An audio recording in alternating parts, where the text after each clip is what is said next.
Hello, everybody, and welcome to the last episode ever, the final bam, one dance left, the last hurrah.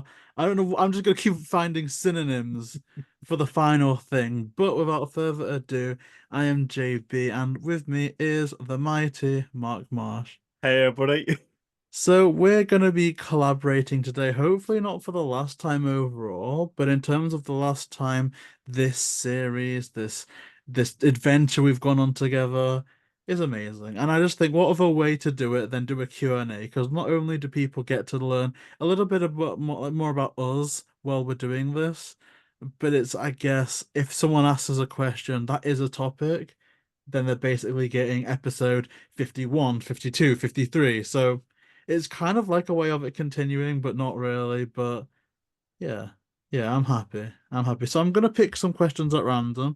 As you know, we've had a variety of ones from all different social media. We've got ones that did need a bit more prep time, which I'll sprinkle in at some point here as well. But starting off with one random one, it is. Ooh, this is a good one to start off with. What was your favorite episode of this series that we've done together?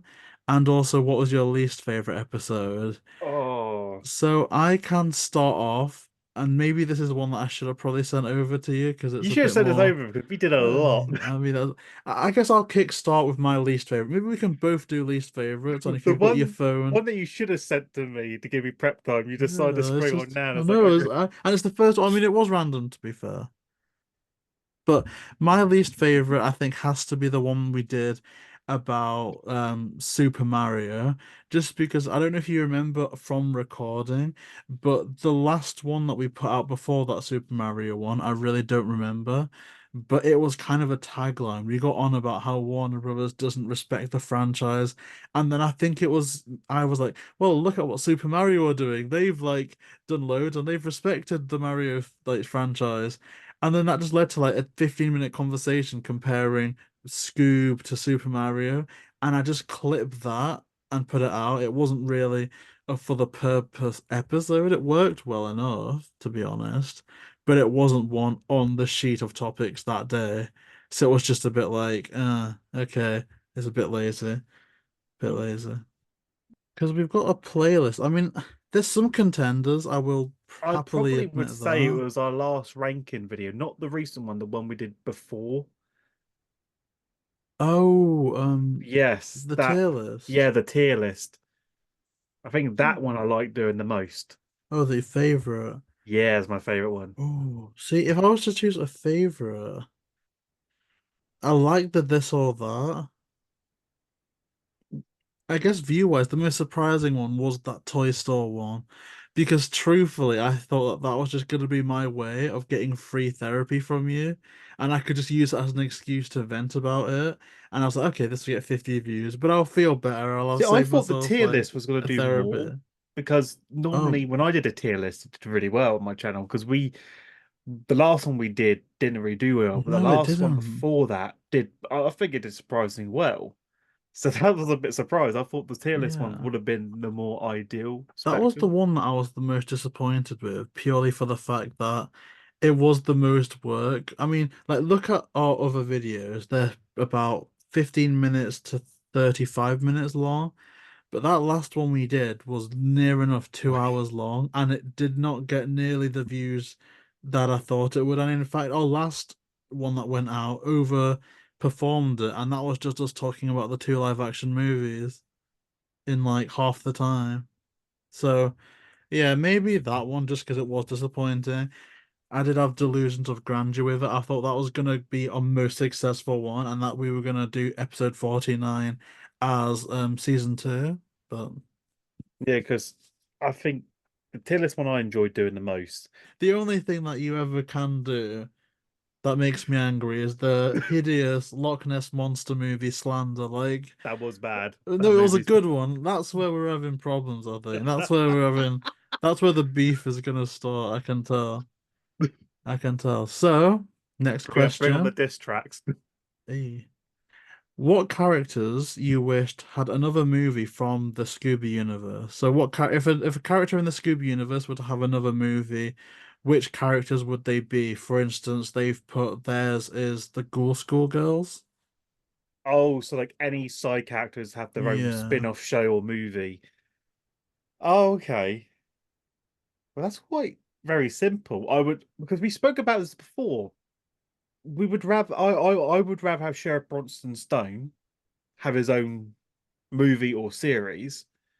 The Ghoul School Girls, that would be pretty good. Seeing them have their own spin-off movie, or the Hex Girls have their own series. So it's like those would work because we all like the Ghoul Schools, we love Sheriff Bronson, and we adore the Hex Girls. So really, those are just big ideas off the bat. I think it's getting like that now where more spin-off shows are actually taking place better than the actual main franchise.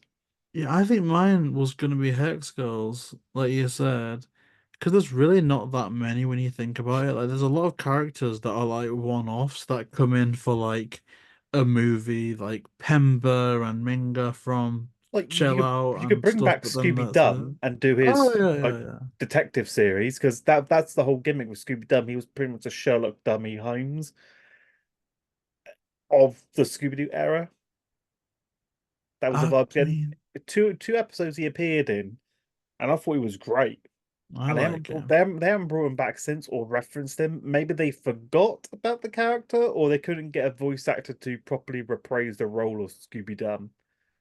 I mean, Maybe it's that. I'm not an expert. I don't see how they could have forgotten about him because they put him on like recent DVDs. Like I think it was as recent as possibly Chill Out. No, as Trick or Treat. Either Trick or Treat or Happy Halloween had the Headless Horseman one in, and that had Scooby Doo. So it's kind of like I don't think they can just click add episode. I think this I don't mean they probably can, but I don't know. Like I think he is in stuff recently, just not new stuff, just repurposed. So yeah, I'm all in for that. I would personally really like Scooby Doo to return, but my top would be Hex Girls. I know it's a bit cliche because you know they're in a lot, like compared to some of the others. Like think about Googie, like what the heck's Googie been in? She was in one thing, then just forgotten about.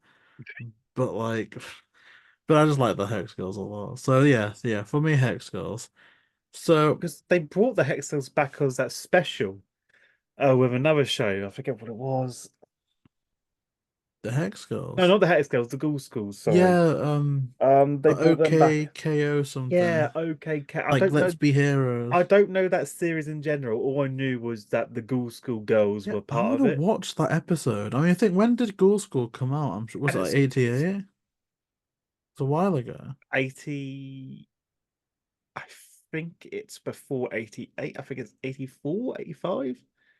Because I think 88 was Curse of the 13 Ghosts. 13 Ghosts of Scooby-Doo was Yeah, 88. 80's time. And I Oh, think it was maybe then. before that. I think it was before that by a few years. But I don't understand why they chose those two as a like a crossover because no one had probably watched like Ghoul School in like so Yeah. long, so they probably must have forgotten about it. So to see them back and then reference that time is like you missed a golden opportunity to just bring them back with the gang. That's what you could have done. I mean, I do want to watch that episode, maybe like review it or talk about it, but oh, it's an interesting one, no denying that. So this is the question that I think both of us have some difficulty with, just because I think we both like animated movies a lot, and that's top five animated movies of all time. And we had some contention, some back and forth of if we could include anime as part of animation. And I think what Yes. we decided upon ultimately was anything that isn't fully live action. So we could choose, say, a Ponyo, or we could choose a Space Jam. As long as the whole thing isn't live action, Yeah, then we. because I didn't choose any anime on the list because I didn't know whether you want animation or anime because normally when you do the anime they don't call it animation. Yeah, it's like a A- whole yeah, separate genre. it's like a whole argument with them. So I didn't include any anime, but I will do a separate video on my channel doing my top five anime movies, just to make it a bit separate. But I only chose four out of the five because I couldn't really think of another animation movie because I'm very picky. Mm. I am like it takes me a while to figure out the scope of things. So, did you want to go first with yours? Um, yeah, why not? Why not? So I'll do four as well, just to kind of like follow suit. And I'm also kind of, I'm like, you know what I mean? I'm matching it a bit.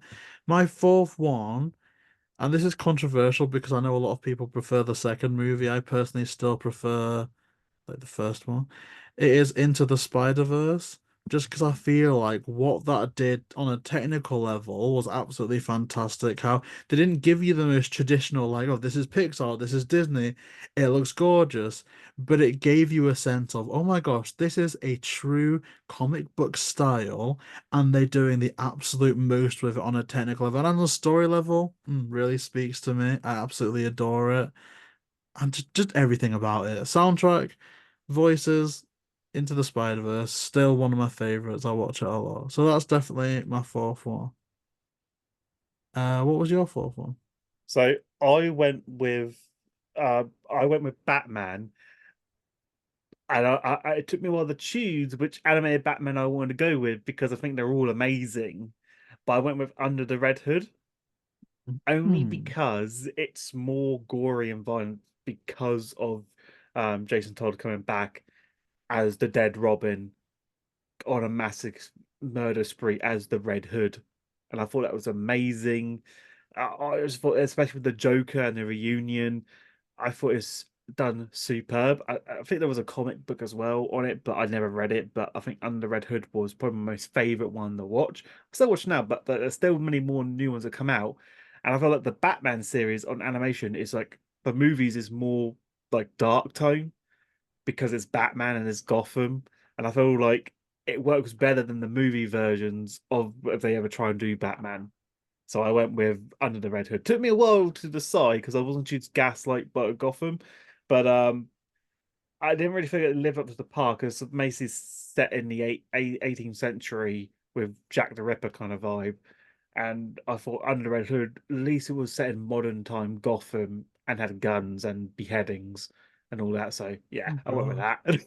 It's interesting how you both went for like superhero things. I think that's interesting. I mean, it is. Oh, I feel like mine's going to be a lot more like rated. What is it in America? G, like general. It's going to be a lot more G rated. Um, but I like that we've both gone for the superhero route. I didn't see a lot of the animated DC stuff, but I have heard that yeah, like you say, anytime they do an animated DC movie, it's always like 10 times better than the live Yeah. action stuff. And there's more Batman for the DC universe because Batman's the mascot. It's like it's the best superhero ever.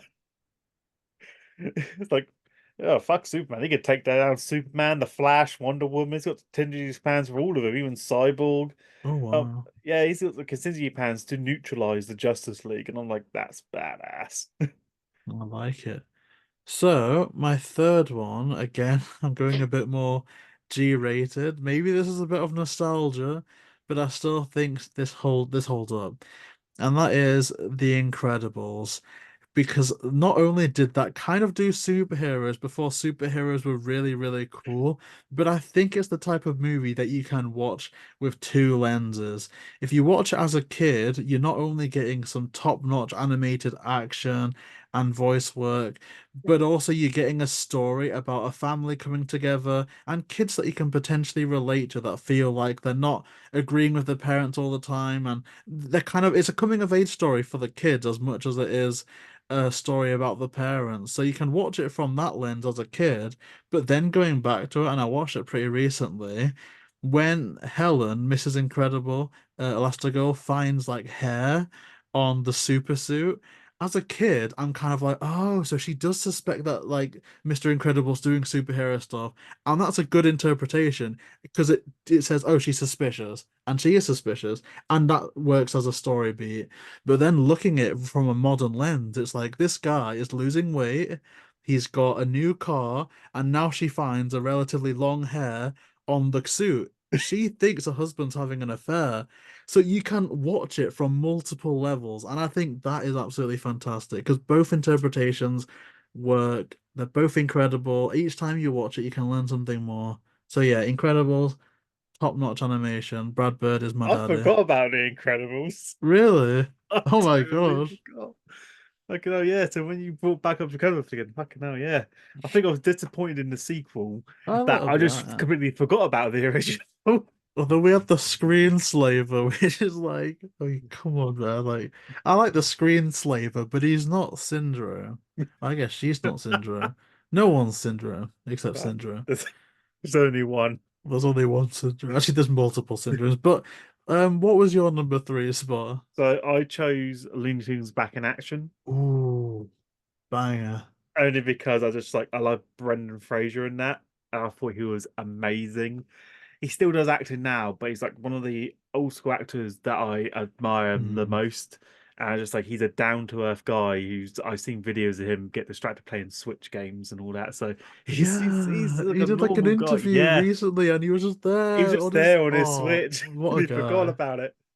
But I chose it's the mixture of live action and animation. It was done so well. It's back for 2003, I think Looney Tunes Back in Action was. Yeah, yeah. I And know it's the year after the first Scooby movie. I feel like it was back then when they were still doing it old school, before everything was all digitalized on the Oh computer. yeah, and Like, the behind the scenes you can see animators like with like notepad and stuff yeah, talking about integration. I even think Joe Alaskey maybe worked with the animator for Daffy. I maybe misremembering, but yeah, old school stuff. and the story was hilarious as well because he's playing an actor as an actor, so it's like breaking the fourth wall.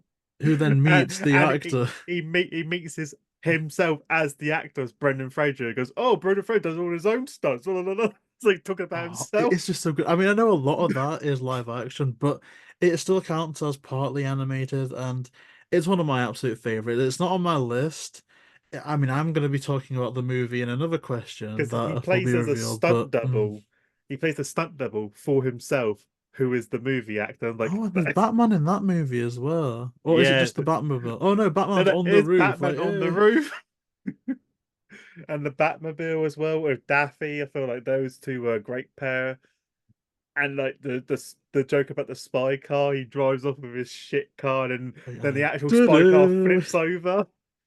Oh mate, I want to watch that movie again now. It is one of I my feel like favorites. Daffy was more funny in that. Goes, this is a spy car. It's like everyone sell your Warner Brothers stock because Bugs Bunny is about to die. Like just stuff like that. They don't make them like, oh, They and don't we make had it like that. Daleks in that movie. Yes. Yes, Bro, Area how 51. I was like, I'm surprised they had. and what's It's the mad to me, BBC. even though we've like kind of disparaged canon, if we are going for like the shared universe thing, if Daleks are canon in Looney Tunes Back in Action, which is also canon to both a universe where Matthew Lillard played Shaggy and where animated Shaggy exists, then Doctor Who and Yes. Scooby-Doo are in the same universe confirmed. That's Yeah, it. because That's the tweet. another thing with Matthew Leonard talking to his cartoon variants of him voicing you better not screw up in the sequel.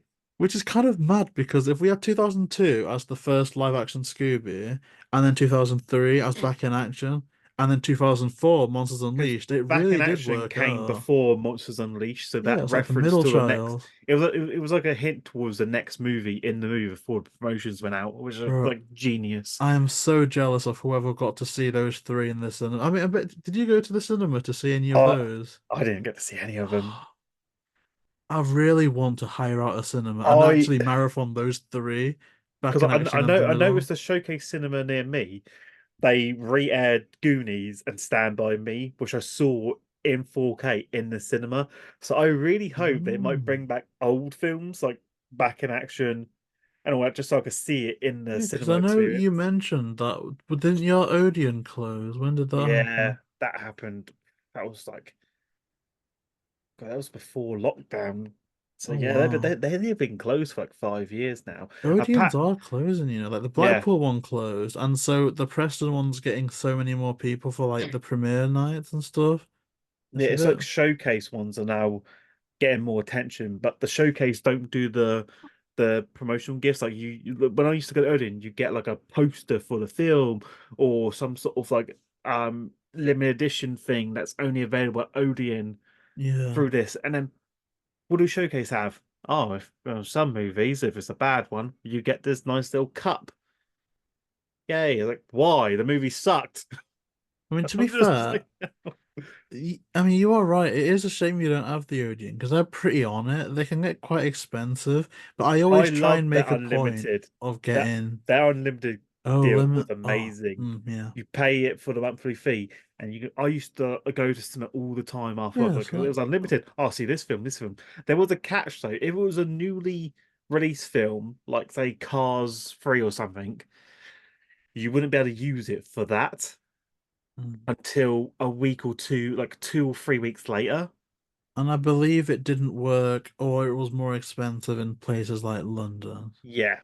But it also included food discounts as well. Back when we had it, like there was a restaurant along the way called Chiquitos, and it got you like I think 20 or the other side of 20% off. So it wasn't bad. It wasn't bad. I still remember when the first time I went in there was all these cashiers up and people working there.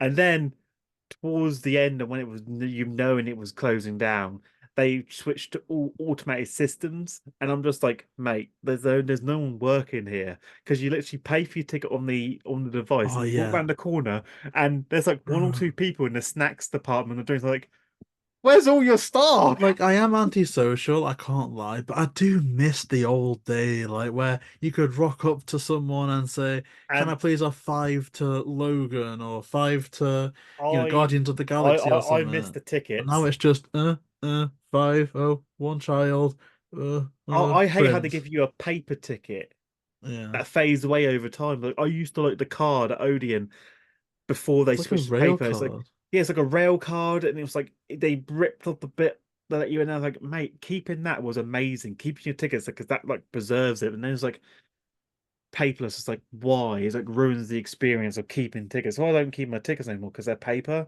and they fade over time. It's like you're not going to get the same kind of feel to it. I mean, I am the type of person that is a bit nostalgic as such, even for stuff like I hoard receipts, I hoard tickets.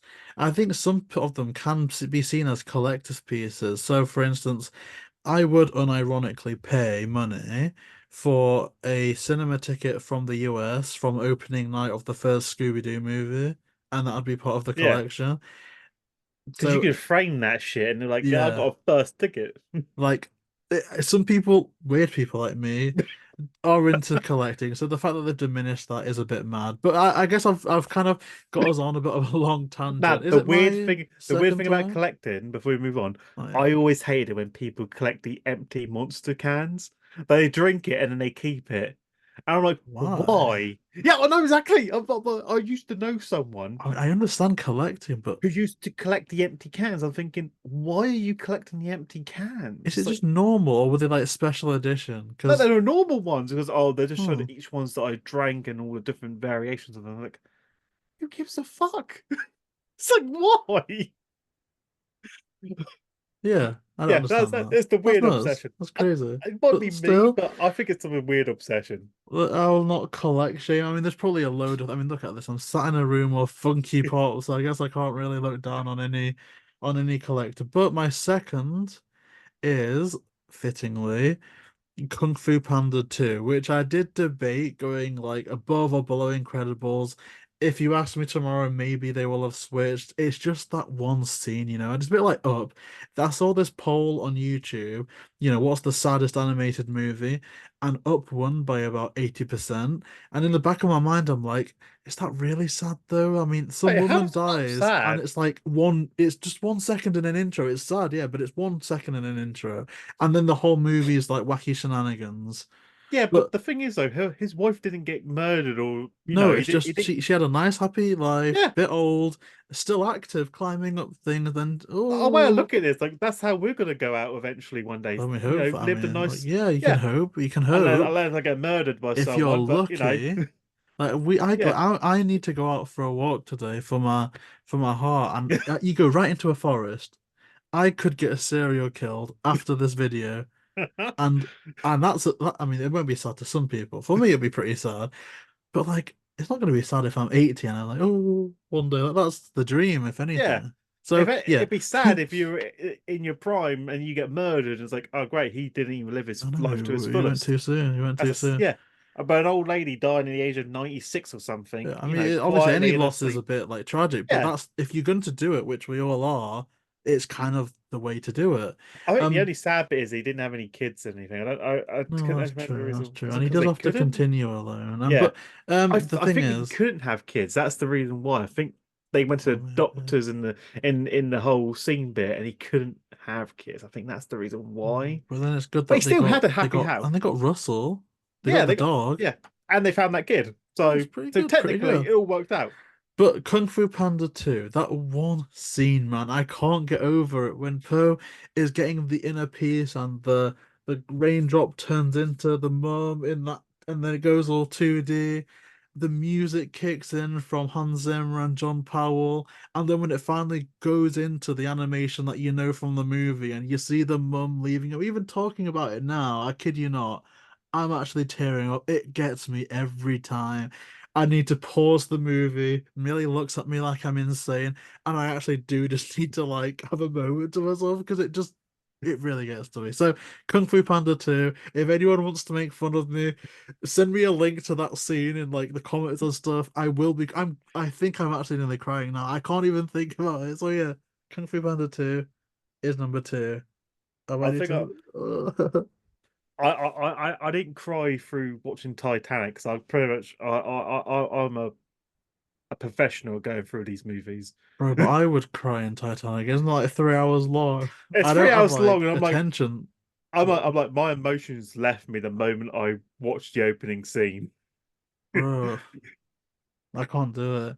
I like the well, it's actually mad to say I like the ending. The ending's interesting just because I am someone that loves boats and ships and I've worked in boats. So it's kind of like, oh, it's interesting to see it from that perspective. But Well, I was DiCaprio's just rizzing for the whole thing, you know. well, that's the only bit, yeah. But I was thinking like the other day like, when I was talking about it, it's like I'd rather die out sea than die in a plane. Well, what's see? Because I don't fancy being shark food, but I wouldn't mind. Well, I'm saying I wouldn't mind, but I, I'm But convinced. I feel like if I'm on a plane and it crashes down, two things are gonna happen. I'm gonna die horrifically and feel everything, or I'm gonna get shipwrecked like lost and have no survival skills. It's the worst way to die. But if boat goes down, But you could I do an know I'm gonna honest die. review of the island. My life experience surviving me. How did you survive, Mark? I killed all my companions and I at them. Survival of the fittest. I don't think well, I might be doing that. I'd make friends with a coconut before I did that, probably. Well, son. Well, that's what we were. I wish we had Mr. Beast money because if we could be stranded on an island, I would love to just make that a little mini Instantly be series. back. Okay, how did I beat my Sim Survival in the PSP back in the day? No, man would be like, I don't know, it'd be mad. Using my game knowledge of Lost and uh my Sim Survival shipwreck. It's better than what I've got. All I've got to go off that is the third Alvin and the Chipmunks movie, so that's me completely shafted. And that is not on my list. So that was my number two. Did you give your number two? Is it time for your Yeah, number one now? my number two is Who Framed Roger Rabbit, Ooh, which yeah, yeah. I still believe it's an iconic classic to this day, and it's done superb. And I'm so glad they haven't decided to do a stupid reboot on it because I feel like if they did, it wouldn't have the same energy as it would have. I feel like the way they done it back then was probably the first mixture of live action and animation they've done, which looked better. I felt it looked better than the Looney Tunes back in action. It might just be me, but I feel like the Who Framed Roger Rabbit was done better than the movie that came out 20 years later. This will surprise a lot of people, but I've not actually seen it yet. Like Really? the whole thing all the way through. I won't say why, but as a kid, I watched clips. Just clips. I'm not, but I need to watch the full thing from start to There is a finish. lot of like adult humor stuff in that film. But then again, Um, it's Who Framed Roger Rabbit, so it got to because of the rabbit there. It's Roger Rabbit's in there, so it's got to like have that type of humor in there. I But like yeah, that that. was my I number like that. two. I still think it lives up to today. I will have to get on 4K eventually. Oh, yeah. I mean, I need to find it. I do think it's either on streaming or I've been getting into YouTube movies. So hopefully I'll be able to find it. Or if not, I'll pop into Kex and hopefully they have some stuff on. But yeah, my number one, I might have to rejig this because it's an anime. So I don't know, like obviously that's allowed, but yeah, Mark's video's coming out soon. But my number one of all time, Spirited Away. Oh, that's it. It speaks for itself. Spirited Away. Spirited Away. I could talk about it for 5 hours. I I think I'm won't. thinking of the wrong. It's though there's a little girl called Chihiro who is Yeah. moving away with her parents. They make a detour because I think they run out of gas. Oh shit, I can't even remember. Something happens with the car and they go out to see if they can refuel and whatnot. And they end up in like an abandoned theme park where there's restaurants, there's food there, but no one else is there. Parents start eating the food and then spirits spirit them away. So they die. They turn into pigs. Does she die? No, well, I don't want to spoil it. Spoiler alert for I people watching. I'm gonna have to watch it. It makes me cry. All of the movies that are in my list make me cry, except for maybe Into the Spider-Verse, because that kind of makes me more happy than sad. That means that Incredibles doesn't really make me cry. Huh. Wait, so you cried at Incredibles, you wouldn't cry at the fact that she lost both her parents. The Oh, they pigs, were. you monster, you vile monster. I cried in Spirited Away. I just can't remember when. It was no, it was when she was reflecting on losing them. It's after she leaves Kamaji and who's the guy? I forget what the guy's called. See, I'm brain farting my favorite movie. What's the guy called? Hakim? I don't know. There's a guy that he gives her something after she sees the pigs and she cries, then I cry. I'll put up visuals on the screen. But yeah, what is your number one? The best one ever. Well, everyone's gonna know this. Scooby Doo on Zombie Island. I chose that as my number one. Yeah, I like that it though. was the first one I put down. I was thinking Scooby Doo on Zombie Island. Boom, straight on there. It was predictable. Everyone knew it was gonna happen. Ah, literally terror time again. I can always sit down and watch that movie and not get tired of it. In fact, I watch it so many times I don't really need to watch it. I could just memorize it scene by scene in my head. Like when I did my review, I didn't have to watch the movie. I've seen it so many times. It was like it was imprinted into my mind. I I didn't really. really want Billy West to come to a Comic Con in the UK because I would take my Shaggy Funko Pop like so happily. I really want to meet Billy West. That would That's be it. my dream. I want to meet Matthew Leonard Mm. so much. To shake the live action Shaggy's hand himself. Oh, it's so. I'll keep an eye out because I do want to see him again. He came to Manchester like a couple of years ago. And just call him Norville. Norville. He's very tall, and it makes me feel so because I'm not very tall really, but yeah, he was just towering over. We've got an interesting question and one that I can't answer properly. I'm gonna have to answer theoretically. But it's what is your favorite Scooby-Doo food? I would say it's probably the Shaggy Supreme Sandwich combo. Oh, like the stack. Yes, and I think there was I forget which episode it was where he made it, where he explained what's in it. I think if you put in, I'm trying to search it.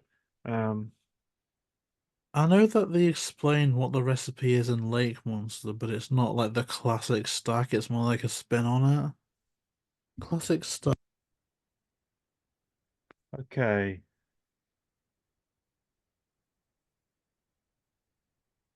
Can you hear me?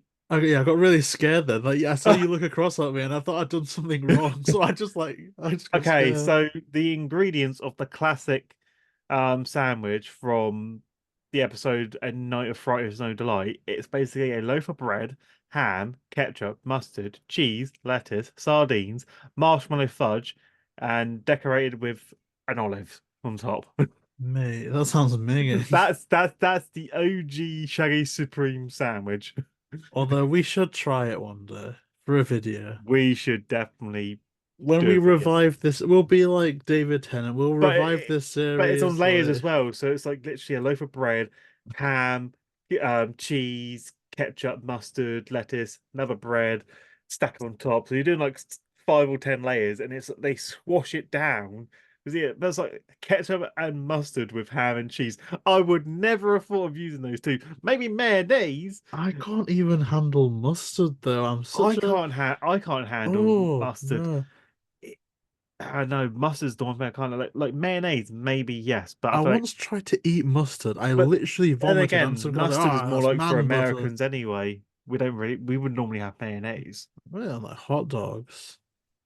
But it's Like, like oh, it like that's one thing that really got me at the start of Avengers Endgame when Hawkeye's like, "What do you want with your hot dogs? Do you want like mustard or radish?"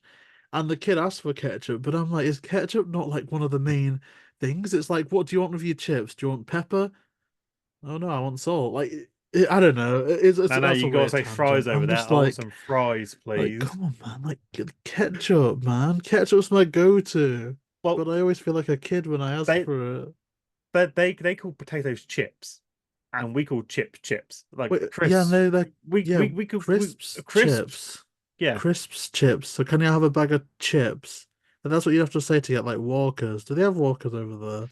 you gotta say like if you want some fries, you say you can have some fries. But like I want some chunky chips, you know. Oh, I'm so confused. And so they give you Crisps, some crisps, and I'm chips. thinking, okay, are you brain dead? How is this chips? No, you can't say that. That's ridiculous. I love that though. Like, imagine saying that. That's so rude. But are you you actually can't say that. That's crazy. Yeah, it's fun to Oh go there, so God. you have to really think about what you want to say. Well, do you ever get that working though? Like tourists, do they ever ask for chips and they want crisps? And is there like a confusion I'll there? just ask for crisps. Can I have some crisps, please? What's that? Crisps. Crisps. I'm sure they must know. Like if they're Ah, near an airport these are chips because they're made from potato chips. or near a Mate, let me port, just bitch slap you into common like if sense. someone comes in with like a Colin Firth accent and asks for like say if I worked at a supermarket and someone came at me with a thick Texan accent and said, "Can I have some chips?" I would assume crisps. Like I would say, "Oh yeah, they're over there." So I assume over there they could be trained. Like if you hear someone coming in talking like the King of England and they want crisps, Book show day them to to you, the sir. chips. Charlie Hose. They imagine, I want your finest chips, please. yeah, like imagine that with like a suit. It's like you know when in the Minions movie, everyone's showing up to suits.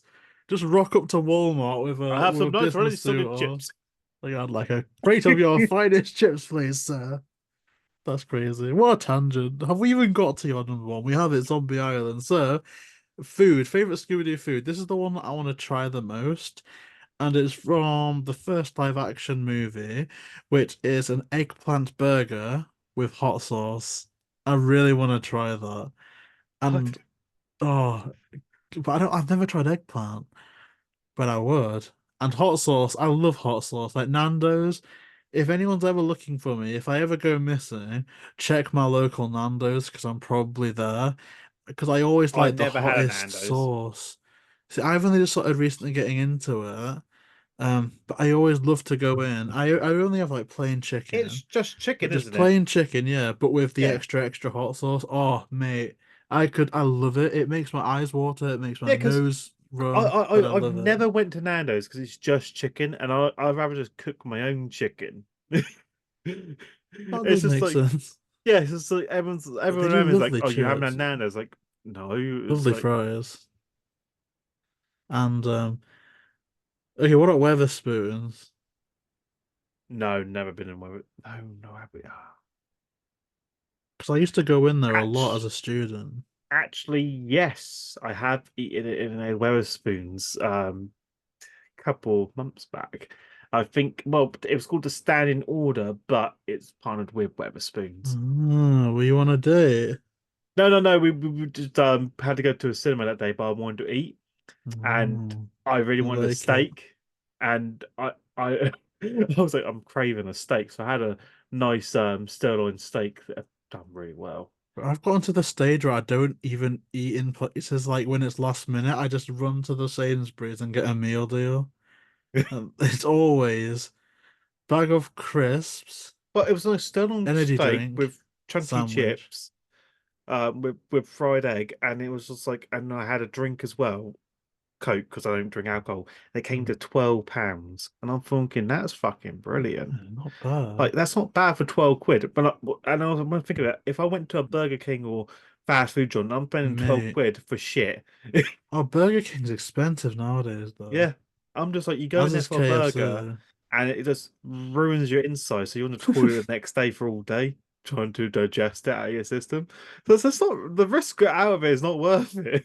And when I go to a meal, there's like, right, is this gluten free or is this not? No. So it's like, all right, they have one gluten free option, and it's fucking chicken something, and it tastes horrible. I'm like, I ain't paying 4.50 for that. I was like, I'd rather just pay 12 quid, have a nice steak with chips and a fried egg with a glass of Coke. That does me. Or I'd go to GRX. That's where I'd go. Um, so here's a weird question that we got. Will Daphne get a workout series? So Actually, it's like, if they do a workout series, let be live action for the adults. mate. See, this is gonna sound mad because I've actually spoken Let to me a just play live this in action slow Daphne, but motion real quickly for review purposes, obviously. I mean, look, okay, let's talk seriously now. Because obviously I would love to see Sarah Michelle Gellar doing like a belly blitz on an exercise ball because she's Buffy, and I think that would be very inspiring and empowering Do some yoga. and whatnot. And maybe if some yoga does happen, it happens. I don't know. I'm not a producer, but Scooby Doo was gonna go down a path of education, as in, let's do mystery pups, and that'll teach kids valuable lessons and let life lessons like Bluey and Paw Patrol. But also, when you think about what other franchises are doing, like Pokemon, they're doing stuff like Pokemon Sleep. Pokemon Go was meant to help kids or help people walk outside. And so, using something like That Scooby backfired Doo, badly. I think How they many people would. got mugged from Pokemon Go? I didn't, but I Oh, don't think it's not in the impossible. UK, but in America, like they got robbed left and right. Oh, we know you got a smartphone on you because we got the app. We put a law bit here. Like, give me your stuff. I know, right? But yeah, I don't think a Scooby-Doo workout series is impossible because you would think they could market that well. Like, hey, look at us, we're Warner Brothers, we're helping kids lose weight. So hey, you know what? Maybe Daphne could get a workout series. So I Yeah, don't know. it probably one of those old workout videos you used to send around in kids back in the day to tell you about regular exercise and stuff like that. But they wouldn't really do a Scooby-Doo exercise video for adults because it wouldn't really reach the market. And there's only so much exercise you can give a child to do. So it's just like maybe it might work as like a some sort of like promotional material, but probably in the long Right. run for a series, it won't really do much. Yeah, you know what? If Remember they those still did workout bonus videos they used to features. get in VHS tapes? Maybe that type of style would work. But doing a full-fledged series won't really be like so like Daphne's yoga session or something like that. Or Maybe that even, like Ring Fit or Adventure on the Switch. They could have a game, do you a remember the show called Scooby-Doo exercise Brainiac? game. I don't. It had I think it's called Brainiac. It had Richard Harron in it, and Richard Allen. yeah, he was a host of it back in the day, and it's basically proving all these theories like would this microwave blood be put a fork in there, and they test it, that type of stuff, and it was really Huh. educational. I know, And what was I that feel like one? There's like they could do a science with wacky Velma. science.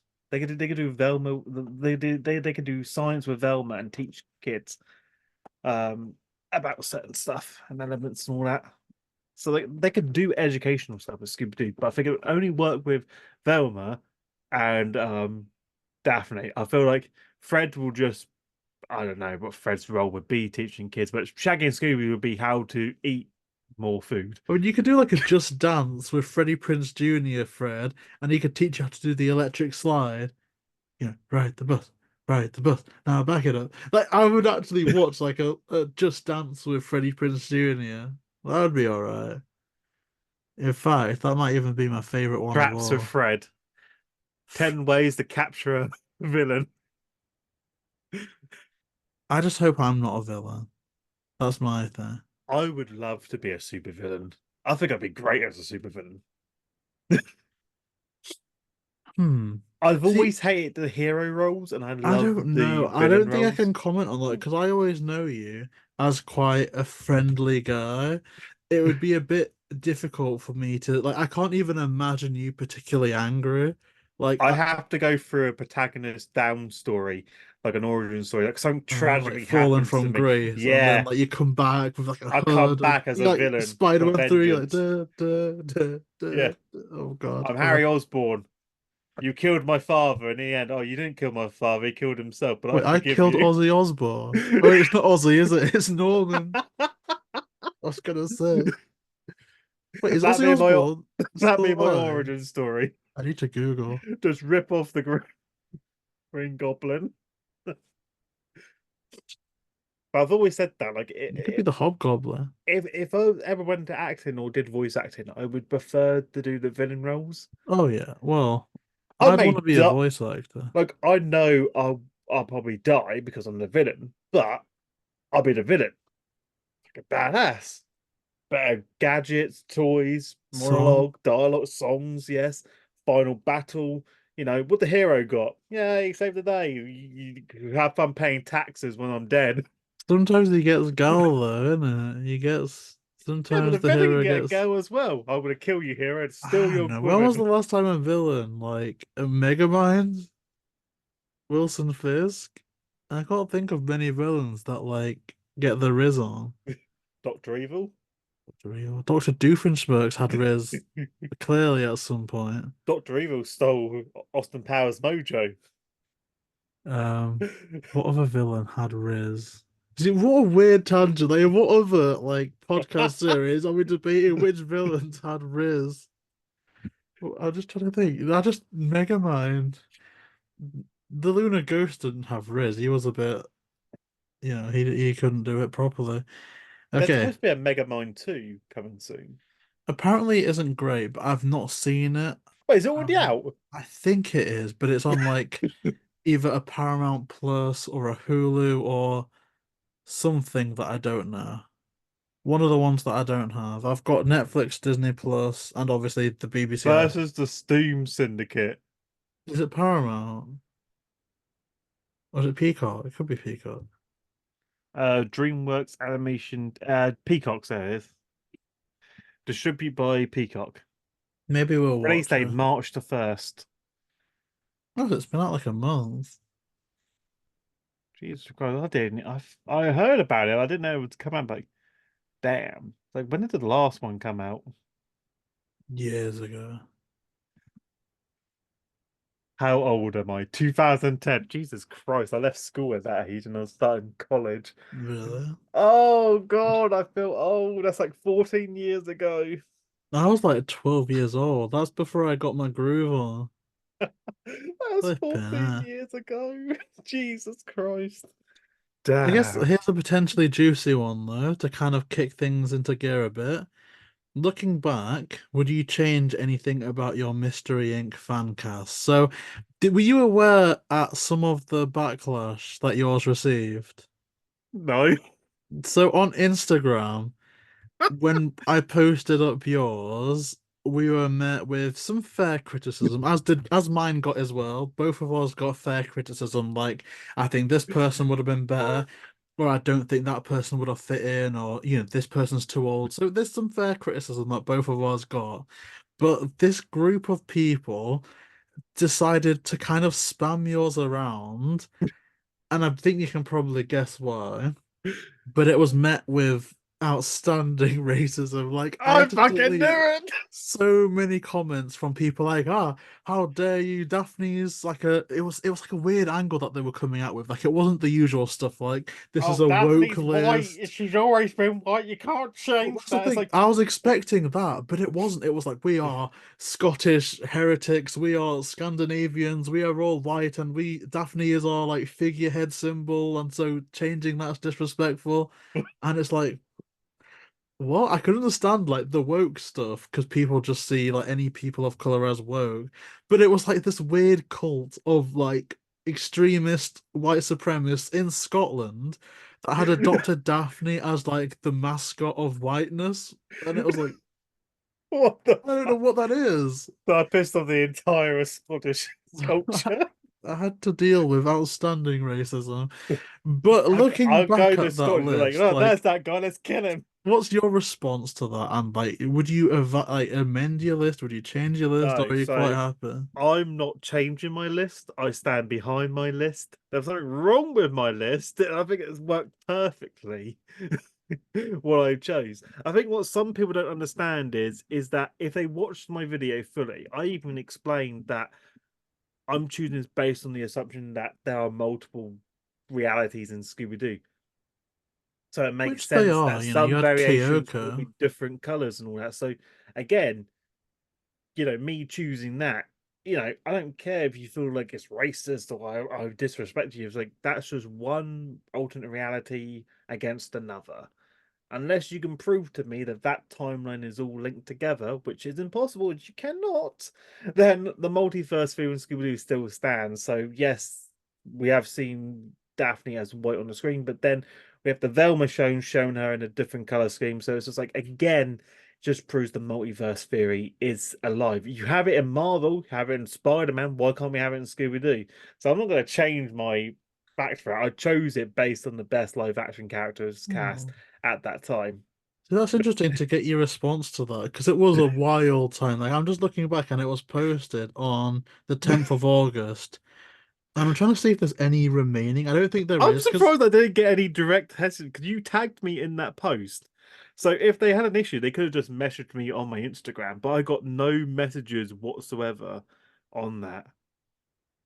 see there was some on both of ours that I kept, but some that I had to delete for like because it is a Scooby thing. We're never a kids page. We're not marketed as a kids page, but I'm conscious of kids seeing it.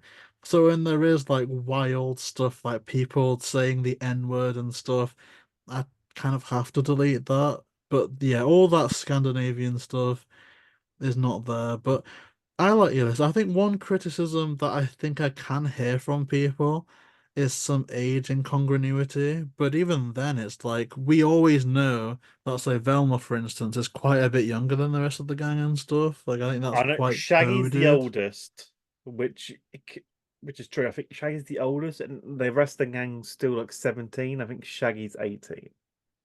I think Yeah. that's the age rating of the gang. Well, even mine, because I am so happy with my list. But on reflection, I'm a little bit like Karen Gillan back in like Doctor Who days would have been absolutely perfect.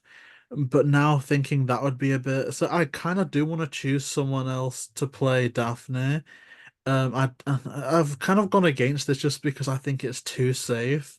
But if Sadie Sink is a similar age to the people on that list as well, I wouldn't mind Sadie Sink. Or there's someone that I'm seeing on TikTok trending, Madeline Pierce. I don't know how to pronounce, but there's a Madeline someone who I think doesn't look unfitting for that. And Fred, I put Chris Jenks, who again I really like, but I do want to find someone more of that. Whereas the two that I do have that I'm absolutely 100% on, is Jack Quaid as Shaggy. I love the idea of Ghostface to Ghostface playing live action Shaggy. Jack Quaid, really, really good actor, handsome lad, got a nice audience behind him. I love Jack Quaid. I would see Jack Quaid as Shaggy, but also I wouldn't be mad if he was Fred. Grace Curry as Velma, I think would be the absolute essence of what Linda Cardellini did for Velma back in the day. Like she's gorgeous, she's talented, she can play clever, like the nerd type thing like she showed in the Shazam movies. Oh, she's mummy. Like she's just all around awesome. So those two, the Shaggy and the Velma, I couldn't be happier with. So I might put up an amended one of my list. Full respect to you for not changing yours, but I do kind of want to rejig mine a little bit. So that's Yeah, good. 'cause I couldn't change mine. I was just like I had to keep it the same. Things Zendaya as Daphne was still the right choice. Yeah, I don't. And Zac Efron as Fred. works, especially in his new recent movie, The Iron Claw. I feel like he can definitely still has the age to pull off a Fred style look. Oh He yeah, has I the right didn't see build, the the Iron Claw shoulders. yet, but it got so many good reviews. I'm gonna definitely It's check it it's a out. it's based on the true story, but it's like a documentary in a sense, in movie form, but it works so well. Is it like boxing, wrestling, MMA? Like, Wrestling, mm. yeah, so it was really good. I won't spoil it, but I think it's I definitely like really that. good. See, it's so weird because I didn't even think about any like race changes when doing mine, just because, and maybe this is a problem in and of itself. I just couldn't think of any like of actors of diversity to even Well, throw into the ring. But there's been so many instances where I've seen someone and I'm like, Velma is the most race fluid out of everyone. She's white in Where Are You? She's Asian in Mystery Begins. She's South Asian, as I think people call it now. I just say Indian, but I don't know if that's correct or not. That's how I identify myself. Indian in the Mindy Kaling stuff. So I'm like, I would like to see someone like Ashley Simone as Velma or Naomi Scott. Like they could potentially be ones that I could see as, because there's a lot of amazing talents for Asian women. Even yes, watching the new Waterloo Road, there's someone in there who I think would be a decent Velma. Um, but yeah, it's yeah. more like now, like if they can play the part, they get the part. Because I feel like just based on the color skin, like I'm sorry, but the like if people do best color skin, there's not a lot of actors that are good at this time era that would play that role. A lot of people who that people want to play Fred is Mason Gooding, who is black, and I'm like, that guy has had the best career in the whole of Hollywood. He's the guy. Did you watch the new Scream movies? Yes. He's like the guy in that group of friendships there. And it's like, man was in Fall and got a kiss scene with Grace Curry, and then got a kiss scene with Jenna Ortega in Scream. Bro, that's like the best career in the world. So I would see Mason And he got Gooding in paid that. for that kiss scene, the Imagine bastard. that.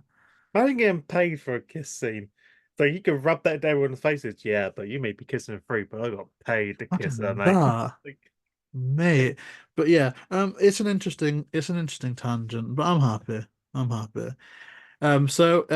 Yeah, I guess if you're watching this, check out our Instagram because maybe I'll amend mine a little bit. We'll have to see. But next question is, have you watched Kung Fu Panda 4 yet? No, I haven't. I I haven't watched that have. yet. Is it It, out over here now? yeah, Is it in the cinema or is it like directly on streaming it's sites? in. I saw it in the Odeon. I don't know. Oh, so it is in the Odeon. But it'll probably be in wherever your local place is. If it's a Like a show. Cineworld, your showcase, View. If you've got a Uh, View, it's in my showcase. Okay, let's is it just. on tonight or tomorrow? It's on tomorrow, but I'm working. I guess I could see it after work tomorrow, but like, am I work? I gotta find out what time I'm working Friday. I could see it Friday, Saturday.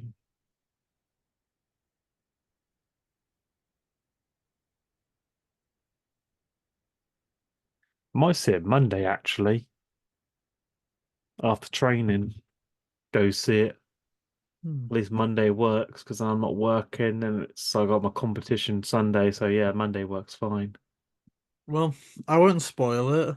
I guess what I'll say for the Q&A is it wasn't my favorite, but I did have a lot of fun with it. Surprisingly, Millie liked it a lot more than I did, and she doesn't like the second one, which we've already discussed is on my like top five movies of all time. So I do think there is an audience for it. It just, I guess it didn't really, I liked it. It just didn't really tickle me where the others one did. But it's good. It's fun.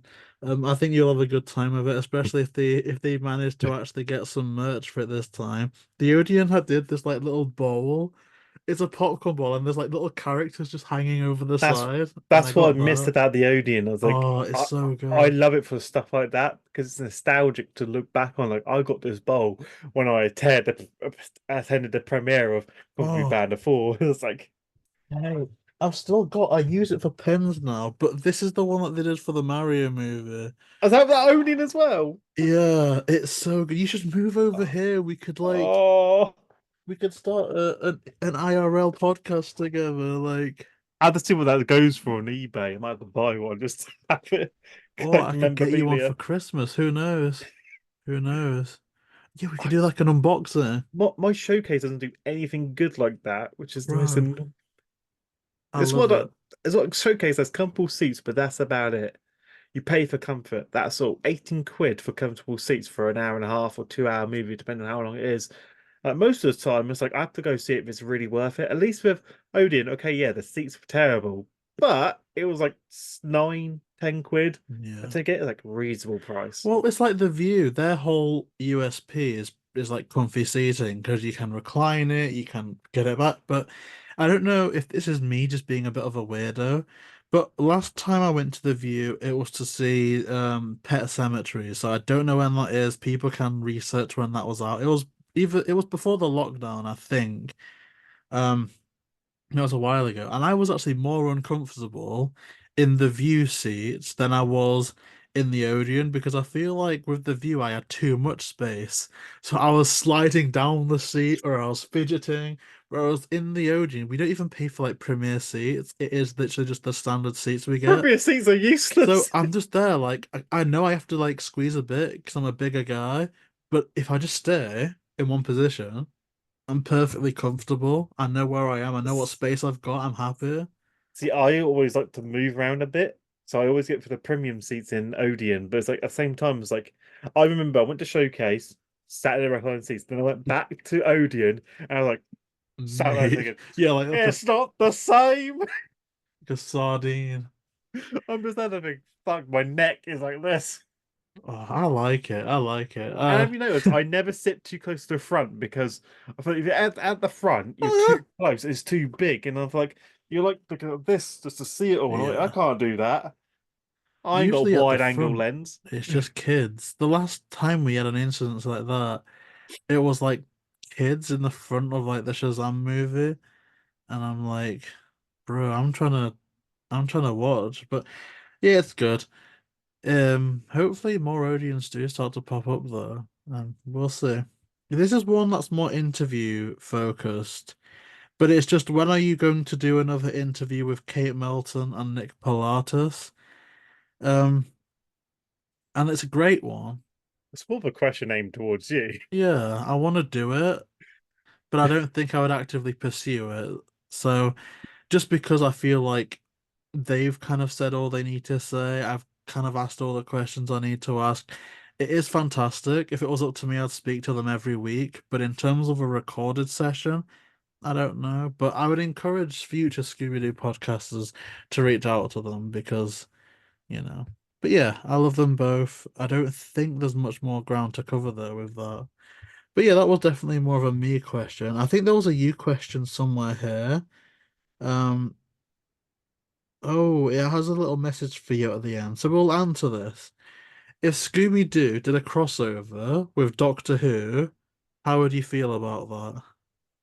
I've so if they did do a crossover with Doctor Who, I would like it, and I would hope they would choose between David Tennant or Matt Smith as the Doctor in question because I feel like David is more like the more serious Doctor, but then Matt Smith is more like the kid-friendly version where he's too childish for his own good.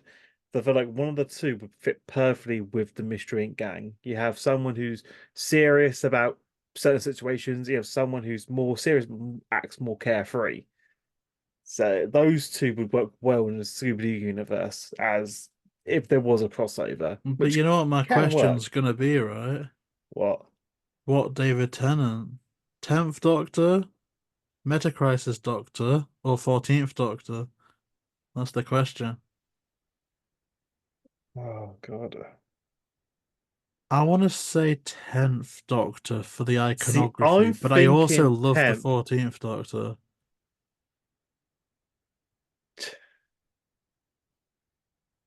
Because he regenerated 3 times. So it's 10th one, then it was the one with the Dalek invasion that made him waste one of his regenerations. Then he regressed, regenerated back into his old self, and then split for the 14th one. So he's his own independent doctor. So that a new doctor is the first original doctor because it's different from him. It's very confusing.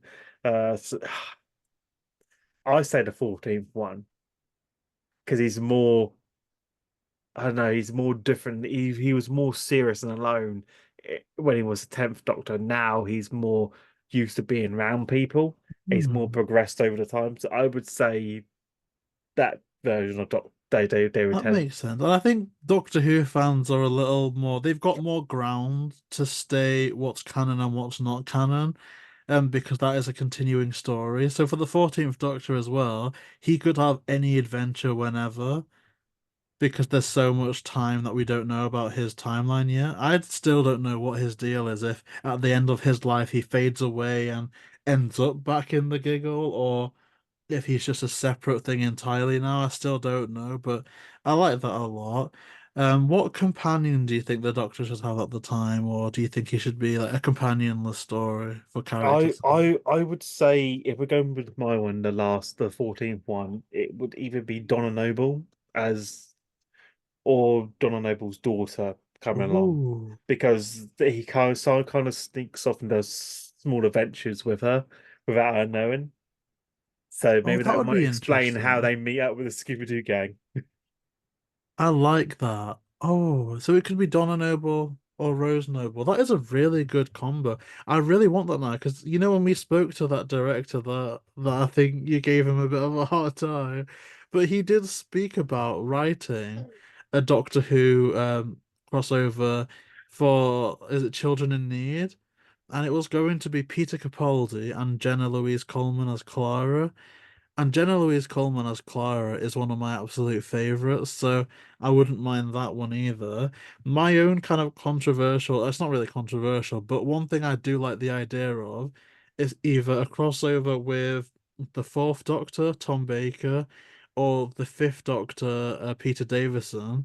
Less so him because he's got celery and that kind of connects. I feel like Tom Baker offering people jelly babies is like the perfect connectivity for Shaggy and Scooby. Like he could say, "Would you like a jelly baby?" And Scooby could just vacuum it out of his hand, and he'll keep on following the Doctor around, like sniffing at his pockets for more jelly babies. Just that, I think, would be great. And I love Sarah Jane, but if it's animated, and obviously R.I.P. Elizabeth Slade, and she's a legend. I would love Louise Jameson to come back as Leela if it's Fourth Doctor. So I'm thinking more classic stuff, but You're thinking more classic, which Fourth Doctor and Leela I'm thinking more modern area would be great. era one. Who would I pick? Anything with Jenna Louise Coleman. That's why I Um, chose between David Tennant or Matt Smith. I Even do Matt like your Smith, idea though. What about Christopher Eccleston? I guess he might be a bit too serious. he's too serious, and I think he said he didn't want to come back again. But I think he's come back for some Big Finish audios. I just think he doesn't want to work with. Did you see that Comic-Con clip where he said, "If you want me to come back, fire Russell T Davis, fire Julie Gardner, fire Jane Trantner, and I'll come back." So I think it's just BBC / Bad Wolf people that he doesn't want to deal with. I think if it was a Warner Brothers thing, I think he'd be more inclined to do it, but I don't know. yeah, because seeing him in what was it, 24 weeks later or 24 hours later, or was it 24 days later? I think I it's think it was 28 days later. The 28 one with days later. That's it. Cillian Murphy. Yes, Yeah. that's it. Him in that role was good because I think that was the only time I saw him other than playing as Doctor Who. I was thinking, shit, that's the Doctor But he's also in with a gun. the second Thor movie. But you can tell it's his face, but he doesn't really have a lot to do. Because he's like one of the dark elves. They're like, Thor. It's kind of crazy. But yeah, I could talk for hours about Scooby Doo and Doctor Who crossovers. But yeah, I think for me then, either Fourth Doctor, 10th Doctor, 11th Doctor, or 14th. And I'm just trying to find a way for Clara to be involved, but I think it's kind of a lost cause at this point. Um, but I guess all companions are good. Your Rose Noble, Donna Noble idea is probably the best. Even the 15th Doctor, because he seems a bit cheeky as well. Well, technically, I that's don't the know enough first about her. Doctor. It's kind of weird because when he split apart, it Well, became an own sentient being. So David Tennant is the like you could say he's like the 15th Doctor, whereas that he's that's the technically the thing though, first. because you could also Because argue that Peter Capaldi is the first Doctor, because Matt Smith was granted a new cycle of regenerations by the time. See, this is Doctor Who stuff. yeah, I feel like this it's is really like it's confusing. crazy. You Is he 15 or is he like number one or where does he place? And then it's because he split apart, so it's like it's his own independent. So he's like the first one of himself, if we and moved then over to this screen, like here, we could buy a generator. Like we could actually do that. Like, ugh. move aside. Imagine that. Like, So ugh. so yeah, so, because he's instead of calling it season 15 or whatever, it's like season one now. So it's really confusing because now there's three Doctor Who's of season one. There's the old Well, classic I guess season, technically then we got the modern Eccleston was era series one. series So we've one. gone from season one to series one, back to season one. Yeah. But it's actually, I might just start calling it, it's like, what is it, series 14? So it's the Doctor Modern Era 2, season one. That's how I think It's about it. New Who to the power two. Yeah, why do they redo it from number one? I have no idea. It is a bit confusing. I mean, I understand doing it for Disney Plus. You can call it season one in America, season one Disney Plus. I don't mind, but I think it should continue on the iPlayer as it was. Um, because it connects so heavily. Like to understand why David Tennant's back, or to watch David Tennant come back, you need to watch Power of the Doctor. To understand what's going on in the specials, you really need to watch series four. So it's just so connected that it should just continue. And obviously the first episode of the 15th slash whatever Doctor we've got now, that happened in the finale of the heavily connected to series four special, The Giggle. So yeah, it's mad. It's mad. And that obviously ended with the question. This isn't a question, but Mark will probably know me. I've watched a lot of his videos and they're great. Oh, thank you. Do you know the username? Because I I'm like, assume they don't mind me saying. well, will you just mute it when you edit the video? Yeah, it's Oh, okay. Yeah, I know. I love that. Oh, so here's some more questions I see like all that. I see all the comments and messages, but it's like I don't get a chance to respond back to them because my new work schedule, I'm working Oh, more hours, and I'm training for my strongman competitions. I don't really get any free time to myself, so I'm behind months on comments on all my social media, including YouTube. So I haven't got around to messaging a lot of people. me too. So Me too. eventually, I will get back to my schedule once I get my rota sorted and I actually do have my days set out straight. But at the moment, it's like I'm rushing around doing things and working too much, and then I'm training afterwards. I don't really get time. Like the only time I get to do stuff is with you. I'm Other sure than that, people know that you're quite a hard worker, you I, know. I don't get time to myself to properly. And then I'm doing my driving lessons as well, so I don't really get a lot of free time as it is. Eventually, I will eventually get free time, Eventually. but it's like I'm okay. I'm then thinking, okay, I will come back to YouTube. I will come back. I got all the videos and then I will edit. It's like I don't get time. I've got the Amazon collaboration videos to do as well. So Oh yeah. they're taking more priority than my YouTube channels because they're collaboration ones. So again, once they're done, I then got to reprioritize myself. It's an interesting one. It's an interesting. Well, we'll see. And obviously, when this series I'm concludes, it's I'm a bit more backlogged time. on like DVD unboxings. I've got about 100 DVD unboxings left to do. That's how backlogged I am. See, you must have a lot of DVDs, and I think I can relate to that a lot as well because I've recently had a big DVD clear out. But that does connect quite heavily to one of the first questions on this set. which is, do you like classic British sitcoms like Blackadder, Mr. Bean, Open All Hours, or The In-Betweeners?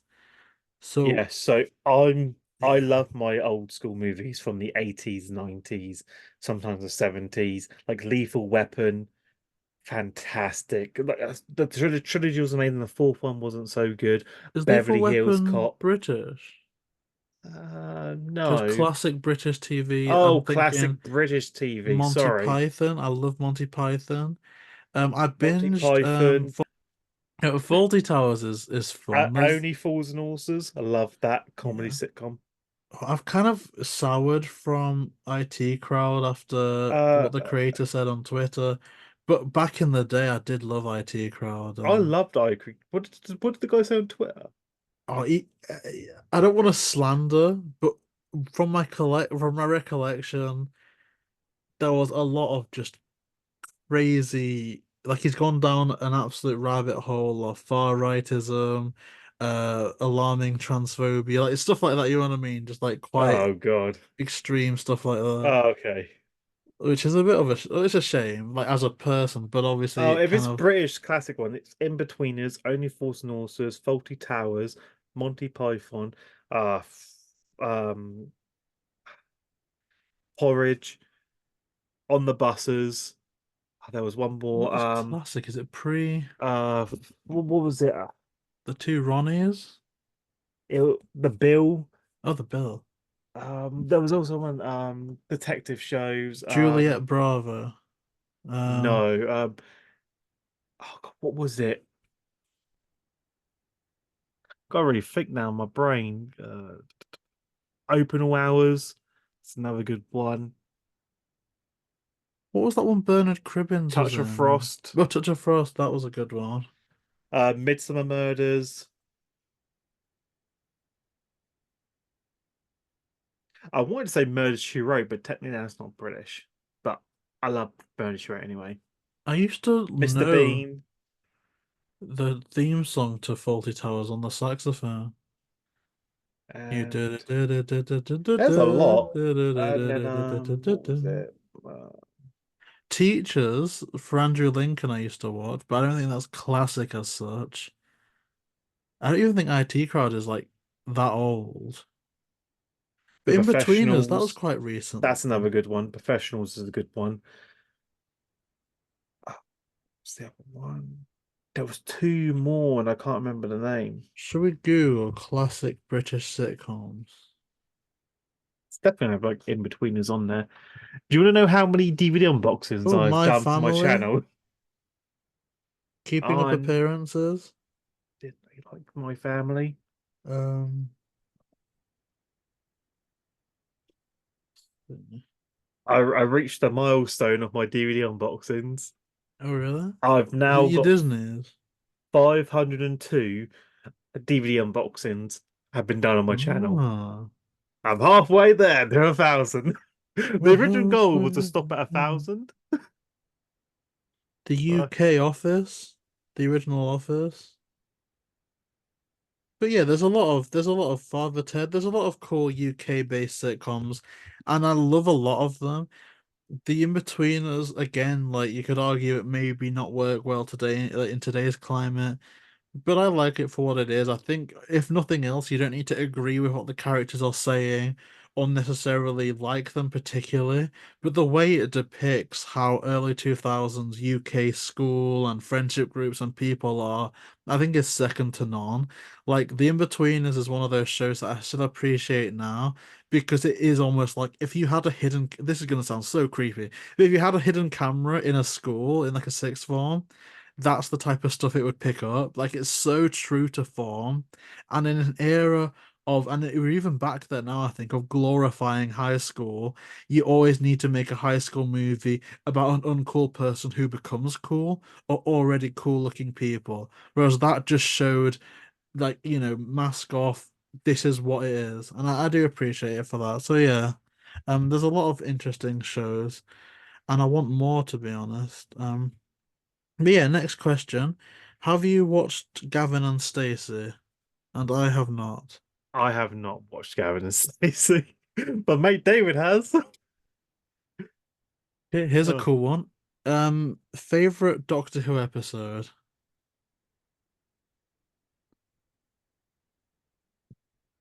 oh, freaking David Tennant, Matt Smith. Day of the Doctor, the special. Yeah, I like it. I like it. That It's because it has both David Tennant, Matt Smith, and I forgot his name now. The guy playing the original Doctor. No, not who played the one before he became the Doctor. oh, Um, John Hurt John, that as the was it. War Doctor. Yes, as the Ooh, War Doctor. I do like that a lot. I don't know what mine is because all my favorites are two-parters, really. Like I'm thinking about Human Nature and the Family of Blood, or I'm thinking World and a Fun Time and the Doctor Falls. So, I don't know. Maybe I need more time to sit with that. Unless you're counting two-parters as one story. Although I guess it says Doctor Who episode, not favorite Doctor Who story. Yeah, because Hmm. if we do story, I would probably say David Tennant has the best story out of all of them. He was the longest running Doctor, and they brought him back to save the show. So I'll still say he has the best to contribute, and the adventures were insane. Yeah, I'm I watching feel through the like older stuff. I I did feel not like know John Pertwee stayed for so long as well. I thought he had 3 seasons, but he's got like five. yeah, and Matt Smith, he had a good run, and there were some episodes that I did enjoy with him, but but if I had to compare the two, I would say probably David Tennant had a better run. Yeah, and I think a lot of the Matt Smith ones had two-parters, but didn't really stick the landing. Like, I love the Pandorica Opens, but then the next one I forgot what it was after the Pandorica Opens, but I didn't really like that one as much. Hmm. Then again, Matt Smith had Vincent and the Doctor, which a lot of people like. That's Milly's favorite episode. So yeah, there's a lot of them have had good runs. But yeah, I like it. Favorite Spider-Man movie,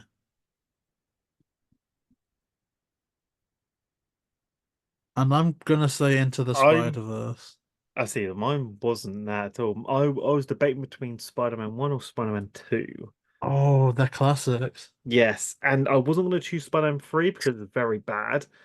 Uh, I have a soft spot for it. Just him walking down the street it has some funny moments, don't get me wrong, but I feel like and it just Gwen didn't live Stacy's up. Bay in that movie. I want to say Spider-Man 2 That's with a good Doc Ock. choice. I want to say that's my favorite And one. Alfred Molina is so Because he iconic. goes through a phase of where he loses his powers. Oh yeah, when he's Spider-Man no more. Yeah. It is iconic. It is iconic. I don't mind that. Favorite movie And ever? you know the bit where he's holding the trainer, he does that weird face. I love how that's been memed so hard. Me That is too. what I love so much. It was like that is perfect.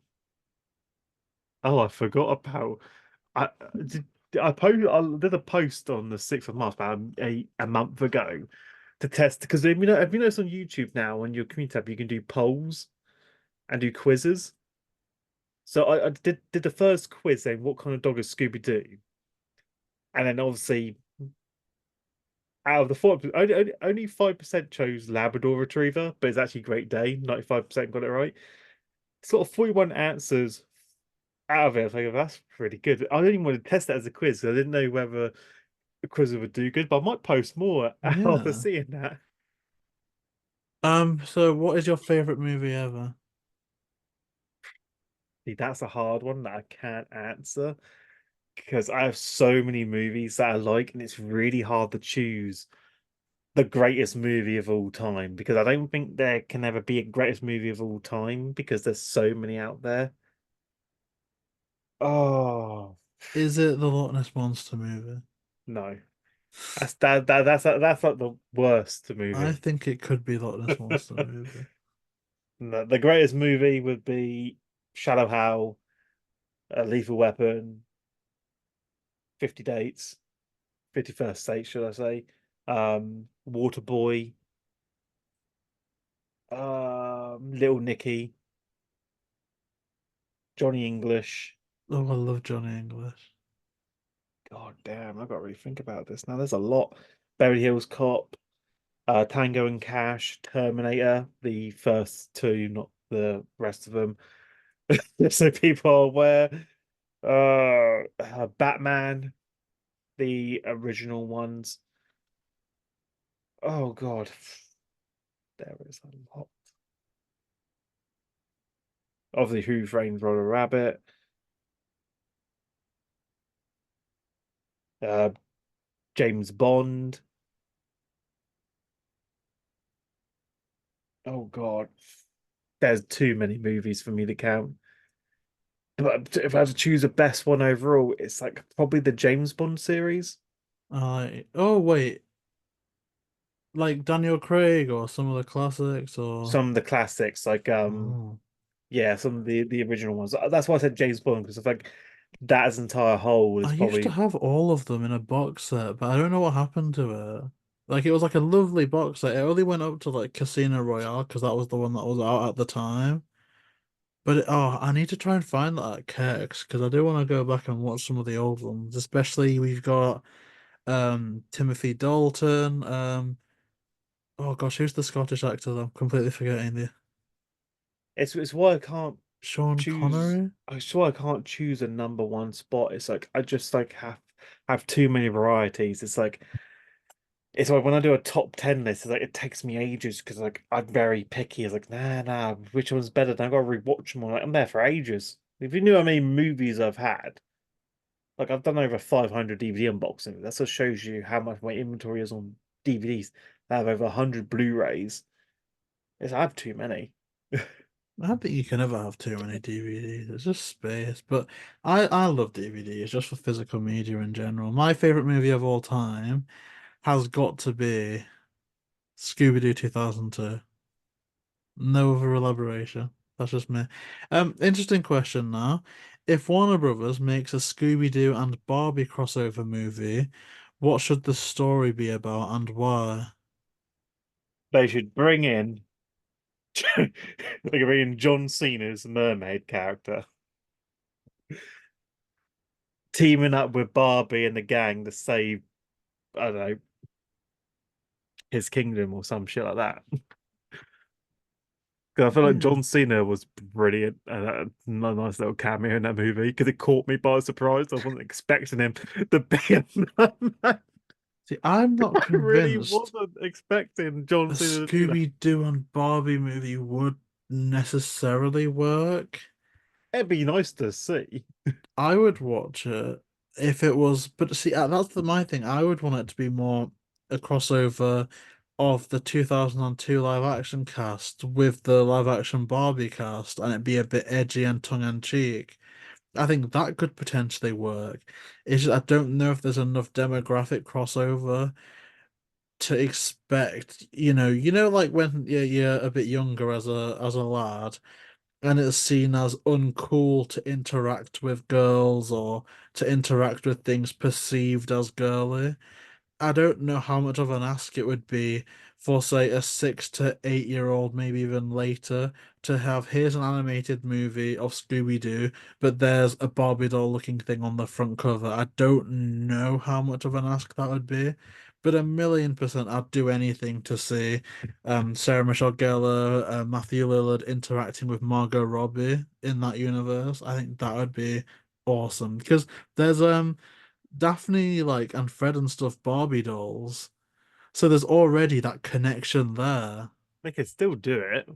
They got the merchandise. So there is a way that it could work. And it'd be a way to promote it. Plus, Barbie did so well in the cinema anyway, so it's Oh still yeah. it has the market space.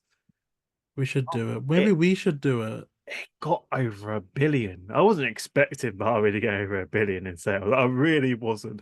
The the Super Mario Bros. Movie getting over 1 billion took me by surprise. And when I saw the Barbie one surpassed, I was like, "Fucking hell!" And we saw Oppenheimer do well as well. It was a good year for Warner Brothers, It actually, it wasn't it, was a really? great. They made a lot. Um, Even so, Nintendo had a good year that year. oh I. Okay, here's an interesting question. This one's a little bit interesting. Who were three of your early celebrity crushes? Okay, so I did write these down, but I only got two. I couldn't really think of a third one, to be fair. So I chose Emma Watson as Hermione Granger from Ah, Harry Potter, and then I also chose Alicia Silverstone, who played Batgirl in the Batman and Robin movie. and also Heather Jasper Howell in Scooby Doo 2. I See, didn't that's really, an I didn't really, I interesting didn't one. add that one. I didn't add that one, unfortunately. I thought of those two because I thought, screw it, like especially Batgirl, Batman, and Robin. I like that. So those are two of your earliest ones. I'm sure I've got like a series of canon events because I said that I would speak about Looney Tunes back in action later, and that's now. Because Heather Locklear as Dusty Tales in that movie, I think that was one of the first times that I really knew, like, that I was into women, and not like I was contemplating going the other way before, although that would have been fine. It was the first time that I was kind of like, huh, why am I pausing at this scene? Or why do I always why am I always happy to see this scene come on? And it was like one of those instances where it was like, when a light bulb lights up, I'm Yeah, like, so I forgot about this scene in Looney Tunes Back in Action. like when Daffy's eyes pop out and land on his beak or his bill, bro, that's me as well. That was me as a kid. And she was about like 40 odd at the time, but she was outperforming even people in their 20s. Like Heather Locklear as Dusty Tales, absolute cornerstone of my development. Well, she was As looking great for someone who's 40 at the Yeah, time. and even now she still looks all right. But and that was one of my main events. And also Sarah Michelle Gellar as Daphne in the first live action movie. Again, that was all of this happened in like the early 2000s. That was instrumental to my development as well, especially with the go-go boots on. That's another thing that's been like, huh, why do I prefer this outfit to the one in the second movie? And then that was another light bulb moment where, so there's a lot of these things kind of informed that development. I do have a few more, but they're ones more like that I just happened to see, not ones that I saw in movies. And that was like, you get your standard like pop stars that are always in your face at the time. So for me back then, it would have been either Cheryl Cole or Britney Spears, one of like the mega stars. Yeah. But yeah, for those, the first two, Sarah Michelle Gellar, Heather Locklear, that was me. That was me. And I know a lot of people say Megan Fox in Transformers, but I've actually never watched the Transformers movies. But we'll see. We'll See, see. Megan Fox in the early Transformers movies, amazing. I feel like the Transformers now is nowhere near as good as it used to be. It definitely went downhill by a lot. Yeah, I don't know. I've not seen. I've rewatched actually some of the classic animated features for interview research. So back in season one, interviewing Gary Chalk, David Kay. I rewatched some. I think it was not. It was more like Beast Quest. Is that it? It was a while ago, but Beast Quest, Beast Wars. Um, but yeah, some of the animated things I watched. I've never really seen much Michael Bay, to be honest, except for those Ninja Turtle movies he did. First one I didn't mind actually. It just wasn't my favorite. I think Michael Bay was the only one who goes in hard with the explosions. You can tell it was a Michael Bay movie when there's explosions after explosions after explosions. And it's just like, and he was the first one to give Transformers balls. Balls. Gave them testicles. Yeah. What? That's crazy. You can see it in the movie, they all have testicles. They have Transformers balls, and then they removed it in the latest one when he stopped doing them. Like, Jesus. yes. And you can tell when it's a Michael Bay movie, everyone's ripped, in good shape, Yeah. all muscular, explosions, gunfire. Musculature. danger, and I was like, that's a Michael Bay movie. I think now we have a question quite catered to you, possibly. What was your best unboxing video? Oh, God damn. I've done a lot. I've done over 790 unboxings onto my channel. I've had some funny moments on when the case smacked me in my face. That was a short clip. When I got my expensive camera for 600 quid and I dropped it on the video. Yep. Jesus. This is an expensive camera that dropped. But my unbox actually, I would probably say probably my most one that mm, got me into losing weight was when I did the Red Dead Redemption 2, no, Red Dead Redemption 2 PS4 Pro unboxing. Um, Probably the first ever console unboxing on my channel. Probably the one that like the setup was bad that day, but I edited it down because when I look back at the video, I saw my stomach hang out when my shirt was stood up, and it made me realize that I'm that much out of shape. So I zoomed in so you wouldn't see it in the video, and that was when I started my weight loss journey. From like that, I think it was Oh, like 2018. I think that was. So probably that's the one because it made me realize I need to lose weight. But I've done so many because I did a joke unboxings like toothpaste and whitening one as a joke. I went to Poundland and I thought, you know what, I could do an unboxing video of this. I could do a unboxing of that. Oh, Scott, I'll do that as well. And I was like, I'll do these as like joke videos, which people took very serious. It's like I don't know why you're doing this. And I did it before. I did it recently after all the DVD ones and that. People didn't like how we regressed back. I was like, I just did it as a laugh. But my toothpaste white unboxing one got like close to 20,000 views. And I'm like, damn, when you do a very poor video, just throw it all together. It gets a lot of views and attention. I didn't mean anything by that video. It's just toothpaste unboxing. It's just open lid, there it is. Ta-da! Made a nice 2 or 3 minute video out of it. jeez. But I've done a lot of videos. The Disney classic unboxings, that was a nice one. The iconic moments from Warner Bros. I still haven't got all of them yet. Uh, I think the playlist has over 40,000 views on the playlist alone on the iconic moments. The Scooby Doo unboxings, I have over 130 of them for the home media releases. They get a lot of views. So I've done a lot. I'll probably say the camera one when I dropped it, the case when it smacked me in my face. Um, and the PS4 Red Dead 2 unboxing was probably my most favorite one. I think that got me realize that I needed to do something about myself and lose weight because I'm constantly looking at myself saying, "Am I in better shape? Am I losing more weight?" See, I think that's a great story because not only is it an unboxing that meant a lot to you, but it was also instrumental in yourself. And I think a lot of people, they talk about content creator burnout, and I do see it, but also I think that moments like that are often glossed over just because it isn't like the thing that people necessarily gravitate to. But yeah, I think all those personal stories are just really good. Um, so here's an interesting one, and this is like a one that was kind of weird. You probably know which one it is, but it was someone asking us a little bit of an advice question. So I will keep this person anonymous because I actually didn't put an anonymous option for this one. So we literally have a genuine, and I know this person. I haven't spoken to them in DMs, but it is a legitimate real person. So I am gonna try my best to be serious here, especially when they've entrusted us with this without using anonymous stuff. So I'm currently working in an office with a girl that I have a crush on.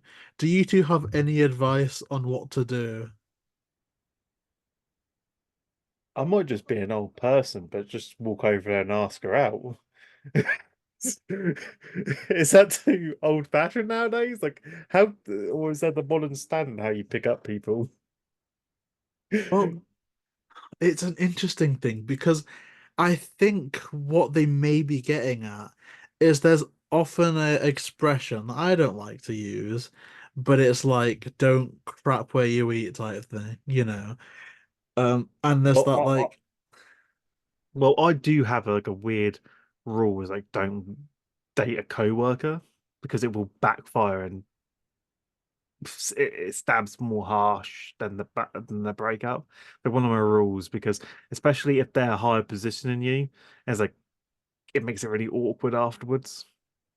And depending on where you work and what kind of situation, they might have rules in place about not dating co-workers or like if you work in retail and you date a co-worker and like ends badly, you work on shift together, it makes it even more awkward to try and work because you've just broken up. So in an office, I've never worked in an office before, so I don't really know the environment in a workplace. Like, do you see her often, or are you working next to each other, that type of yeah, deal? because when we But got this question or through, I was is thinking like is Tim she and more higher up Dawn. than you, or is she close to her promotion? And like, or people gonna like say, "Oh, you got the promotion because of him," and that type of stuff. Well, that's my thing. Context is a pretty important aspect. So there are some qualifying factors which I would say just walk away. Like if she is already in a relationship, just walk away. Don't try and do anything to muscle in on that relationship. Be respectful to it. If you are of a higher position in the company, I would also say walk away because I don't like the idea of an imbalance of power dynamics. Although maybe I'm a hypocrite because I also kind of want to say if she's of a higher levels, that's less of a problem to me. Is that hypocritical? Possibly. But for me personally, I don't like the idea of guy manager going after a subordinate. I don't really mind the other way around where a worker wants to date like a manager or something. I don't know. Maybe that's just me, but that's kind of something I would say if you're higher up than she is, walk away. Um, Other than that, unless there is a company thing in place, I would say go for it because it could end badly. It could end in distress. Maybe you have to Well, change jobs, maybe you don't. But if you're sure she's the one, I think you'd regret not making a move more than making a move. because the way I look at it is like you can only there's only one or two options she could say. She could say yes or no. I would just say go over there, talk to her, um, start having a conversation, build an interest, or if there is something going on, like you are friendly on talking terms, then just pop the question about wanting to like go on a date, me up, and all that type of stuff. Because the worst thing that she can do is just turn you down and say no. But then Oh, if you start dating and then it doesn't go the way you want to, and then you break up, then it becomes really awkward. So you got yeah. to really think about the consequences of like if it doesn't work out, the aftermath. It's why I could never really date a coworker. Or just find an excuse to get close to her. Like, I know that this is a while away, but I know that this is a US based person. So it's kind of like you've got stuff to prepare for. Like, if not the summer, I know that obviously 4th of July is a big thing over there.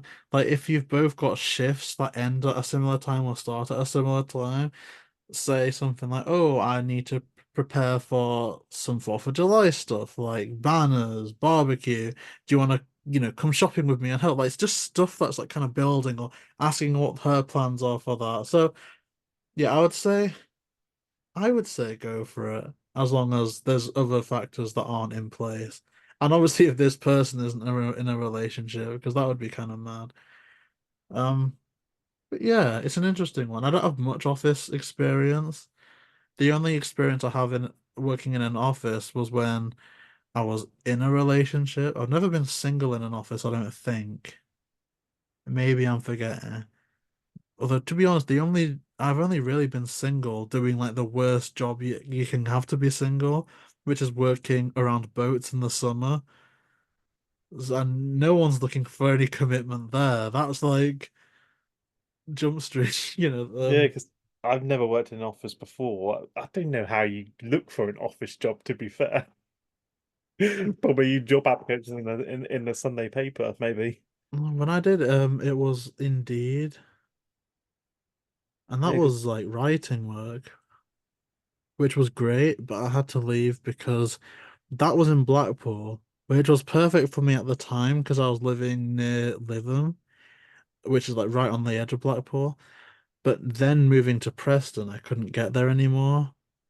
Probably if I, but then again, oh, there was so much wrong with that job actually. But yeah, yeah, that's an interesting one though. So Yes, yeah, I never really worked in an office, so I don't. that being said, do let us know how it Because goes I work in because I'm retail, so it's curious. just like if like say if someone in my position dated a lower position like a CSA and all that, it's like and we break up that it's like it really it just would feel awkward for a while, especially when you got to run shift and then you're working together, and especially if you are dating, you got to like order around and that.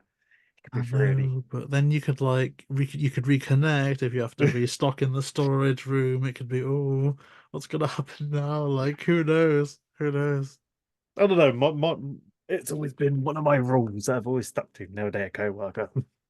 A good rule, good rule. And you know what, to this person, maybe the woman that you are interested in also has that rule as well. And I think an important thing, if that is the case, just take the possible rejection on the chin. It's not a slight towards you. A lot of people do have rules like that in place, and even if someone is wildly attracted to someone or they think that there's potential for a future there are definite legitimate reasons to have a rule like that in place. So if that is the Just case for her, just don't take that to heart, just don't It be a is what it sit. is. Just don't be a simp. Like, Imagine that, I'm just trying to be all kind, like, and you're like, "Hey, just don't be a sim." just don't be a simp. Yeah. Just straight up, be honest. Ask her out. If she says no, fair play. If she does say no, go to the gym, work out, find yourself a gym babe. Oh, that'd be good. That'd be good. Option two, So here's an work out. interesting question. If a new show like the new Scooby Doo Mysteries, which only had Scooby, Shaggy, Scrappy, and Daphne, do you think you would watch it? Yes, because I enjoyed the Scooby Doo mysteries before with those cast. Even though I do say I don't like like Scrappy in general, I feel like when it's with other people in a group, I feel like it balances the annoying character out.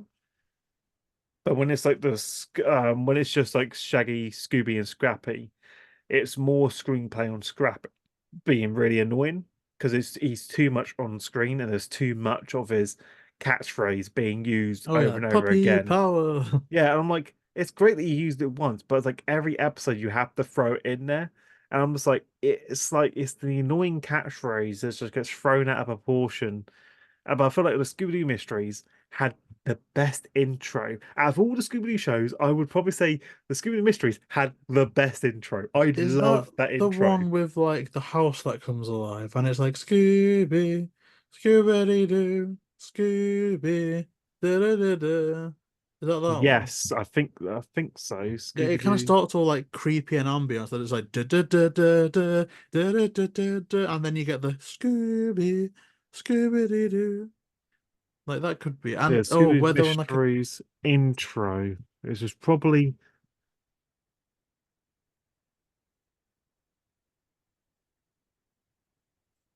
no, it goes Scooby Dooby Doo looking for oh, and then you. it's dun dun Yeah. dun dun dun dun dun dun dun dun Scooby. Scooby Doo. Dude, I love this intro. Oh, there's so many bangers.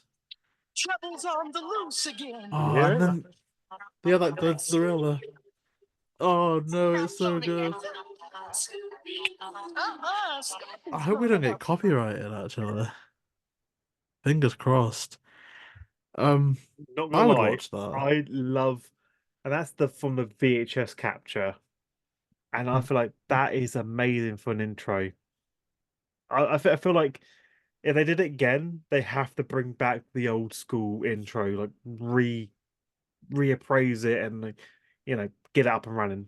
A little bit what they did, for that what they're doing for like X-Men 87, is it called? Like, they're kind of reusing the old intro there. I mean, that's good. Which works. It's like So, nostalgic. here is another question. Who is your favorite Disney princess? Do you have a favorite Disney princess? I do. Well, I kind of do. Elsa from Frozen. Ah. So Elsa from Frozen, that's a good one. I remember a really great clip went viral from that movie, with like the Let It Go scene, and there's like a group of like people in the army that were like reacting to it. And when she does the thing with her hair, they all like go, hey! That was one of my favorite memories from that Frozen era. And for some reason that I don't remember and can't explain, is my Spanish teacher at the time played that clip in the classroom. I think it was because she found the version of it in Spanish to try Wait, and so teach how us. old were you when this came out? It came out in 2013. I know that I was in year seven plus. I don't know how old. All I know is that it was at least year seven. Because it came out in 2013. I was like, Jesus Christ, so So I'm I really would have old. been 15 when it came Fucking out. hell, I'm old.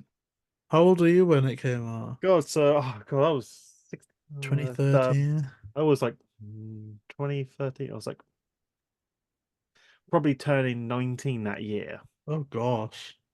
So I was a baby Oh God, because I'm 30 this year. and I'm 26 this year. God, yes, I'm 4 years old. See, I feel old sometimes. God, it's weird when I look back at Frozen and I feel like it only came out last like a few years back, and then I look at it like it came out 11 years ago. It's like Jesus Christ. Oh, it's a 2013 one. That oh, like my last year at college. Wait, what year? What date? December. No, I was finished college by then. Jeez. It came out in December. I was already finished with college. Jesus Christ. Oh God, that is like so. I'm so old. I don't like looking back on old films that I think like Recess School's Out, Oh, is that 2003? Another 2003? 2001. Oh, wow. Recess School's Out came out. My green tambourine. I loved that movie, Me too. and it makes me feel old looking at it. It's one of my favorites though. Like that should have been on my animated list just for nostalgia, especially when Miss Finster's like, "Get a coat, stop right there, Kojak," and just it's go time. Oh, The police scene was fucking hilarious. I love the place. Wait, so a bunch of ninjas are using the training school to that's a ninja jiu-jitsu training jujitsu ground. training ground? Are they trying to do like the laser beam I'm with the serious. light? So wait, don't worry, lady. You go home, pick some cookies, and we'll make a personal call to Jackie Chan. Yeah, he's the perfect guy for this. Oh, it's so good. Randall, get back to my place and get the butter. Get the butter. It was. Oh, I'm gonna see. This episode has made. I've got like a whole list of stuff I want to watch, just off the back of this episode. Johnny English, Kung Fu Panda, Spider-Verse, Spirited Away, Recess. Oh, But I I need love to the fight stop. scene with Miss Finster where he takes on the bold guy. And he's like, hey, jackass, leave that kid alone. He's just there, like, in a pit of feather, and she just completely annihilates him and knocks him out. Like I don't understand. He had his hands up, but he had no guard. He was awful. He got chinned with like a decent He got 1-2 he combination. got Dun, dun, dun, defeated dun, dun, by dun. a dinner lady. It's just so good. And then Miss Grokey with the oh. Yeah, the nunchucks and everything. I'm just like, Nah. but I like the the scene with Mikey in the event. I've got that feeling to you. Hold it in, Beggar, hold it. Oh, I That just can't. He just burps. yes, that scene. And who was the name of Philium or something? He's like, isn't somebody gonna say, "Excuse Excuse me. me"? Like that used to make me laugh so much. And I don't... Oh, that's crazy. That's actually brought back a whole last memory. Isn't somebody gonna say, "Excuse me"? It's just And the ventilation had to great. that's mad. Oh, before I dwell on that for too long, this is a nice question. What was it like working on this series, and would you ever return to it? It says very soon. I don't think very soon is the right way to look at it. But well, yeah, what has this been like for you? I enjoyed this series. It has been it gave me something to do when I couldn't make any other videos, and I enjoyed coming each week when I could to film various topics and discussions that we were talking about. And I would love to come back and do more. I would. If there's the right topic and the discussion, hit me up. I'll come back and we could film it. But like saying very soon, it's like we've done 100 so far. It won't be soon, but in the near future, we may come back and do a series. We might, do more discussions in the future. There's always something new every day and every month, every year to talk about. So, there's always the possibility of us coming back. But like saying very soon is, Yeah, I don't know. it's like It's what is very soon because it's yeah. like, like you said, there is some stuff happening, like Velma season 2, but it's like, do we really want to come back to discuss something that we may not like, or even then, But it's we're not now in nearly. the UK. That's the thing. So we have to I'm gonna then check. use VPNs just to watch it, and then even then, it's like, is it worth watching? Our 1 year anniversary of the series is on the 3rd of May. I don't think we'll be able to get a topic by then, but I don't know, different milestones will be interesting. Like we know now that the 3rd of May is this series' anniversary. So maybe at some point we'll do like an anniversary special or something while come out of retirement. But I've loved this series, and this kind of factors into a question that I've left off because I knew that it was gonna come in here.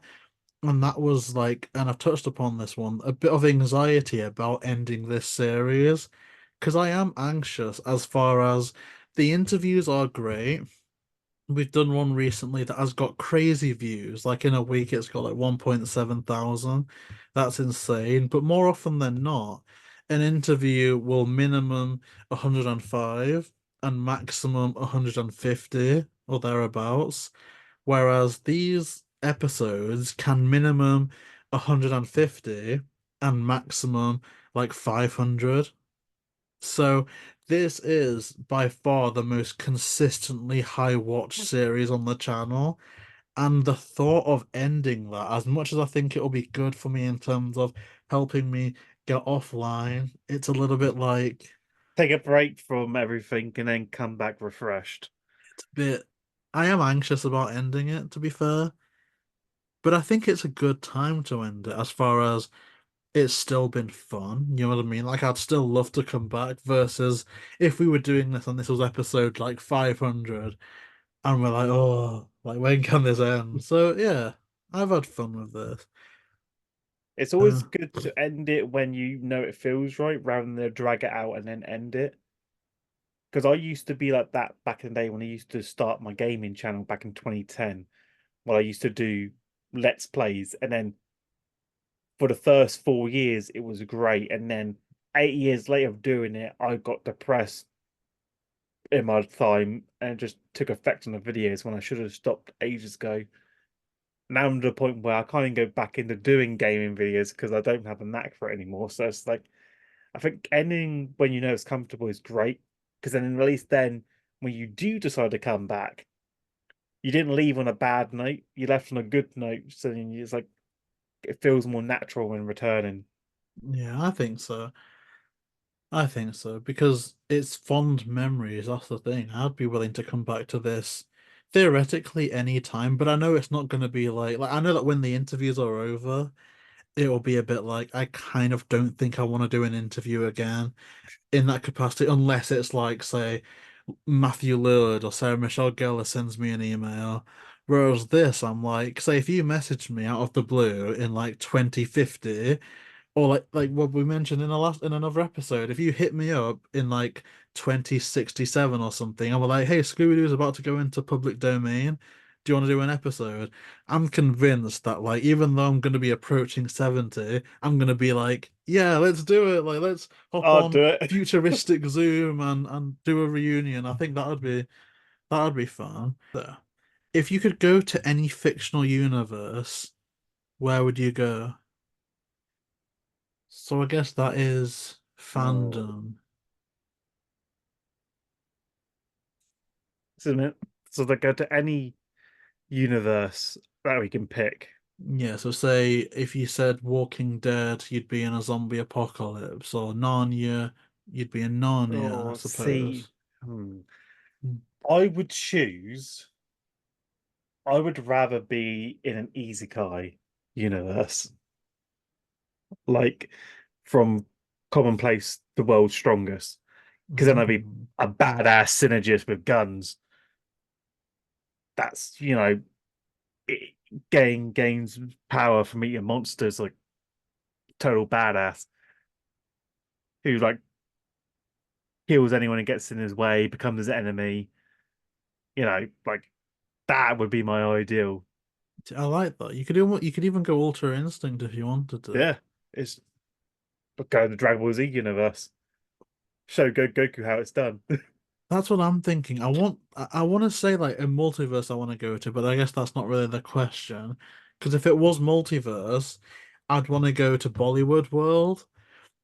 Because I used to love watching Bollywood, like Singers King, and I just want to be part of a Bollywood dance number. So if I would say Bollywood world, if it's just a part of the multiverse that I can go to. If it has to be something from a movie, then I guess my loophole would either be Mumbattan from Across the Spider-Verse or Agrabah from the Aladdin movies. So any of those, take your pick. I just want to be part of a Bollywood musical number. And that's my dream. Yeah, because I was going to choose The Walking Dead, but then again, zombie apocalypse. I don't know. You got to really be in that survival game to survive that. I'll probably die in the first hour. Oh gosh, I mean that's probably going to be the most dangerous hour though, It's because the, if a zombie apocalypse happened now, my instant thought would be, right, I'm gonna trek down to Asda and like stock up. But that's probably what everyone will be doing. Therefore, that'll be where the most carnage happens. did you remember the old series called Machinima, the old network Machinima? Oh, isn't that the one that did like Minecraft, like Sky does Minecraft stuff, like was signed there? Is that YouTube? They did a lot of Like, stuff like like because Machinima, they were the old school YouTube network back in the day. They were the first YouTube network to partner people. Did That's how you used to make Yogscast were with how you them? used to make money is through Machinima. Um and they did and before YouTube Oh, partnership program. yeah, partnership program, but before YouTube Red series, when YouTube did their own shows, Oh yeah. Machinima had their own called Machinima shows where they had people do their own shows. One of them was called Bite Me, which was a zombies web series, and it's basically a forgotten one, but it was so good, and I really enjoyed it. The first season was amazing, and I was pretty much what Mission were known for at the time was doing them, but they partnered people, they made them earn money. Like getting a partnership through Machinima back in the day meant you needed to have a lot of strong followers. Not like today when you can like make sure you had the requirements of 1,000 subs and then Yeah, and watch 40,000 watch hours. hours. Yeah. It's like you had to show that you had the viewerships, the content that actually matched their standards. Like, okay, we can work with you, we can see the potential running on for 2 years on your contract. It was a way more harder to get a partnership back in the day. But the Bite Me series I loved. And now Machinima's all closed down and then their business went under. But it's like the Bite Me series, the game of the zombie apocalypse. It's like if that was picked up by in today's standards of the YouTube Red, it would probably be a big hit. And they don't Yeah. do stuff like that no more. Like that was like even though it was on a budget, it was still good. I think a lot of the YouTube stuff wasn't that well received for a lot of it. Like, not obviously Machinima is its own thing, but even when YouTube tried to do stuff, sometimes I think fans could be a bit harsh because I know not everyone liked YouTube Rewind, and I wasn't a great fan of them. I didn't think it was a particularly good representation of the platform. It was more the YouTubers that YouTube wanted to push, the public image, like child-friendly stuff. But ultimately, I think a YouTube Rewind was a nice way to just cap off the year, and I kind of miss them. But I think YouTube could go into, more content creation, creating its own content more. But nowadays it's so competitive. Because Disney seems to be having a great monopoly on a lot of that. Like in the UK, Disney Plus is all the Disney stuff. It's got Fox stuff on Star. In America, it's got even some DC stuff now because they acquired Hulu. And honestly, if what Russell T Davis about the BBC, he did an interview about the BBC. If that goes under, and they you potentially because they've got a Doctor Who deal, if they eventually get the BBC stuff, like eventually Disney's going to be a powerhouse. And on one hand, that's a bad thing because if they've got no competition, they've got no incentive to get better. But also, it's kind of like isn't this what streaming was sold to us as at the beginning? Like the cool thing about Netflix is it pretty much had everything all under one banner as opposed to network television. And then streaming began to get more like network television when every other channel started doing their own streaming service. But if one person buys everything, does that not theoretically kind of get that back a bit? I don't know. I still like the old Netflix of when they used to send you the discs through the post and you send them back after you're done. That was classic old school Netflix back in the day. I miss Blockbuster. We didn't have a lot in England, I don't think, but I remember one that became a Tesco now that it was right past Lytham, I think near, I don't know where it was going up to, but I remember the old Blockbuster. I There's miss only that. one Blockbusters left, and that's in America, which is still up and running, where you can actually go there. I'll show you the video because I think James Rolfe did a video going there where you can still rent out tapes and DVDs there, I want to go. and they still accept the old Blockbuster cards. Could we vlog And there? then, yeah, you can, yeah, yeah. Hmm. It's pretty much the old school. They did it. They laid out. It has like it's the last ever Blockbusters that's still standing, and it's pretty much a nostalgic tourist attraction for most people visiting. But like it's in America, so I have to find the video to send you. But I was like, that I would love to go to see there because you can rent out the tapes and everything, and then just like pop them back in the return dumpster out front. It's like, man, that's fucking amazing. But yeah, Blockbuster is like they could never bring that back now, which is a shame. Hmm. It's a kind of a thing of a bygone era, but we'll remember it. So I suppose we should move on to the next question. Okay, so the next question is, do you have any favorite Scooby-Doo songs? Do we have any favorite Scooby-Doo songs? I mean, Oh, Chase songs in terms of the original do they series. count though? Because they're the soundtrack ones. Like, Well, I don't mean like, well, I don't think are like we on about proper OSTs. songs? Because if I go for proper songs, I like the ones from the music of the vampire. Oh, like the stay away from my Yeah, man yeah. home wrecker. Home Wrecker. That's good. You know what? I like that one. I think instrumentals we probably won't count, but I'm on the same page where I like the ones with the lyrics and especially like the What's New Scooby-Doo era of Chase songs. Like there's got that on YouTube Music. Like there's like a fan compilation on that and I listen to that so much every day. Like I'd do anything just to be by you. It's like oh, there actually is some like legitimate bangers from that era. Because Oh, and what I know else? like there's a lot of good chase songs as well. Oh But yeah, like they're especially in only the for the original chase. series Yeah, as in the well. original. Like I'm But in it's love like with an ostrich. you could say that those were songs as well, but they're chase songs. So at the same Yeah, like the time as romp. like yeah.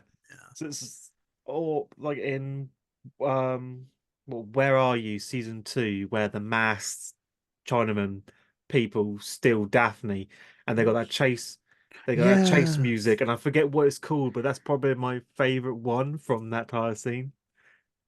I need to look that up now. What is that? I mean, I we'll forget find what it's out. called. We have to find it and stick it in the video. Yeah, we'll find out soon enough. I mean, there's also ambience songs. Like Land of a Million Drums isn't a chase song, but it's like an ambience song, like the intro to Spooky Island. I think that might be, just out of nostalgia, one Or of my Terror Time. all-timers. Terror. Oh, mate. That was a banger. It's still good today. I also love the aliens are here. Groovy. Oh, yes. I God. swear it's always the old classic ones that have better music. And if you look at the movies now, it's just it doesn't really hit well. Well, I like that one we Maybe got because I'm old, recently I feel from like we Trick lived in or a Treat time where there was Scooby good Doo. songs. Tear me down, Because start all now they over. try and make their own songs to bypass copyright, Oh whereas yeah. back in the day they used to like pay royalties to use Although, those songs. in terms of a pretty big licensed song, again going back to Trick or Treat Scooby Doo, they had Ballroom Blitz. That's quite a big one. But I remember the first time I heard that, I think it was actually in Daddy Daycare. So that's the level of thing I'm working on. Ooh. So here's an interesting question. Who should be the Thanos of the Hanna-Barbera cinematic universe that Scoob tried to set up? And I'm gonna have to do some research because it's the main villain from Johnny Quest that I'm thinking. It's either Dr. Zin or Dr. Yim, and I don't know which one. The Thanos of the Scooby-Doo universe.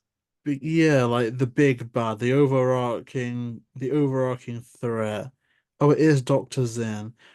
And I say Dr. Zin just because it's a human, yes, but someone with power, actual influence. There could be a bit like a Wilson Fisk type figure, a kingpin of crime, controlling, some official bodies, police force, FBI.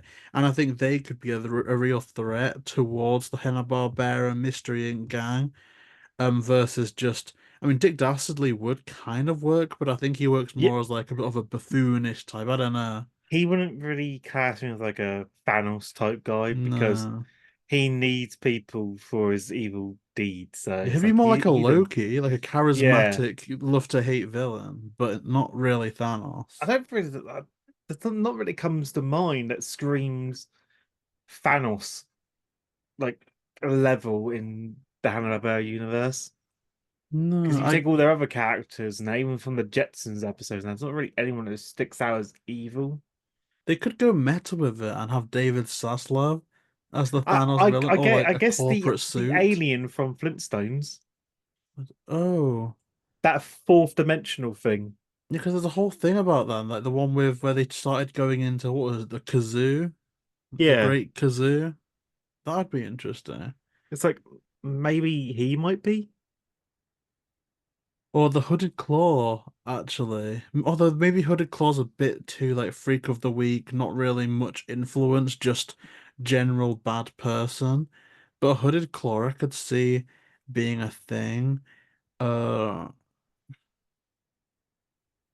I mean Doctor Zen I think would be the best route to go, just because it's gotta be someone with that type of power. Although they'd have to beef themselves up. I could almost imagine them being a little bit like a Lex Luthor in execution. Maybe you have to change some things from the original cartoon.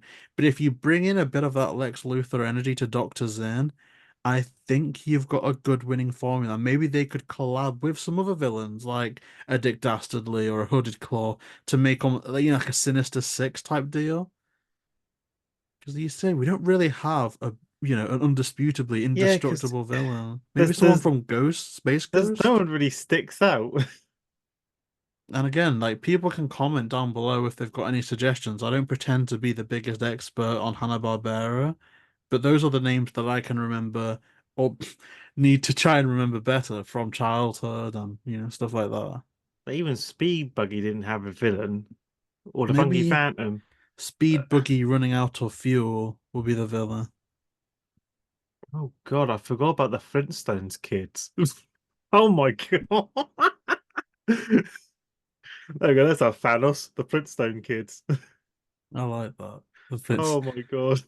Oh gosh. I mean, I, it could be a civil war. Could you have like I know they did Flintstones and Jetsons, but could you have Flintstones versus Jetsons and it can be like an Age of War type of like mashup where you've got future like heavy futuristic stuff versus like primal things potentially. I mean, I don't know, I don't want to pit your heroes against each other, but something along that line. You could have almost a prehistoric villain going against a cybernetic villain, and your heroes kind of get lodged in between that conflict somehow. That could be something. if But you got yeah, Johnny Quest, but again, was there anything from Johnny Quest that would have stand out? just Doctor Zen, unless I do like the idea of a somewhat misguided I Benton think I think quest. Johnny Quest is the only one from that category that would Yeah, have any potential of having Thanos. Because if you exactly. look at all the other shows, Well, maybe Space Ghost, like something from the really? Space Ghost universe, because that was a bit superhero-y, wasn't it? Because you're right, there are only a few. Like you're not going to get anything from like Magilla Gorilla, unless Magilla Gorilla has like a King Kong brother. I don't know. You could have Space Ghost characters. I don't know who the main villain on Space Ghost was. Um, or maybe Scooby Apocalypse actually. If you bring in something from that universe, like maybe the virus, maybe there's like an abundance of those creatures. You know, a bit like Marvel What If there was like a thing where the zombies came. That universe could be leaking into the main universe, and so you've Yeah. got the whole world to defend against these creatures. That would be an interesting one. Yes, there's not really a lot to choose from. It's not really like a dangerous universe to work in. Yeah, So it's only like three shows, that's about it. I think Johnny Quest probably is the most highest standing because yeah, I think it's so. I think it's the only serious show out of all of them. That and Ghost Chasers, but I think Johnny Quest is more Oh yeah. the James Bond of Hanna-Barbera. Yeah, like Goober and the Ghost Chasers, but it's good. It's good. Like, if anyone, again, like I said, does have any suggestions, I mean, for any of these answers, like, almost feel free if you're watching this to like answer along with us in the comment section. That would be really cool. And this is another really cool one. If you had to cast a Scooby-Doo movie using only UK actors, who would you cast? Um, and I have one person for each. So it's like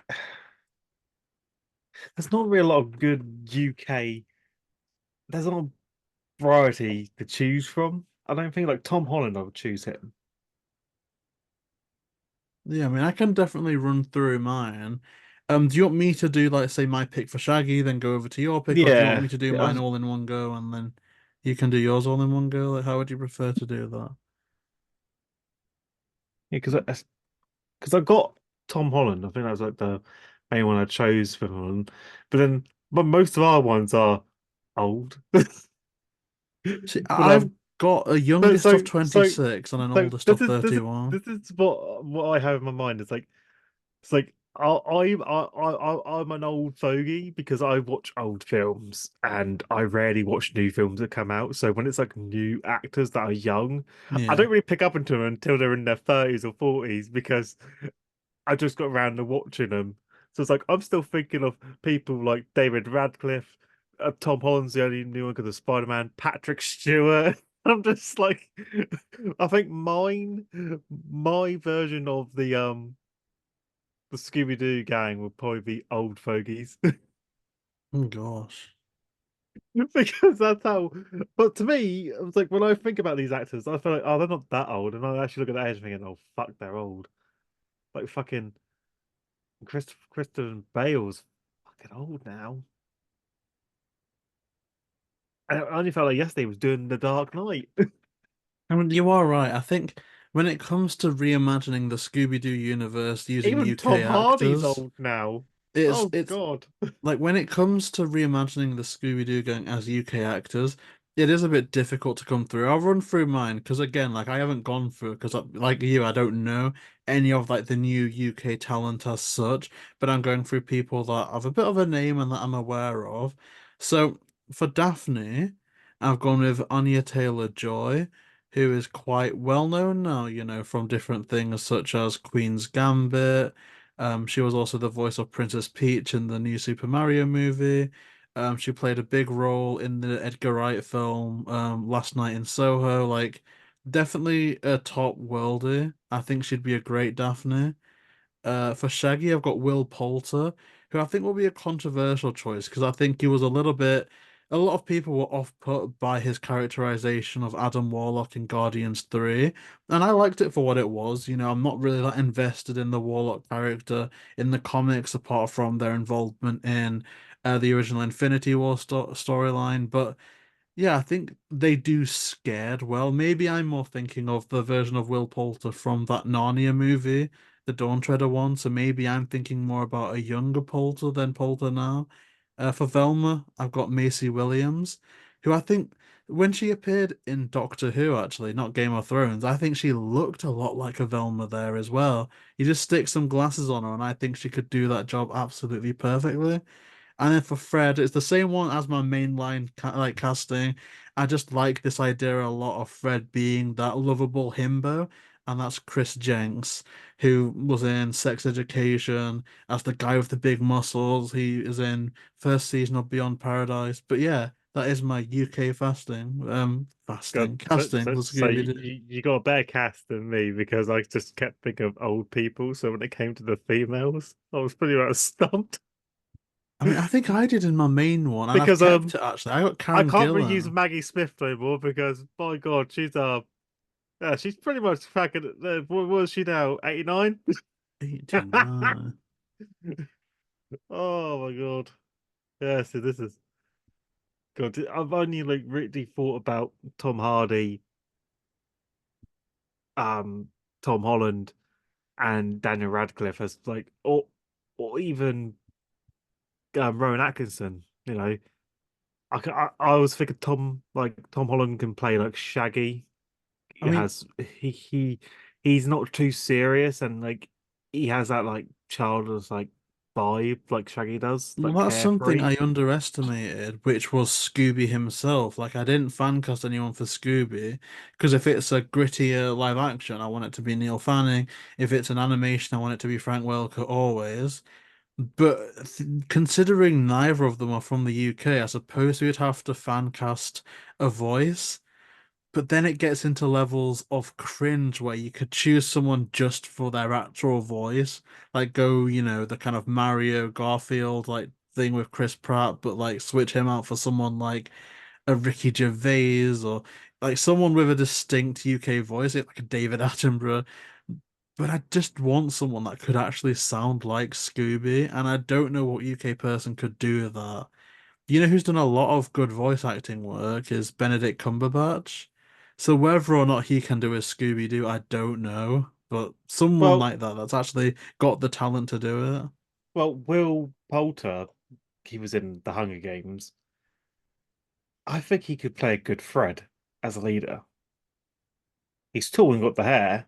I think maybe you're right now. I was just thinking of Maybe Narnia, to be oh, honest. he Where it was like, oh, like it was kind of like a coward that learns how to have a heart of gold, coward that learns to be brave. yeah. But the Hunger Games, he actually, kind of oppressed me in Hunger Games. So I oh, forgot who he was in the Hunger Games. was it the Hunger Games? No, the maze runners. You know what? Yes, it's been years That's since it. I've seen that. Years. Where's Dylan O'Brien from, actually? Because I know he was in the front running for Spider-Man before Tom Holland got it. Where's Dylan O'Brien from? Dylan. I think he's American, actually. O'Brien. And this is a bit of a tangent. Is an American. Okay, America. Tom Felton could probably play a Scooby-Doo villain. UK voice actors. He could probably play any villain he wants. Because I still remember when he was in The Flash, he still had that snotty Malfoy vibe about him. Just looking at this, John Hurt could have done a great gravelly Scooby. Not really Welker Scooby, but Don Messick Scooby. I think John Hurt would have been great at. Not really seeing anyone else. What about James Buckley from Jay, from in In between Between? us. Yeah. Oh my God. Jay as Scrappy. That would be the weirdest fan cast, but I'm there for it. Like, imagine the James Gunn version of Scrappy played by James Buck. Oh man, I'm just now imagining First like voice acting career he plays for Scrappy. iconic like J quotes coming out of Scrappy's mouth though, and it's just so I can't even repeat any. I can't even repeat it. It's that crazy. Like that is nuts. That is nuts. So, our next question is. Oh, we've answered that one. Our next question is favorite monster in the whole Scooby-Doo series. Oh, so I actually do have a one. It's Oh, almost I like the space kook from Where Are You? good choice, good choice.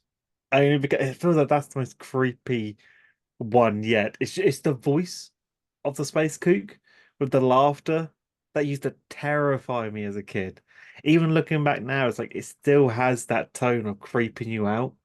Some nights it's just like the way they done it with the illusion background, like the intense music. So that episode alone is gold. It is. That's the one like thing. Like I love all the monsters from the original classic series, but I like it when there's different versions and they're all good. Like for me, it might have to be the 10,000 Volt Ghost from originally the Scooby Doo show, then adapted in things like Monsters Unleashed and Trick or Treat. I just think there's never been a bad version of the 10,000 Volt Ghost. The way that it's animated in the classic series just looks so vibrant and intuitive, and reimagined in live action, I think is the scariest one, at least for me, in that second movie. I guess the second option would be the werecats from Oh um yes, yeah. especially I still love the scene of when you see them like dissolving into bone. You'd never have For a that kid, nowadays. you could never know. There'd be parents like complaining, like my kid just saw that, now he's traumatized. Yeah. He's just become a man, love. But it's like I think you need to be a bit traumatized. Like, I know. oh, I mean, I don't know if it's this video that we've gone into it, but I remember watching or trying to watch Scream for the first time, and the only reason why I stole it from my sister's room is because my parents and her had a night that I had to go to bed early because it was too scary, and I'm like, no, I'm brave enough to watch this. I'm gonna do this. I turned it off after that tree scene. I'm like, no, yep, you're right. I can't do it. So. I think you need a little bit of that edge. You need it. At least I did. But then Yeah, again, because you need to at least like if they fall over, don't help them up, let them get up on their own. well, I don't know about that. Well, Well, that's the whole saying. It's like, they got to pick themselves up although to get used apparently to it it. does take a village. Or, if, you know, treat them like how Batman was. Oh yeah, why do we fall so we can get back up? Oh, Oh yeah, I like that. I can't swim. Here you go. In the lake you go. Oh, that's how I was taught to swim, but I love swimming. What doesn't kill you makes you stronger. Or as Will from the Inbetweeners said, except polio. So, our next question: any favorite childhood video games to play? And I have got three written down, but if there's any ones that you remember, feel free to go into those. I liked Final Fantasy 3 for the Super Nintendo, which was actually Final Fantasy 6, and when we got a bit older, that was the game that I loved playing. It's probably what got me into RPGs. And then Yeah, also RPG. Sonic and Knuckles for the Sega Master System. Was that a Sega Because Genesis or was that? Sega Genesis, Yeah. it because the Sega was my first ever console I had as a kid. That was the other game I loved playing. So I feel like I'm still a Sonic fan to this day, even though I hate the water levels. I'm a bit like that with Sonic Mario. was the one game that made me realize I fucking hate water levels. And Banjo-Kazooie for the N64. Oh gosh, yeah, I remember you had that What? Banjo-Kazooie statue as well, didn't you? Yeah, Oh, that's sick. I got it right here. That was the one from our toy store thumbnail. Let's recreate it. Look, it's a flashback. It's callbacks. This is it. I Fan love service in the last episode. I love this one. This is like amazing. It looks like one of the Hot Toy figures in detail. I love the fur. Like, oh, but then again, actually, this is a tangent. Did you hear that apparently game might be like in trouble of closing because now like loads of staff are apparently on 0 hour contracts? Have heard about that where Bro, they don't offer contracts anymore. It's all 0 hours, and then they even say on that job applications like you may not be guaranteed hours these weeks, and it's like so you work on 0 hours, and they can promise you, oh, you may get 20 hours, but you can't guarantee it. So no one really wants to work at game unless they're unemployed. I mean that's really bad. I don't know what when I think about the high street, I get so depressed because I understand it's easier to do stuff online, and I'm not against it like I used to be. But I'm just sick and tired of walking into the town centre and it's nothing but closed down shops, shops having last minute sales. I mean, in Preston, we lost our Mankind recently, which to be fair, it was just selling like tat, like Christmas stocking tat. But like now, even St. George's Centre, the best three things about that place is you've got the entertainer, game, and HMV. And to lose one of the big three of this town centre, I don't know. I mean, Kex is good. They're still doing trade-ins. I don't know if Yeah, but game have I stopped now, wouldn't work but at Kex. It doesn't really look like a well. So this is the thing though. When I used to go to Kex as a kid, it used to be a really nice place to go into. That nice little corner store that's hidden away, where you walk in there, it's all dark, barely any lights, but you had all these games, you used to trade in whatever, and they used to actually check everything to make sure, oh, we can't accept this because there's a bit of scratch in that. Good friendly service from, and when you come back in there a month later, the same people were still working there. That same guy who rejected my DVD was still working there. And now I walk into X, it's massive. All the DVDs are 50p. All 50. upstairs. Yeah, 50p. Like oh, loads Oh of yeah, there's DVDs. like Yeah, there's yeah. like an upstairs that's all 50p. Downstairs all over the place. They got eBay prices on some of the games and the glass windows. You can't even get a good deal now in Kex. Kex used to be the store where you used to trade in your games and pick up cheap games. So you get more games with the games you traded in there. That's how it used to work. Now it's just like I'm end up paying full price for a game that shouldn't really be that much. And I was like, I'd rather go on eBay and get it because at least then they'd be worth my money instead of Kex because they put those stupid little stickers on the box, Yeah, but I then hate that. which then ruins it because if it's like a Game Boy Advance box and it's cardboard, they put those stickers on there, it ruins the artwork. So it's already you lost about 30 quid of your value. All you got left now of the value is the cart. They don't really care about the quality Yeah, I of the think items they as a get. buyer, Kex isn't that great. Although I will say, as a seller, I've had to sell quite a lot of games over the years, and I have not been miserable with the price I've got for some of them. Like I sold a Wii U Spider Amazing Spider-Man 2 game about a year ago. I could have got way more on eBay, but it was so much easier to go into Kex and just get like 80 quid for it at 90 quid for it. I could have brought it off you. Really? What the fuck? Although then again, a year ago, we weren't doing this a year ago. But if you are interested in buying games, I do need to sell more. And I've got some like old Wii U ones, so Yes. I'll hit you up after So this. But yeah, I, it's the I, high I, I street. know people probably think I'm a hypocrite when I say Kex isn't probably the best place because I've done all those Keck pickup videos. But like Wii games were so cheap, so it's like it made sense doing it because I got over 300 Wii games. Well, I think Hex is almost a little bit like what Blockbuster was back in the day for me now personally, because you can get DVDs for 50p and then trade them in when you've watched them, like so it doesn't Well, clutter no, your space up. this is the thing. They sell a DVD for like 50p or box sets for £1.50 or 2 quid or sometimes 10 quid. But then when you try and trade it in there, it goes, oh yeah, we're going to offer you about 2p for this DVD. Like, you what? Yeah, 2p just for this as a it's like you had about 100 DVDs, they give you about £1.50.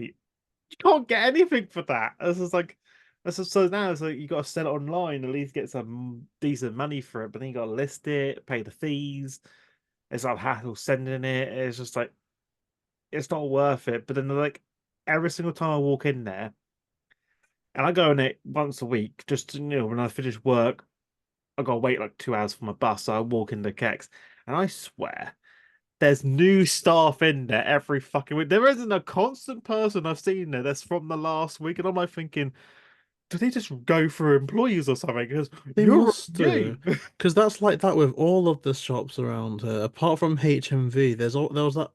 I don't know who it is, but from ever since I could remember going in there as a kid, there's always been the same guy working at my local HMV. Two guys, an older guy and a younger guy with like long black hair. And I don't know why they've always been there. So that's the consistent place. But anywhere else, there's just a revolving door Because of there's stuff. another Kex in Shirley, but I never bothered to go up there because it's all the way in Shirley. But I might have to check it out there because I don't know, maybe they might have something good there. One thing I will say, I would work at Kex purely because it looks like they've got a very pro energy drink approach to the working day. Like every time I go in there, they've got like a can of Monster on the side, and I'm like, you know what? As a fanatic of energy drinks, I think I would fit in there very nicely. So, if anyone from Kex is watching this, How's the attitude of your staff? Are they friendly, like full of energy? they are well not full of energy, but they're well full of energy drink, but they're Mine are friendly all enough, you mine are know. all miserable and they don't want to be there. So thinking, mate, you chose this job. At least give some good customer service. It looks like Well, see, over that's what here, I was like. please. I got angry. I got Right, let me visibly just. angry. Well, it's different actually. When I worked at a call center before, I left that job feeling sorry for call center people to the point where I made particular steps to be kind to people on the phone. After leaving my read or after finishing my retail job, it actually made me so much angrier with retail people because I remember scanning in like 3 box of toys, dun dun dun dun, putting them in the bag. Hello, thank you. Do you want to buy anything for £5? Yeah, and I love that. So it angers me when I go into a shop, buy one thing, and the cashier is still talking to the last person, like having a meeting with them, scans it in slowly, puts it in the bag slowly, and it's like, mate, what is this? Like, this isn't slow motion dude perfect. Like, please, can we get this done? And situations where I went into like the pharmacy and just at the shop there, everyone looked miserable. I think the people at WH Smith look miserable, and I understand it's not like the best job to do in the whole wide world, but it's like I always try to keep it 100%. I always try to be positive, so I'm like, I just want a bit of that. It's bad. It's bad. At Oh, least look when you how. work at a fun shop, like a sweet shop, be Yeah, happy. Hire happy people for fun it's shops. why I'm still looking each day for HMV because if I can get a job in HMV, I'll be happy. Even though I applied so many times before saying I don't have enough experience, mate, I'm applying for a team member position. I've got team leader, supervisor experience. I'm pretty much overqualified, and you're telling me I don't have the experience. How the fuck does that work? Yeah, it's a weird one, especially like because I Oh, applied for HMV Preston oh, there they go. recently-ish. Oh, is a Yeah, vacancy. yes, they are. Sales assistant. Oh yeah, go for it. But I lost out on that by someone that I used to work at the entertainer with. But I was like, you know what? Bloody hell, right decision. Like, so I could understand that.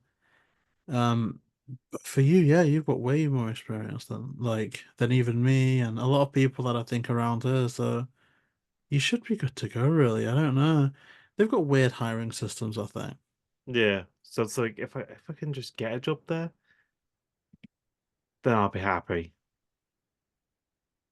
So I guess the next question is, do you think they'll make another theatrical Scooby-Doo movie, but in a similar vein to the Super Mario Bros. Movie, where there's less of a story, but is relatively more faithful to the source material? See, I was debating this like if they did do one, it's got to be big. But I feel like they don't really want to put the money in the budget, and it's not going to have the same effect as it did back in 2002 I mean, do they when need the a hype was still budget there. Well, as such? you got to hire Because, the right actors and that, and it's just well, like I think they tried that with you Scoob, need a and good. people missed the original guys. So if you have an animation theatrical, but do it with the main cast, like they've kind of already tried that right casting big names thing, and it didn't really work out for them. I mean, obviously there was the pandemic at the time, so we couldn't I really was thinking see more the line like real life, like live action. live action. Theatrical. If we're going to Super Mario Bros. Movie, then they just make sure that the budget is just there for the animation to make it at least bring the original voice actors over. Because even though Scoob was nice, I didn't get to see it in the cinemas. I was really upset about that. Um, I feel like it would have been 10 times better if they had the original cast. I'm not saying some of them were awful. I'm just saying I would prefer I the agree. original one because they've been voice acting it for so long. It would be stupid hiring other new people to play them because you're making it sound like you can replace them at any time. I mean, I guess And my issue is if it says, less of a story but more true to the cartoon. to me, it's a little bit like, is Scooby Doo not the story? Like, is that not what is Scooby, the plot line? So, monster shows up, handful of suspects, chase scene, monster revealed. Like, that is what Scooby Doo is, and that kind of is the story as well. So, it's a bit like to have a faithful Scooby Doo movie, you do need a plot. Like, it is the plot. Whereas in other things, you could argue that is a character piece. I don't think Scooby Doo's necessarily like that. At least not Where Are You? Maybe Mystery Incorporated. So it's a tricky one. Yeah. I don't know. It just really depends because, like, I think Warner Bros. Want to go with the streaming sites. I think that's what they're pushing for, is to keep it as streaming to be a lot more easier because I feel like the money won't be there in the box office. Oh, aye, box office. But I Mm, feel we were robbed because of the pandemic. I feel yeah. because the pandemic happened, we couldn't actually see Scooby-Doo in the cinema at the time, and so they opted for the streaming sites, which then people already saw it on the streaming site. So when it came to the pandemic was over and they put Scooby-Doo back in selected cinemas, people didn't want to pay to see it because they already seen it online. And even then, it was so reduced. Like, I went to see it in Blackpool, and it only cost five like quid per ticket. Whereas normally it's like 12 up, I'm sure. So it's a mess. Like, if nothing else, I would have at least liked to have seen the box office figures for Scoob and actually get a gauge of how financially successful it was. Because, yeah. So, question. If you each had four superpowers, what would they be? Ah, Really yes. interesting question. My only Yes. thing is I've done four, but my now reading it back, my question is, and maybe you can clarify in the comments, whoever asked this, if that's four at the exact same time or if it's just top four. My answer works both ways, but that's just something I'm Well, curious about. remember, think of it like this: you got Easy Guide into another world. What four abilities do you want? Mm. That's what I based it on. So shall I do mine and you do yours? Yep. Okay, so number one, speedster. Because I don't like public transport and I want to get places quicker. So if I could do, and I'm not really thinking like the Flash Barry Allen, I'm more thinking in actuality how it would look to me, like Quicksilver from X-Men, Days of Future Past, X-Men Apocalypse. That would be really cool. It also means that I could just like go anywhere in the world quick enough, walk on water. This second one sounds creepy, and I promise it isn't creepy. But the power of Kilgrave, like from Jessica Jones, just to be able to tell someone to do something and they do it, not in a creepy way, it sounds very predatory, but I just think it would be so much more convenient because I need to be quiet now, but there have been builders outside this room, this street for like a week, and they're so loud, they're so slow. I'm losing my mind. And they just make stupid noises for no reason. Like they're making like weird sounds, and I'm like, bro, if I could just look outside and say, hey, can you keep it down? Just keep it down, and it works. Just that scenario, or a crying baby on an airplane. Just, oh, please, quiet down the little one. If it works, brilliant. So that's what, and I don't want it permanently. I do want to be able to toggle it on and off. But Killgrave, I want that power. And also, like, it gets you out of stuff as well. Like, you can't park there, so yes, I can. Okay. The third one is the power of Shazam. Because I'd love to be able to alternate between me and some like muscular beefcake. I can just do so much with that. I think it'd be fantastic. And the fourth, maybe get some criticism, but the power of Aquaman, just because I want to breathe underwater. That's it. That's my power. What about you?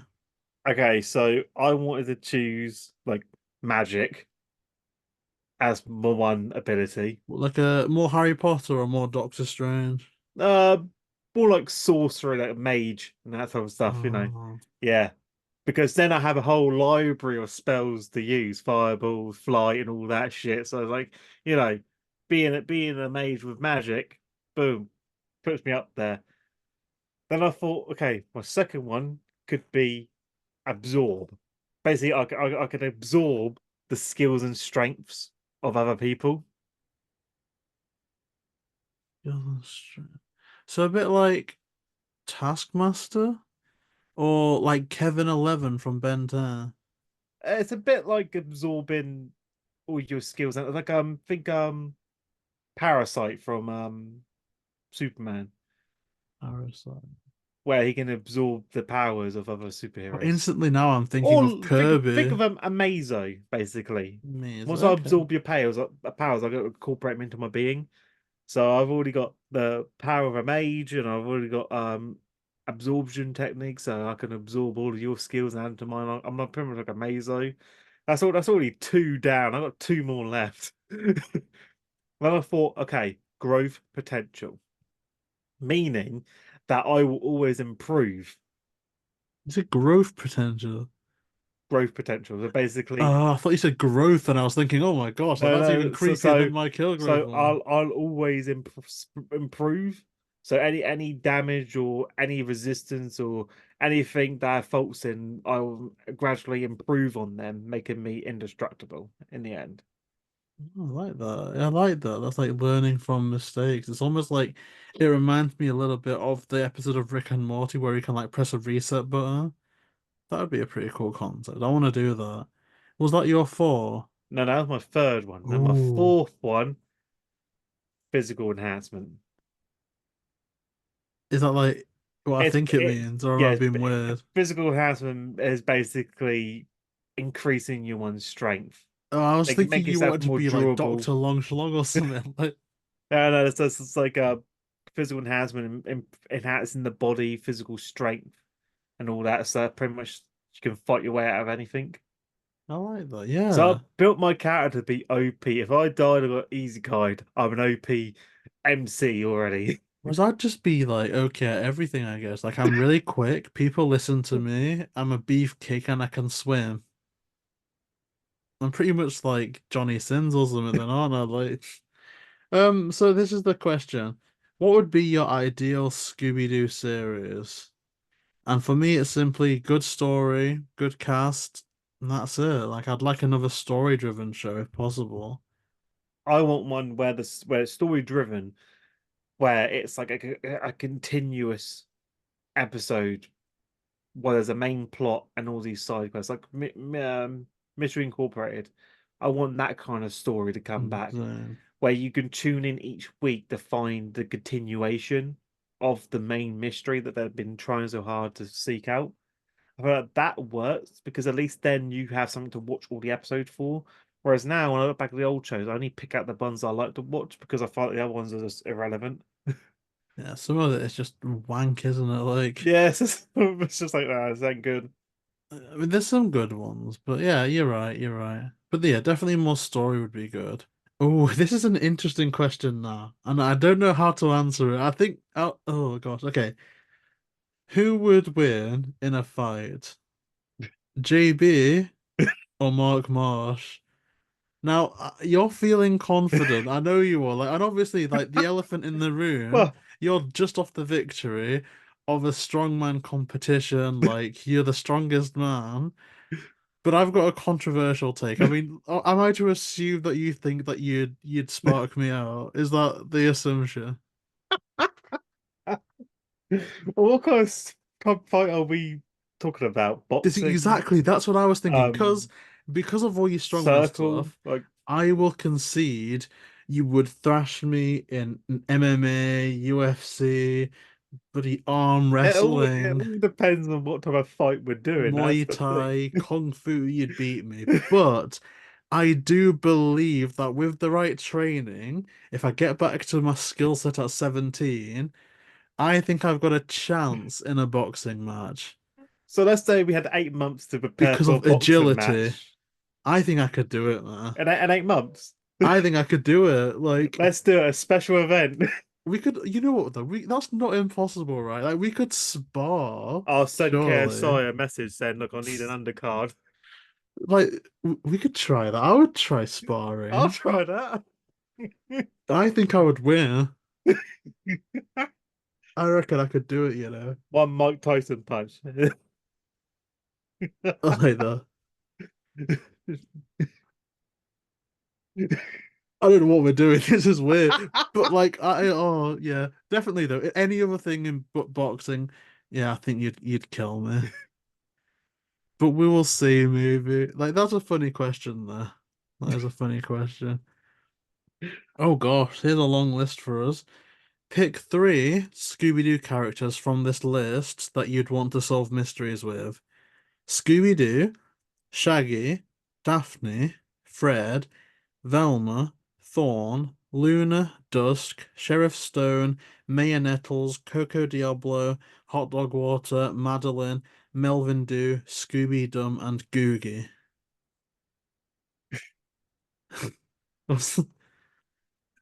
Yeah. I could choose two. Oh no. Is it Daphne and I'll Velma? take Daphne and Velma. Bro, I was thinking We will Daphne, solve the creepy castle alone. Thank you very much. Daphne, Thorn, It might and take Hot Dog longer. Water. No, Daphne, Thorn, and Coco Diablo. You can only choose two. Would you being greedy? It says three. Pick Oh, is three. it? Wait, so who'd be your third? Hot dog water. Hot Dog Water. Yeah, no, I need Daphne, Thorn, and Coco Diablo. They would be my. Only because I'm curious to see if she would taste like hot dogs. That's the weirdest thing I've ever heard anyone say. That's mad. Although she smells like, is it? Do you smell? Nah, I'm not going to have this conversation. That's ridiculous. Although could she taste like cocoa? I'll take one for the team. You can try. You don't know unless you try. That's my. This is wild, but that's my motto. Oh Was gosh, so this was is Gooey on Googie. Yeah, Googie on there? who appeared. She was in Was one she, picture. was she on that list? Yeah. Yeah. Okay, I might switch out Daphne for her then. Although I could have Daphne and Googie because they're quite similar.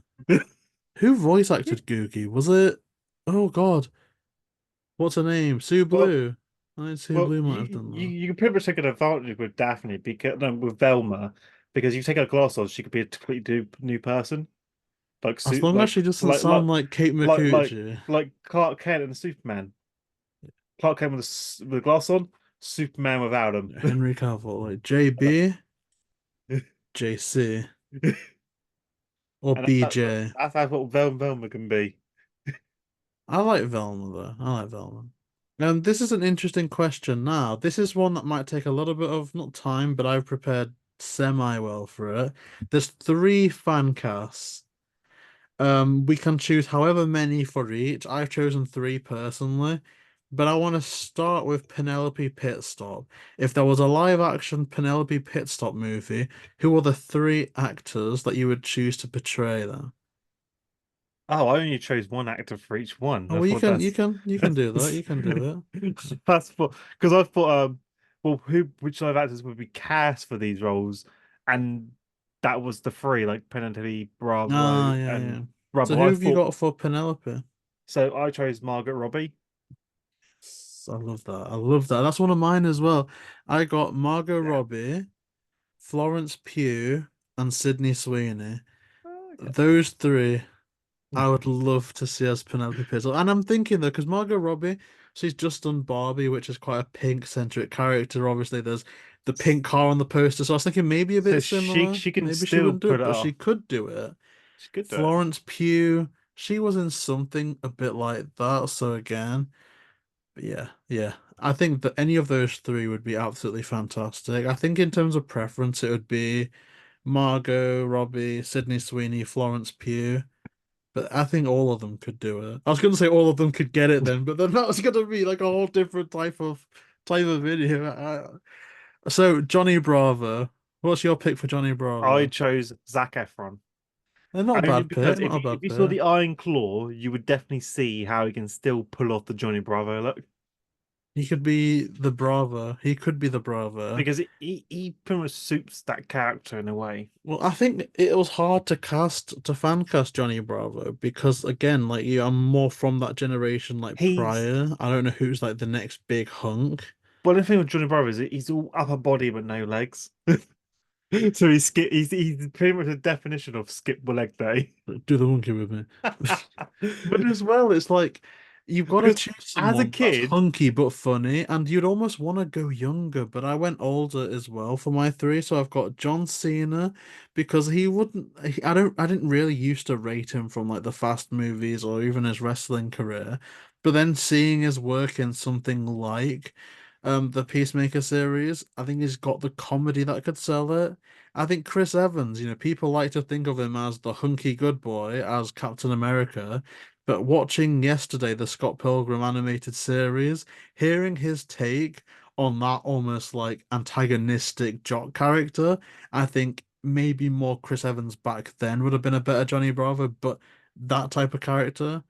Or Channing Tatum, who again an actor I didn't really rate at all until the Jump Street movies, when it's like, oh my God, this guy's actually hilarious. He's got great comedic timing. So those are my three, but again, maybe controversial, maybe not so good, but yeah, I like it. okay, Ooh, yeah, what because like about your Betty Rubble? so for Betty Rubble, I chose Jenny Ortega from uh Wednesday. Ooh, she could do that. She could do that. I was thinking more, she might be a bit young though now. Well, Betty Rubble is young. Yeah, that's true. That's true. That's true. I guess, how old is General T? Let me Google. She can't be that old. I've said like probably in her 20s. 21. Oh, yeah. So she's pretty much the age for it then. Is Betty Rubble a mum? Because I've been fan casting like mum characters. And can you be a mum? Well, I guess you can be a mum at 21.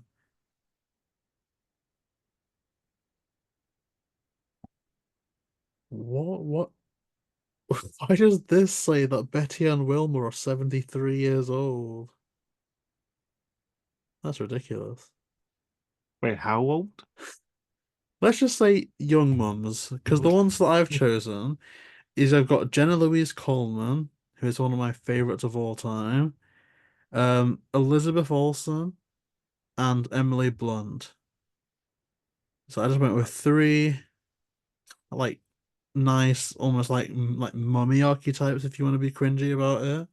But I think that those three are so skilled. My preference, I guess, would be Jenna Louise Coleman, but a bias there from like Doctor Who and whatnot. But I think they'd be great.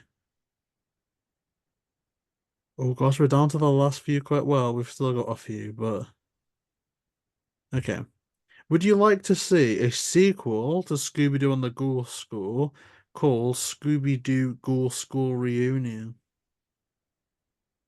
I would like to see a sequel, but maybe something with a better name. I like Ghoul School Reunion, because there is a school reunion and Ghoul School Reunion. Just call it Ghoul Reunion.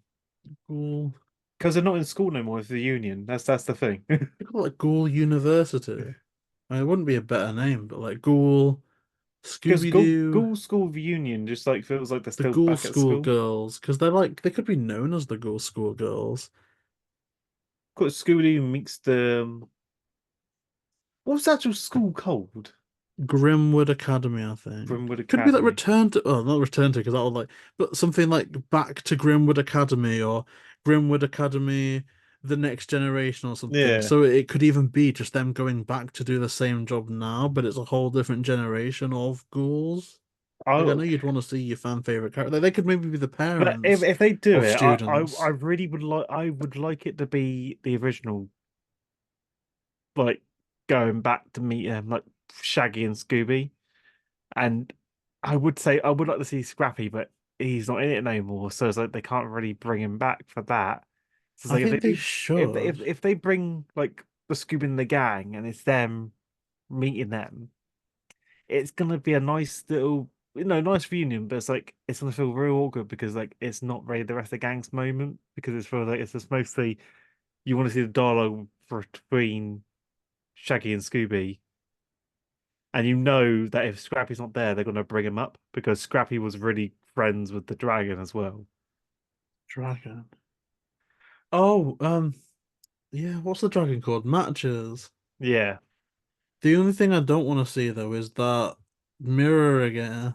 Because then again, if they animated that today, it probably wouldn't look half it as scary. no, it wouldn't. I feel like the way it was done back then had more life to it.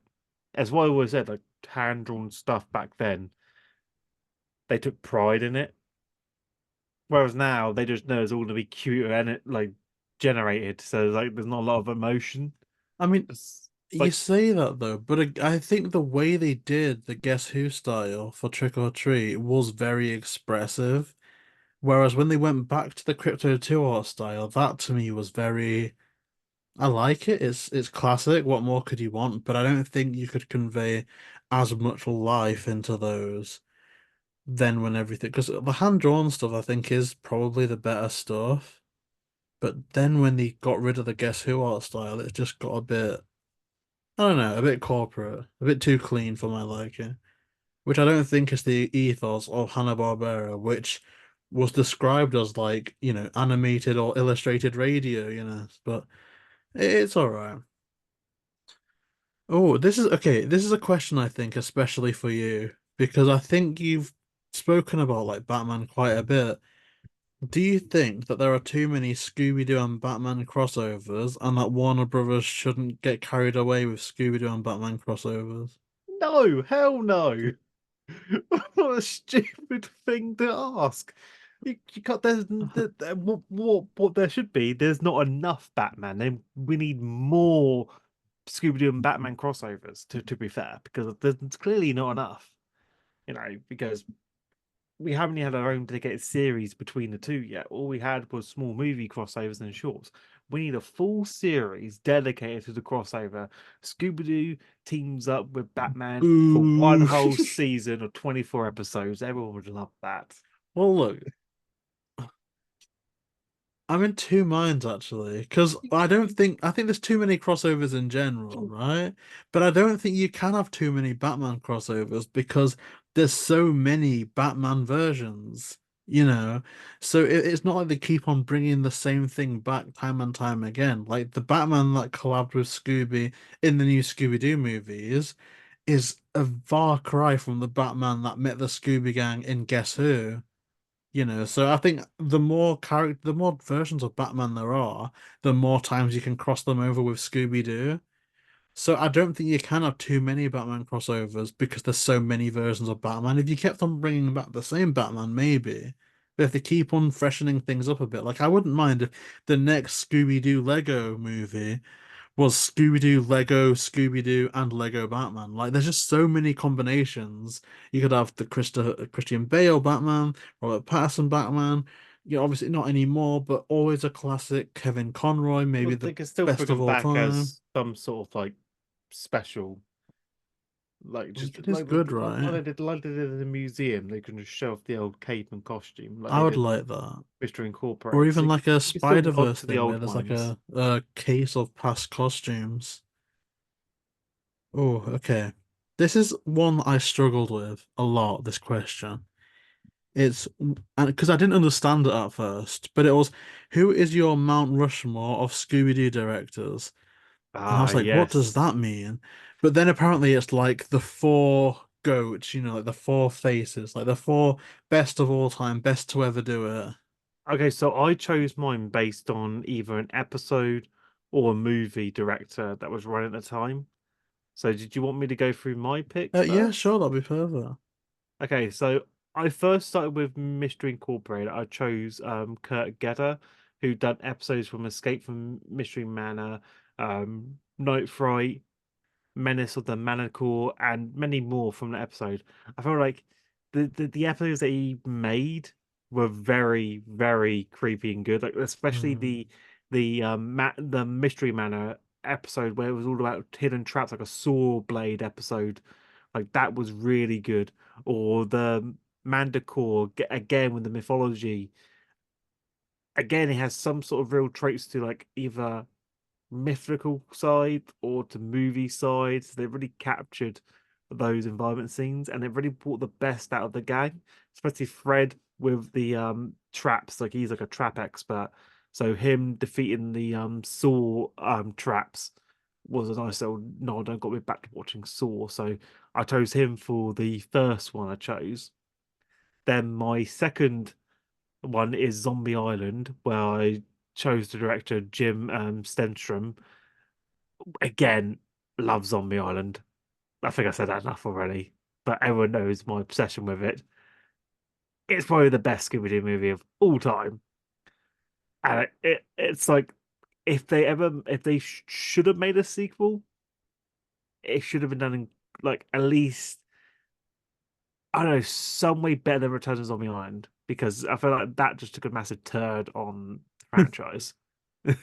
Then I chose Scooby Doo the movie, the 2002 one.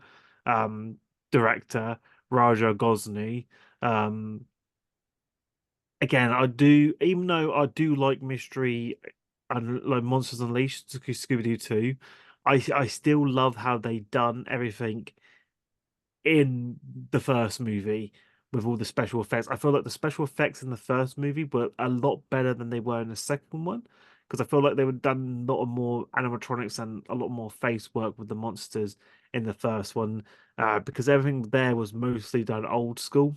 So it wasn't all done in a green screen room like it is today in acting. So they're mostly outside using blue screens, green screens, people in costumes, um, green screen masks and everything just to capture it and using the latest at the time animation tools possible.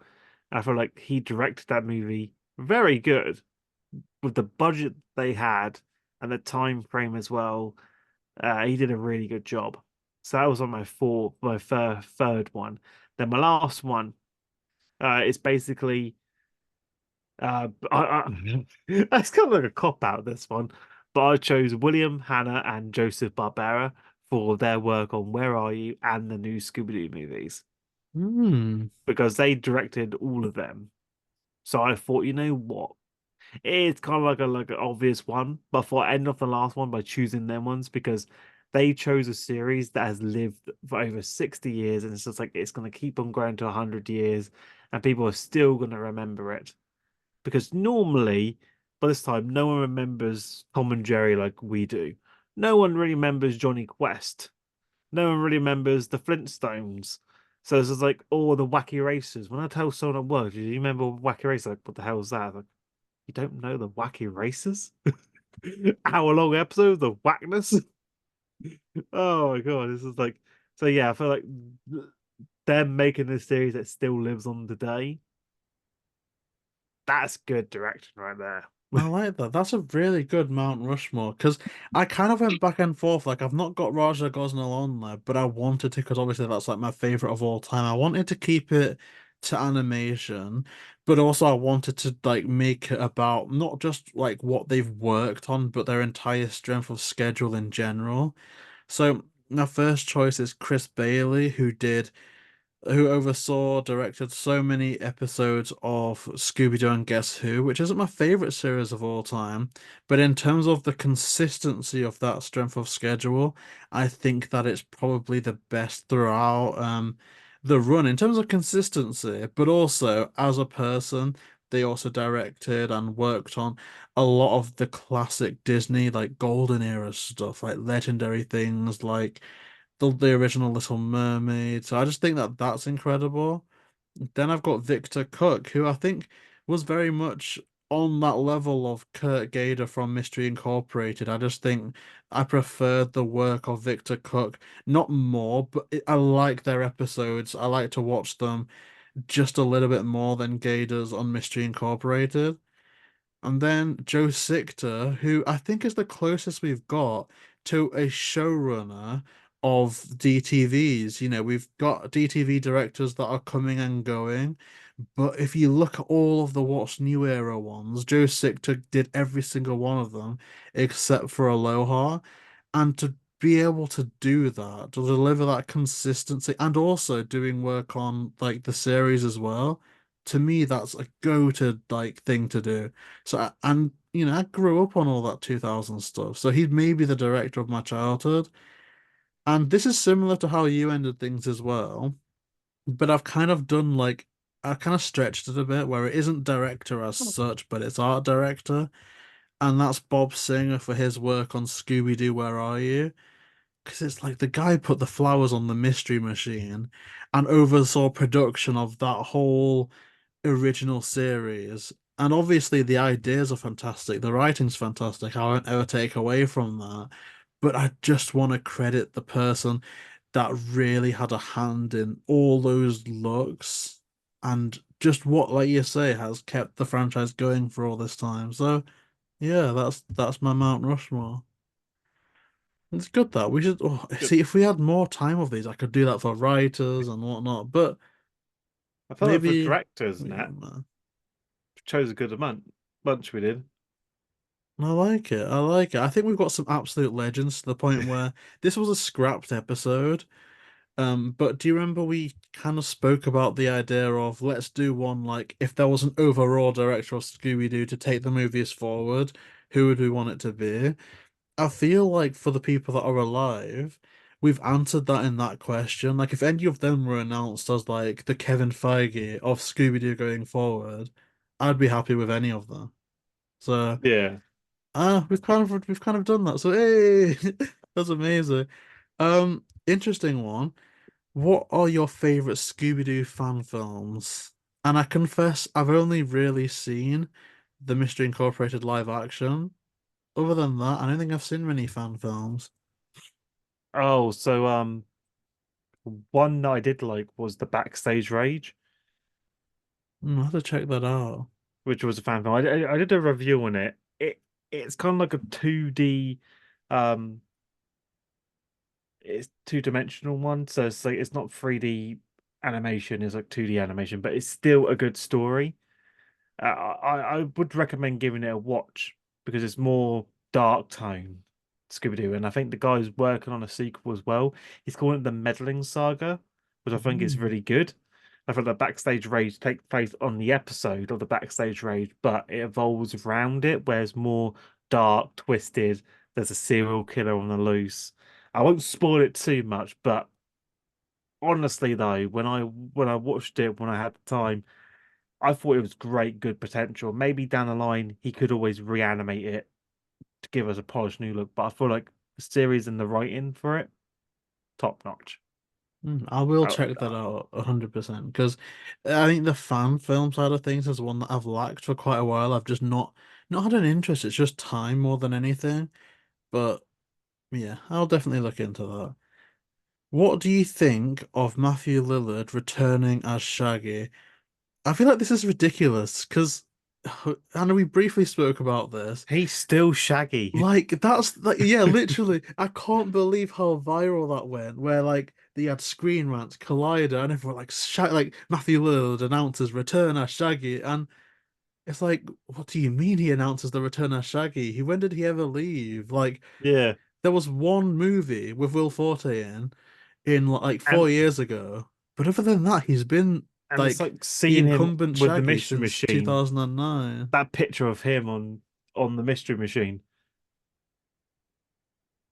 but that's still a good one. It's like he posted one where Matt Leonard was by the mystery machine, so it's like nostalgic throwback. So he's still Shaggy. I mean, it did kind of massage my ego somewhat, which I will admit it shouldn't have done. But like, obviously, like we've spoken about this, like, there's been stuff that I've been thinking about this year behind the scenes to do with real life and jobs on the channel, to the point where a lot of me kind of like gave up mentally on like interviews and stuff for so long.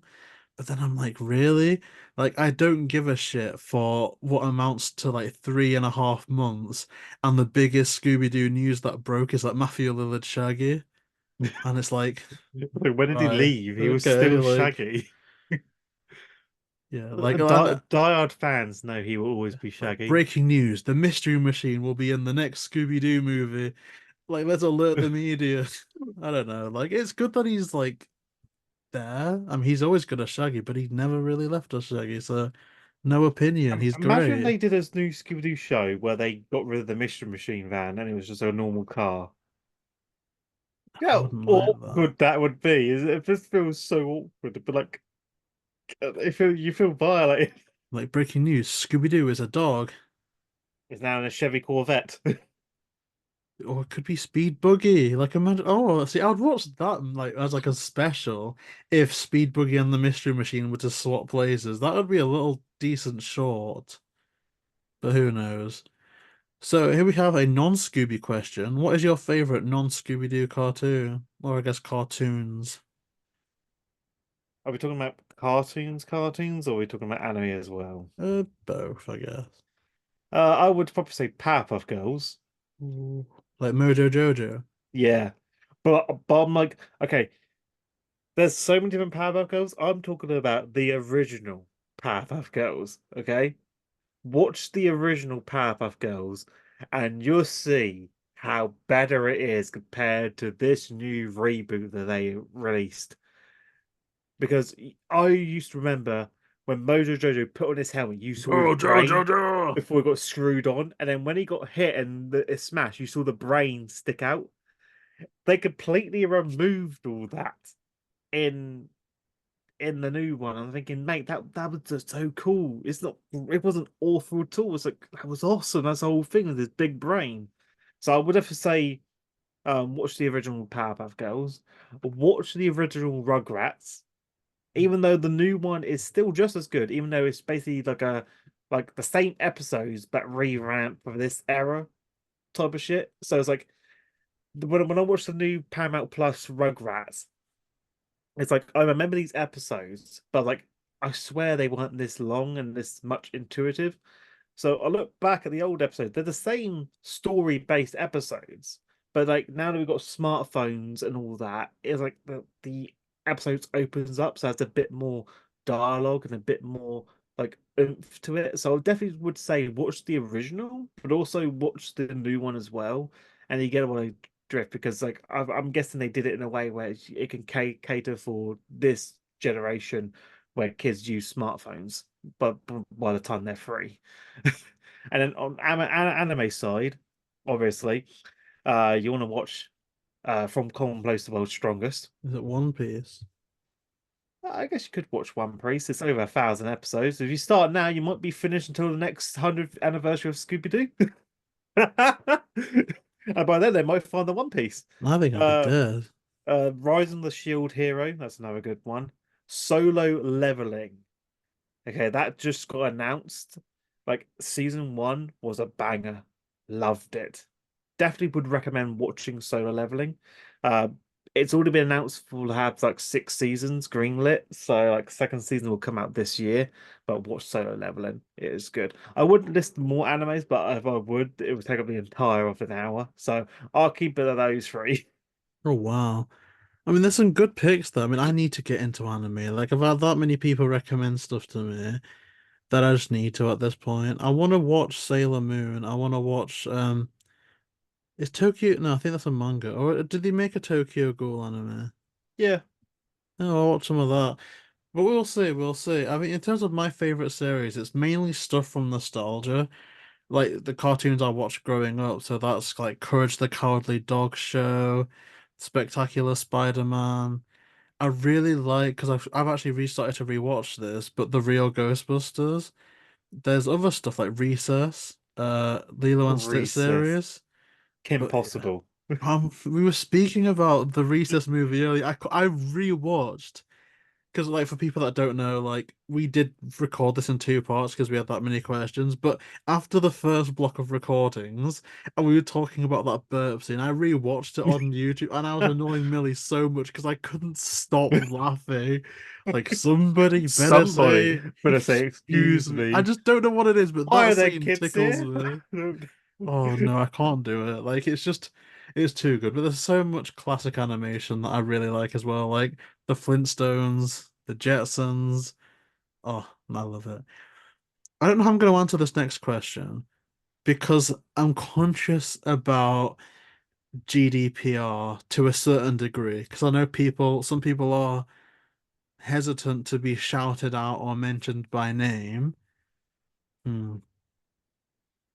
But I want to rephrase this question if it's okay with you. Are you familiar of someone that watches your videos that you would like to meet up in real life with the most or hang out with the most?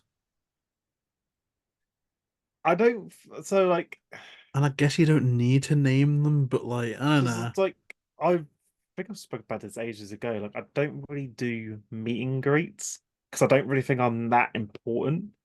to do a Oh, meet and greet. But it's also my busy schedule as well, where I don't really get time off to oh really yeah, yeah. capture myself. And like, if I ever do go to like a Comic Con event, of course, like if I do ever go to like an event or a gaming event or some sort of like, you know, stuff like that, I'll let people know. So if I'm there, they can come up and speak to me. But it's like I wouldn't really hold a meet and greet as to such. But if people do see me about and they want to say hello, fair enough. But again, no one would probably recognize me. But I don't know. I haven't really like thought about doing a meet and greet. I don't really know if I'm important enough to do one. I mean, we And could open up our inevitable sparring session. Like we could invite and people to the audience of that. it also comes down to safety as well. It's just like you don't know who's on the other end and that. So it's like you got to be careful these Bro, nowadays. who It's like could beat you up now? Like you're too strong. You're the mighty, like unless like I don't know, Jason Statham's after you. I think you're good. Whereas me, like flipping it, I could be lured to the forest like Scooby was in the live action movie with the hamburgers. I don't know what to do, man. But yeah, again, I don't know how to answer it. I do apologize if that's like the boring way out. It's just GDPR. Like it's just my training. I'm just extra conscious about like that stuff and safeguarding. But I want to say, like, take everyone watching this. I want to fuse you all into a ball, so you're like some Kevin 11 amalgamation of a person. I want to meet that person. I want to meet everyone. That's my thing. Okay, so this is who the knows? corrupt. Maybe in the future you might want to do a meet and greet. Nobody wants to meet me. I don't even want to meet me, so I don't know. I don't, but we'll see. Okay, so this is more or less the last block of questions now. So, did you get to watch that clip of the deleted Scooby-Doo monsters? Yes, so I did see the deleted scenes. Yeah, so it was like, which ones would you have wished were kept in the most? See, I only thought it was like one that we could choose. I thought that was the Yeah, question, like one. which We could one. do one. So I chose the Headless Horseman. 'Cause Oh yeah, like with yeah, all the pumpkin. yeah. I Bro, feel like the Headless Horseman. I loved it in the episode with Scooby Doo in that episode, and like even though it was like terrifying without the head and all that, I just and his thought, you know what, voice. they could do the voice as well. So I was like, I felt like a missed opportunity, especially dialogue with Scooby and the Headless Horseman. I felt like chasing around saying I want a head is probably like the most creepiest thing ever. I know some lads that go around parties saying that, like, so definitely on the creep I factor. want the head. See, mine's the ghost clown. It's the way Shaggy spins his head round, goes, oh, nothing in here. Because the ghost clown, man, like, I'm not scared of clowns, but I think that the thing that lacked for me in the second movie was fear factor. Whereas the first one scared me, the second one didn't. But that clown have traumatized me. Or, actually, here's something I will share. There's no spoilers, but I'm reading through Scooby Apocalypse, like the second book at the moment. Oh, you got that version of the book where it has like a mashed up of most of the Yeah. the volume releases, isn't it? It is, which I think is the way I prefer to do. So, like, I've never really had the patience for individual issues, And but there's I've me. always I've purchased all these single comics. I kept them all nice and sealed in booklets and that. was I'm more into like I'm gonna see if I can't find this. I'm just gonna like nip it in the bud. But there's one thing that I just thought of while reading this, and it really did make me think that like Scooby must take inspiration from each other. All there's just great coincidences that just happen to take on. So it's a bit gory. So warning for that, but this is the Scooby Apocalypse. There's a character here which is a mutant like surgeon, a mutant ghost.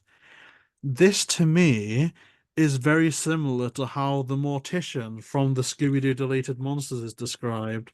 And I think they could work as one in the same.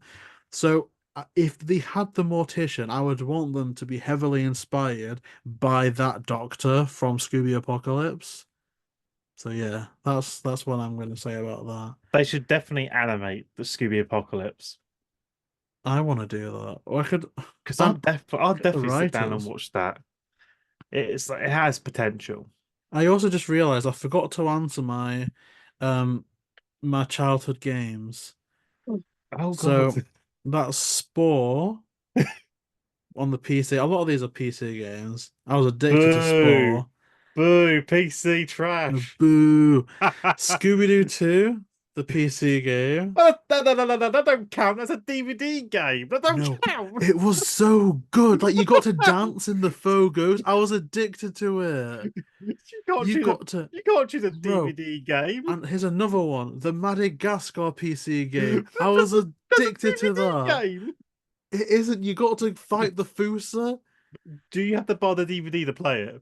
No, you've got to buy like a CD-ROM. I swear it's part of the No, I DVD. promise you. Google now. Because I know the Scooby Doo one is. Scooby-Doo. Because that was on my DVD back No, in the I'm day. gonna. No, no, no, no, no, no. There's a separate thing. So let me type this in. Scooby-Doo 2 PC because it is a PC ROM, and I think I got it from PC World. Scooby-Doo 2 PC. Look, can you see this? It says this is what it will look like. PC ROM, and there's like, oh my God, like there's like a walkthrough on YouTube. It's like its own separate thing, like its own fully expansive Really? game. I promise you, I was addicted to it as a kid. Same with Spore, same with the Madagascar 2 game. You know what? Even Shark Tale, the game. Look, I played a lot of crap as a kid, but I was addicted to it. Trust.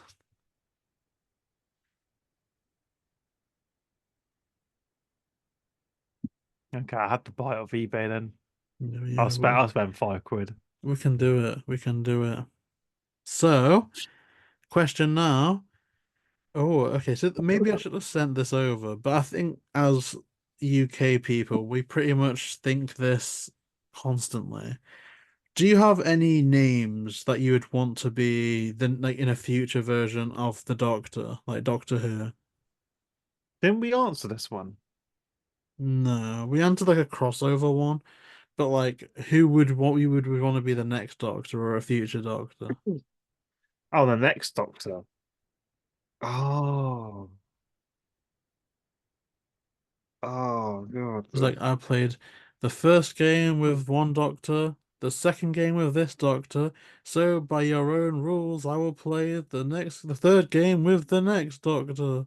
I don't know what I'm doing, but I've got two. James Nesbitt, I think, would be a phenomenal Doctor from his work in Jekyll.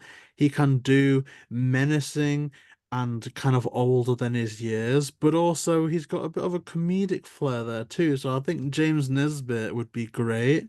He's been in Doctor Who before, but I think Arsha Ali would be perfect as well, both from that compassionate side that he showed in Capaldi's era, but also from stuff like Four Lions, Beaver Falls. There's also a little goof in there as well. So kind of all facets of the Doctor. I don't really have a third choice, but those are the two that I'd like at the moment, just off the top of my head, I think would be. I would probably choose Ben Cumberbatch, Doctor Strange, Oh, to yeah. play the Doctor because he was good as Sherlock Holmes. So I feel like he will be good playing a type of serious Doctor, like Tenant wise or something like that along the lines. So I feel like he can pull it off. Or a kind of like Matt Smith kind of childish vibe, I would probably go with Tom Buckley. And people say, oh, he was already in a Doctor Who episode, but what we've learned is he can always regenerate into other faces of people he's seen, which we have seen before, and that get Who's Tom explained. Buckley? What's he been in? Oh God, what was he in there? He was definitely in one of the yeah, let me go buy that. Because you're right, like because even like Colin Baker, the Sixth Doctor, was in an episode before he was the Doctor. Where else did that happen? Obviously, Peter Capaldi was John Frobisher in Torchwood, and also was his name like Caecilius in The Fires of Pompeii. So yeah, it has been known to happen for sure. Yes, Tom Buckley was most known for doing stunts, but again, he could probably, but he was in other movies like High Life or Inferno. So, like, hmm. Yeah, I like I that. think he could still be a doctor.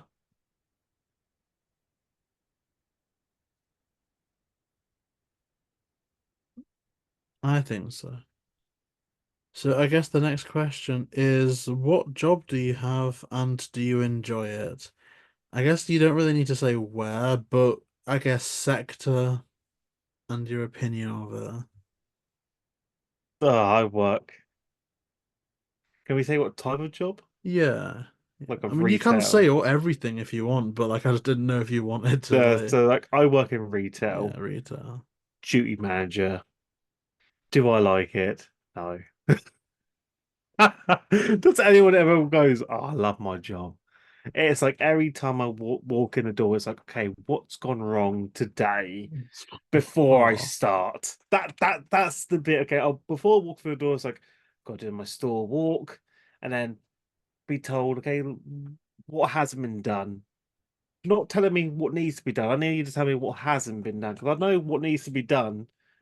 So I need to be told what hasn't been done. And I swear, there's never been a day where I haven't gone in where it's like there's something wrong. I'm like, oh, great. What is it now? Oh, great. It's like I don't know. It's just unpleasing sometimes. yeah, I Money's can. great, and you do 9 hour shifts and that. It's like you get three Yikes. days off a week, but it's like at the same time, it's just like it's not the best working in retail because you still get a load of abuse from customers, crackheads, homeless people, and it's just like it's just, when you're a duty manager, you have to deal with it all, and you get like there's always something every single night you have to deal with because you're the duty manager. It's like, oh, we can't help you because that's not a cash machine outside. We just lease the building. Or if your car's not working, you have to go see your bank. Oh, you want a refund? Well, if you don't have a receipt, I can't give you the refund because we need to prove you got it here. It's like, oh, you said me yesterday. I wasn't in yesterday. So yeah, retail is like it's stressful, especially in this day and age. It's like I wouldn't really recommend it to people because it's not worth the hassle, and it's why I'm trying to look for elsewhere. So like, if I Mm. get my job at HMV, I'll be proud to say, yeah, I'll work at HMV. Yeah, see, because it's like a different, not echelon, because that sounds elitist, but I guess it just seems like a different vibe of retail, to be at like I guess a named luxury brand versus a named essentials brand. Because it's one of those funny things. Like obviously, in terms of to answer the question, I'm interviewing for like call center stuff, which isn't my dream, but it pays decently and it's relatively easy. Like I know people, like I've seen people say, "Oh, I'd rather do, a million shifts in retail than one shift on a call center." But actually, I found every call center position I've ever had to be shockingly easy. To a boring degree, maybe I'm just good at it, but to me, it's shockingly easy, but it kind of mind numbing. Let me read my script to you, ma'am. Yeah, like I'm good sorry. afternoon, Please, JB and please hold like while I JB and pass you on to Milly my speaking. supervisor. Just hold him Du-du-du. randomly and play some solitaire game on the paper. Like the worst part is That's all the been 5 minutes. systems. Like Hello, man. Thank you for holding. I think it could be streamlined a lot easier because the way it is, you have to have like five things open, you have to update them all in a certain time. But that's kind of like that's difficult for your first 2 weeks, your first week.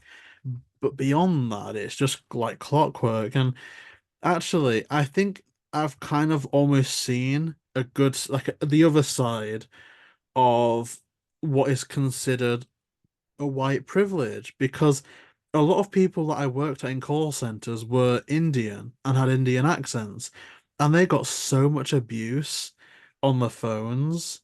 Whereas I only ever had one angry customer in my whole time of call center, and I think it is my voice, the fact that I can speak, they understand me, and I'm almost white passing on the phone. I don't know if I'm reading too much into that, but I think that's possibly why I'm almost privileged at a call center to have the voice that I do. So I find it just ridiculously easy. See, I always hate talking on the phone because I don't know if it's because of my phone or my hearing.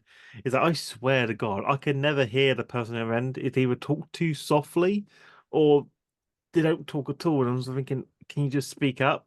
Like shout to me like you're being attacked, then I Shout can to me. hear you. It's like at work. Bootlicker, our It's like prices have never been lower. like at work before. We've got the radios and that, and I literally said them like, if you're gonna use the radio, speak up. Because I'll try and speak up, and I literally speak up. Like, imagine you're being chased by someone, and you want to call for help. You're gonna talk softly or talk loudly? You're gonna talk loudly. Use that voice. See, that's the thing though, because I almost feel like for the whole of this year, the one thing I've been missing though is my retail position. And as you say, it's a little bit, I don't want to say where now, because obviously of the things that I've, but it was HMV adjacent. I'll say toy shop. Because here's the weird thing. I feel like I got in such a rut over lockdown, getting used to doing remote work, work from home stuff, to the point where I almost self-isolated myself even beyond the lockdowns. And this channel, like the podcast, the interviews, I almost started to treat that like my full-time job, which does involve speaking, but I guess it is just a little bit of a different vibe when you're speaking to strangers face to face. And I hated my first couple of shifts at the toy shop, but then as it went on, I found myself really liking the person that I was becoming, being confident to upsell things to strangers, to be confident to push certain items, and even having conversations with people there about things that I thought would annoy anyone else. Like I had a great conversation with a customer about John Williams composing, and that to me was just incredible.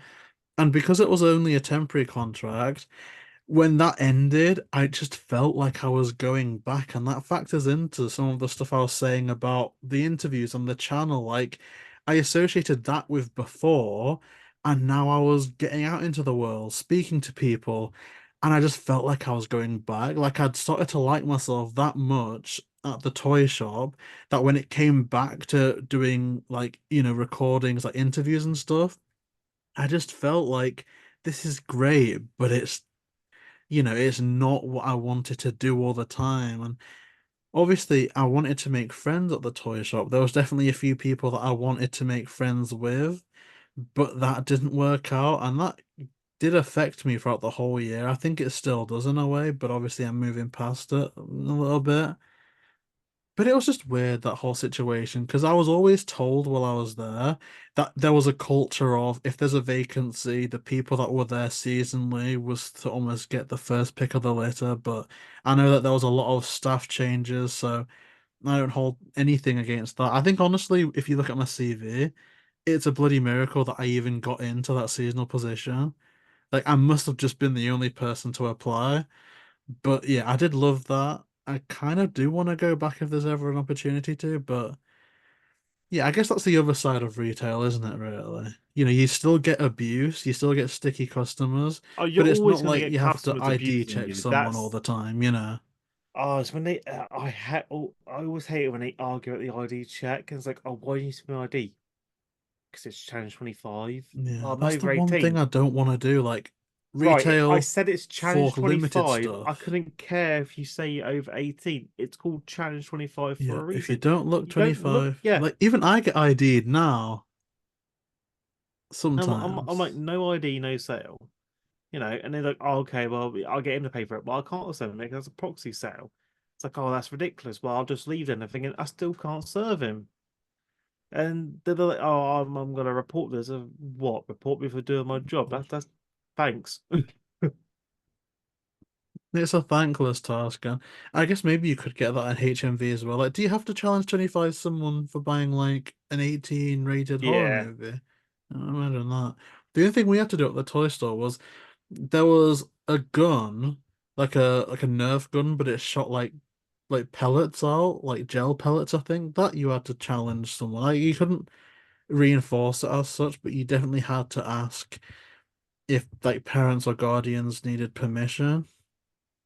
It's weird though. When I think about work, I just want to be in it to make friends. And that factors into like the next question, which I think is an interesting one. Maybe you've got a different mindset to this, but it's are you two friends? Are you two really friends, or do you just collaborate together?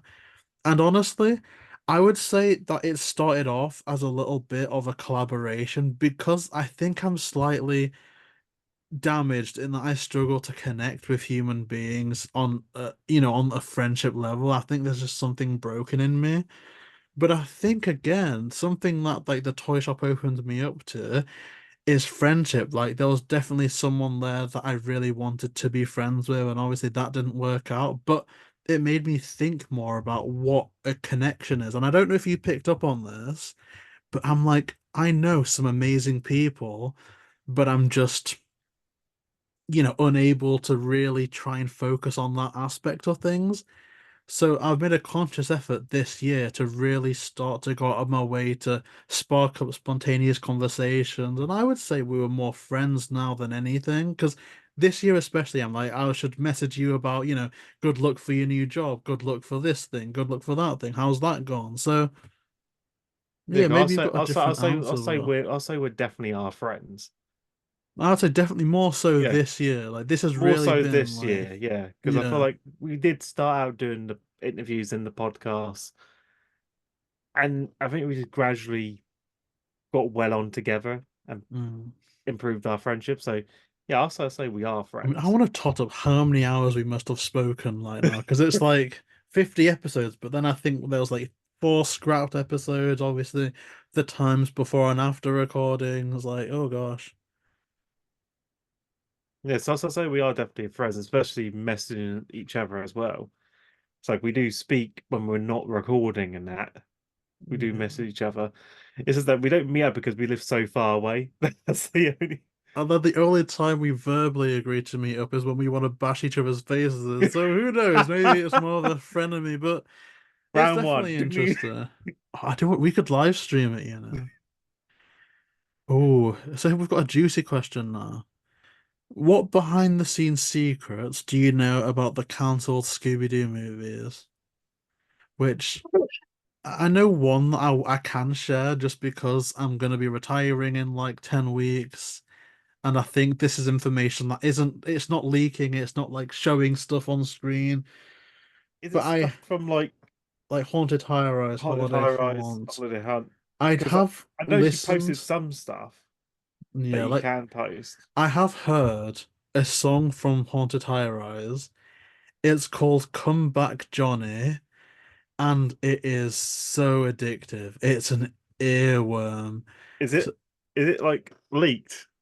no, I don't think so anyway, but I've heard it and I How did love you it. hear it? I'm not at liberty to say, but What? it's sang by the Hex Girls and it's about Johnny Warlock, like the villain of the movie. I can try and sing the hook if you want a glimpse into it, but I don't know if I have Oh, to. It's like, ha- we said, oh, come back, Johnny, come back to us. We wanna rock and party with Johnny B. Warlock. That's, I'm singing it very badly, but that's the hook and of it. you said it was signed by the Hex Girls. Sung by the Hex Girls, it's like a story, like there's flashbacks in it. I probably said too much, but before I retire, I think the fans at least deserve to, even if it just kick starts up some more hype for it and support for the movie getting out there. It's an earworm. Um, See, what you should have done was get the file and leaked it. I can't like if I was ever not saying I was, but if I was trusted with that file, I would have it. I don't think it would be professional for me to put it out there. Look, I'm willing to be a scapegoat, and you I can just can't say that do it. I can't do you it. can just say that I hacked your computer and stole those files. I can't do it. Well, you know what? Maybe, like I say though, like I said Oh, with Holiday Haunt, I oh, promise it's I a will risk I'm think willing to about do. releasing I it feel like I'm Lord Farquaad. Some when of you I'm may die, but that's a risk I'm willing to take. when I'm 95. If I have it, which I'm not saying I do, I might just hit the send button to the world, Well, you but could always. Well, not any time before my 70s. I was the only one that didn't get their video removed when I did that reaction video Bro, see, with that's the one thing as Crypto well. 2 intro. So One thing, I could probably react and release that. one Stop. thing that's been annoying me actually, though, is a lot of people seem to think that I'm like that this whole channel is bootlicking Warner Brothers, and like we're great friends with Warner Brothers just because one time I said like I think I even said it on this show that I've gotten to know the ranks of Warner Brothers people simply to state the obvious that we've spoken to people that worked with Warner Brothers with the Well, interviews, whereas people are like, oh, he's like in the pocket of Sam Register, like he's, getting all this stuff. And it's like I've actually heard from people who, again, I'm not going to mention by name, but Warner Brothers, for obvious reasons, the people that do deal with like stuff actually don't like this channel because of the Holiday Haunt and Haunted High Rise stuff that wasn't meant to get support, wasn't meant to see the light of day, like information. Like Warner Brothers actively don't like this channel. So it's actually the exact I wish they did. see, I feel like every time I have a dispute with Warner Bros. When I'm posting one of my videos, when I dispute it, it gets removed instantly, like literally the next day. So I feel like they might have some favor towards me. I haven't got anything bad on their books yet, but To be fair, though, I don't blame Warner Brothers at all at the same time. Like, if I cancelled two Scooby Doo movies, and then out of nowhere, some people are doing interviews with the directors of those cancelled movies, starting petitions to save the cancelled movies, criticizing the CEO for cancelling the movies. Yeah, I'd be upset with them as well. but at least you can say Warner Bros. Has that eye on you. So you're pretty much YouTube famous. No, maybe like Hey, most wanted in some small hey, office of Warner the Brothers. Warner's company's got their eye on you. The brothers Warner. Like, be very, very quiet. It's JB season. They're gonna interrogate all the staff members to find out who's keep leaking you stuff. There's like JB, like, I mean, what? I mean, they could send me to prison, but They're probably watching your videos. All right, I let's live in just let's Lancashire. just That's file worse than claim any all his American videos. prison. Fucking No, hell. what if it wanted to? They could probably like file copyright claim your videos and take the money from it. They could do. Anyway, like I've got nothing against Warner Brothers inherently. It's just like the Peter again. I think this goes along with like why I would work at the toy store again because obviously management. I'm not necessarily agreeing with their application progress based on what I heard, but it was the people there that made me think that it was a good place. And like with Warner Brothers, I think the vast majority of Warner Brothers people are good. It's just there's people on the top of that pyramid that are not making the right decisions and they're just anti-art. So it's kind of one of those, like I do like Warner Bros. As a company. I don't blame them for not liking us, but you know, at the same time, I'd rather them not like us than people not know what they know about Haunted High Rise and Holiday Haunt and whatnot. So who knows? I think we're answering this question a little bit late because was it not WrestleMania recently? We got a question. Do you watch WWE? If so, what fights are you excited for? So I don't know if that's like I don't know anything about WWE, so So I haven't watched WWE in probably about 6 years now, so I haven't really been entwined to it. I do get some news feeds because of the whole Logan Paul with Rey Mysterio fight. I saw that when he beat Rey Mysterio, and then I obviously saw um when KSI got injured. oh yeah, when he was in that Prime Yeah, bottle. yeah, it was in that Prime bottle. Or when KSI got the RKO, that was pretty funny. Yeah, see, And then they tried banning it as I don't a know legal move. anything about WWE really. Like my thing is I know this is like the go-to. I just can't fathom myself being invested in a fake fight. And I know when people mention that, it's like, oh, but movies are scripted, movies are fake, and it's like, yeah, but I can't watch someone fly around in an Iron Man suit and save the world, Like, there's no competitive for that in real life where I would watch it. Whereas if you think about WWE, it's like a fight, it's like, fighting stuff. And I'm like, there is a competitive for that isn't scripted, and that's like MMA and boxing. And I love boxing, I'd watch any boxing match going, really. Like I've always got my DAZN subscription on the go, Sky Sports. Like the last boxing match that I watched, I think it was. Did you watch this one? Anthony Joshua versus Francis Ngannou. That was an interesting I matchup. don't think I've watched that one. No, And then I coming think I up, think I've gone off boxing for a while Usyk, since the Fury. I think since the YouTubers started doing their own thing and ruined boxing, I was really switched off from it. I feel like Well, it's like they turned it into a joke sport, so I just turned off from. the thing is, I like crossover boxing last year a lot more because I feel like we got to the point with traditional boxing that there weren't the matchups being made that really should be made. Like we never really got any sparks of Anthony Joshua versus Tyson Fury. It just wasn't happening. It was just matchups that were a bit of a joke. And if nothing else, crossover boxing provided like a little bit of entertainment when boxing was stale. But now that the Saudis have really kicked into gear, giving us stuff like Parker versus Zhang, you know, Tyson Fury versus Alexander Usyk, now I think this has been the best year so far for traditional boxing. And I do think that what we consider proper boxing really is coming back this year. Like, and they recently announced the Fury Usyk undercard, and there's some decent fights in that, you know. So yeah, I am excited for boxing actually. Like I know that this is a WWE question, but I'm really excited for boxing. So that's the Yeah, kind of fighting that I'm more into like watching. I will get back into watching wrestling at some point, but it's like boxing. I just switched off from now. MMA is just if it's on, I'll sit down and watch it. F1 on the weekend, I'll watch that. But it's like, yeah, I will have to get back in the wrestling. I haven't seen like 6 years. I only saw like the highlights of like the RKO and the Logan Paul versus Rey Mysterio for the belt, and then Logan Paul trying to sell the belt. I like other sport like tennis. I love tennis. Really? I love See, tennis. see, Bro, tennis I is I don't anything one on understand one. it. No, like okay, Wimbledon, it's gone a bit stale. Imagine at least if I watch tennis at home, I could fall asleep comfortable on my chair. No, like If I go to Katie see tennis Bolter live, I'm falling asleep winning on an uncomfortable chair like this.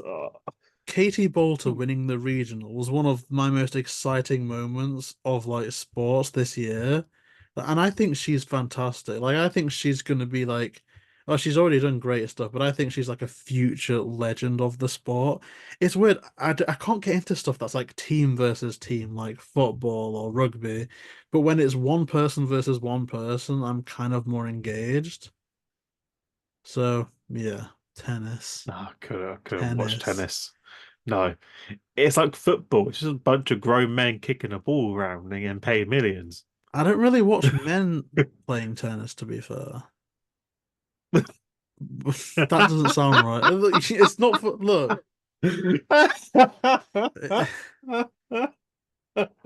No, You just want to hear those noises.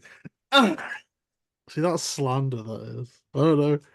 Right. Well, let's kick into gear with another question that may be a bit more serious because I feel like I'm being rumbled and accused, and I'm not appreciating it.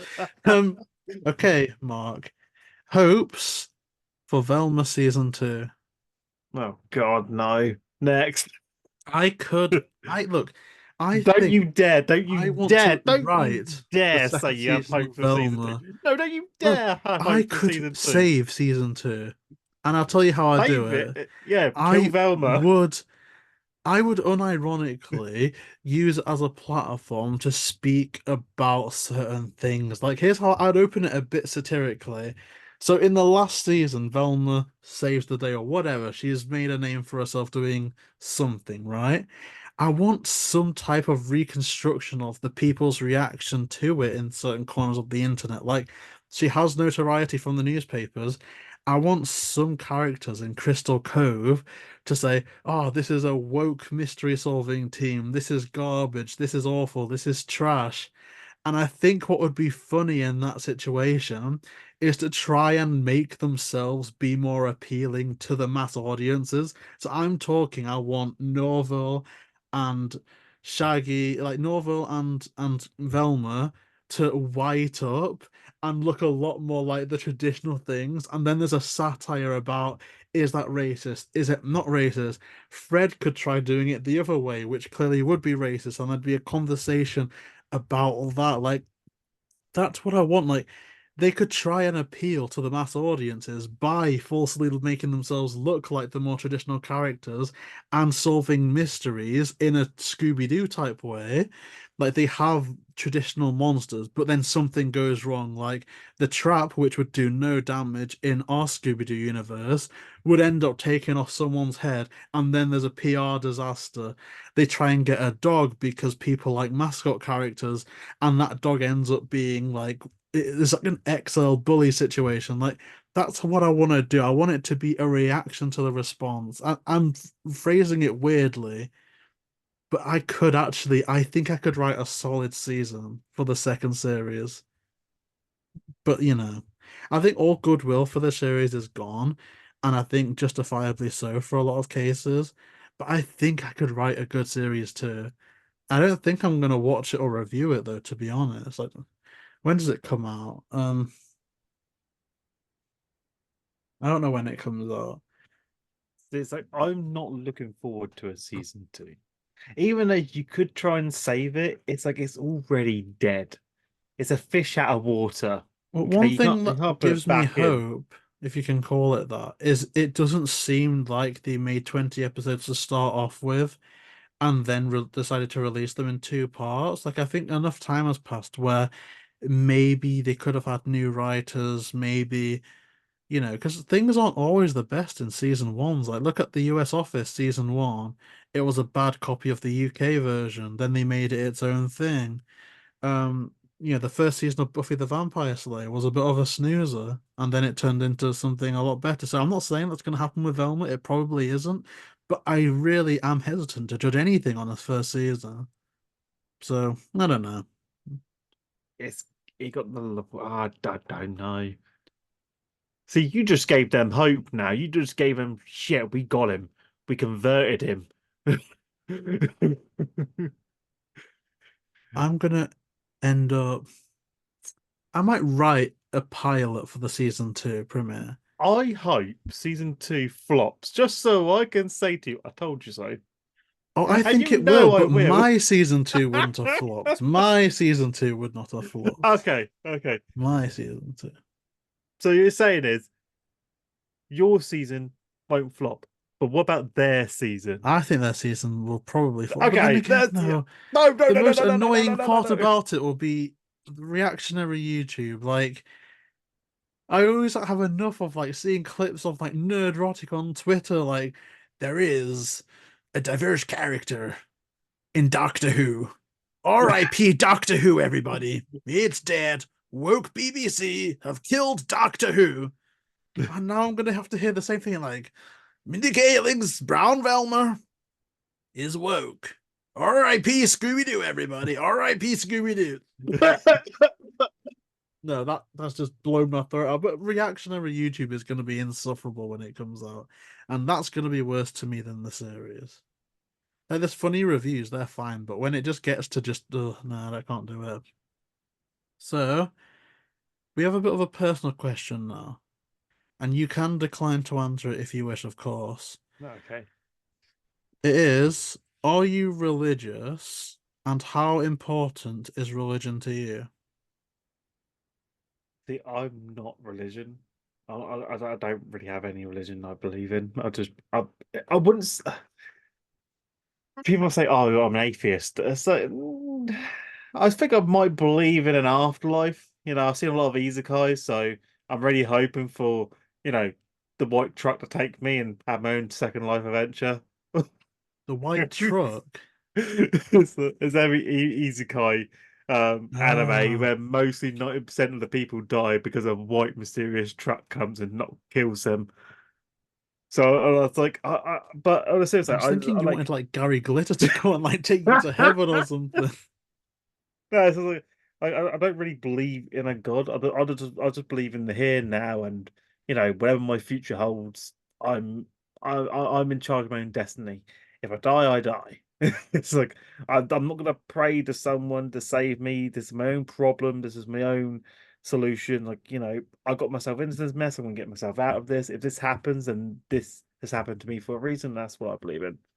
Yeah, I'm pretty much the same way. Uh, I don't think that I'm the in UK charge of my own culture fate. is necessarily as religion centric as American for some reason. Like, I think America, a huge part of that is religion and Christianity. Whereas here, at least not maybe where I was raised, I don't think anyone that I've ever known has been seriously religious. I know my dad was Jewish, my mum was Sikh. They tried to raise me Christian, but now I'm just kind of nothing. I mean, here's the thing. I think that you have to have something to believe in, but I think the power of that belief is more impactful than what necessarily. So this is like a funny anecdote. Um, I used to get bullied a bit before I was 17, obviously, when I was quite young. And in order to give me strength, my mum gave me a copy of the Lord's Prayer to take in my blazer pocket. And it didn't work. It did nothing for me.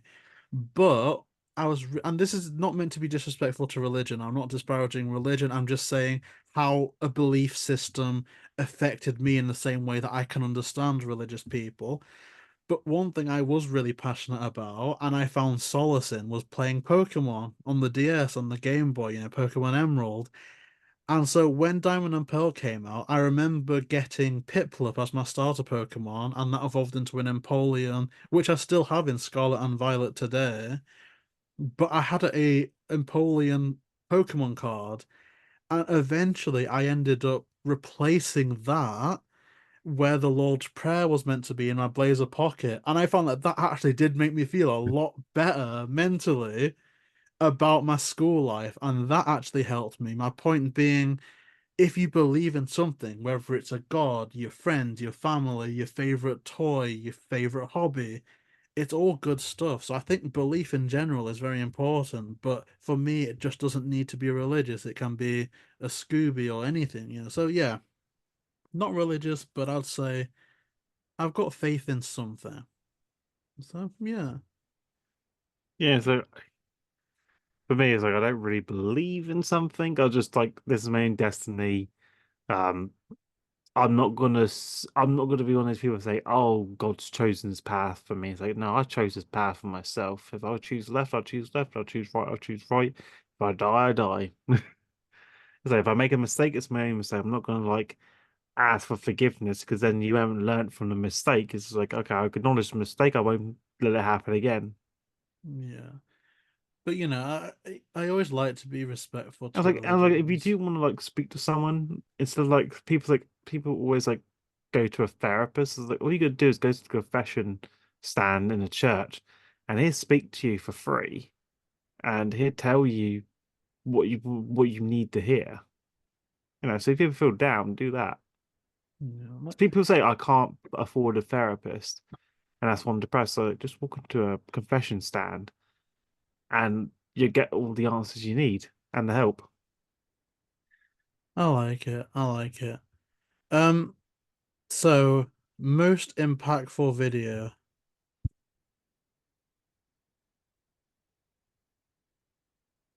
Most impactful from what my own channel? Yeah. Don't know really. I haven't really looked at it like that.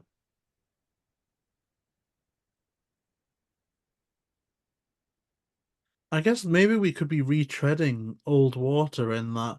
Could that not for you be the one that you said motivated you to try and get in shape? Yeah, That like could, I guess, be your most impactful. yeah, because that was the Red Dead Redemption 2 PS4 unboxing. Because it made me realize how like unhealthy I was and how how unhealthy like unshape I was. So it's like it really changed my life round. But sometimes there's no other video that I would probably think that made me stand out. Like I needed like I don't know really.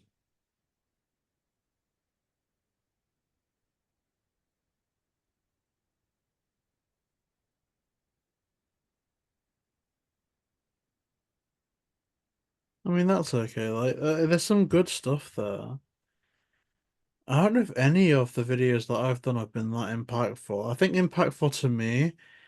Well, okay, here's the thing. I think arguably the most important video for the future of the channel, and also where it was at the time, was the Neil Fanning interview, both for good and bad reasons. Now, again, unpopular opinion, but I always grew up loving the first two live action movies, and to this day, the first movie is like one of my absolute favorite movies of all time, if not my favorite one.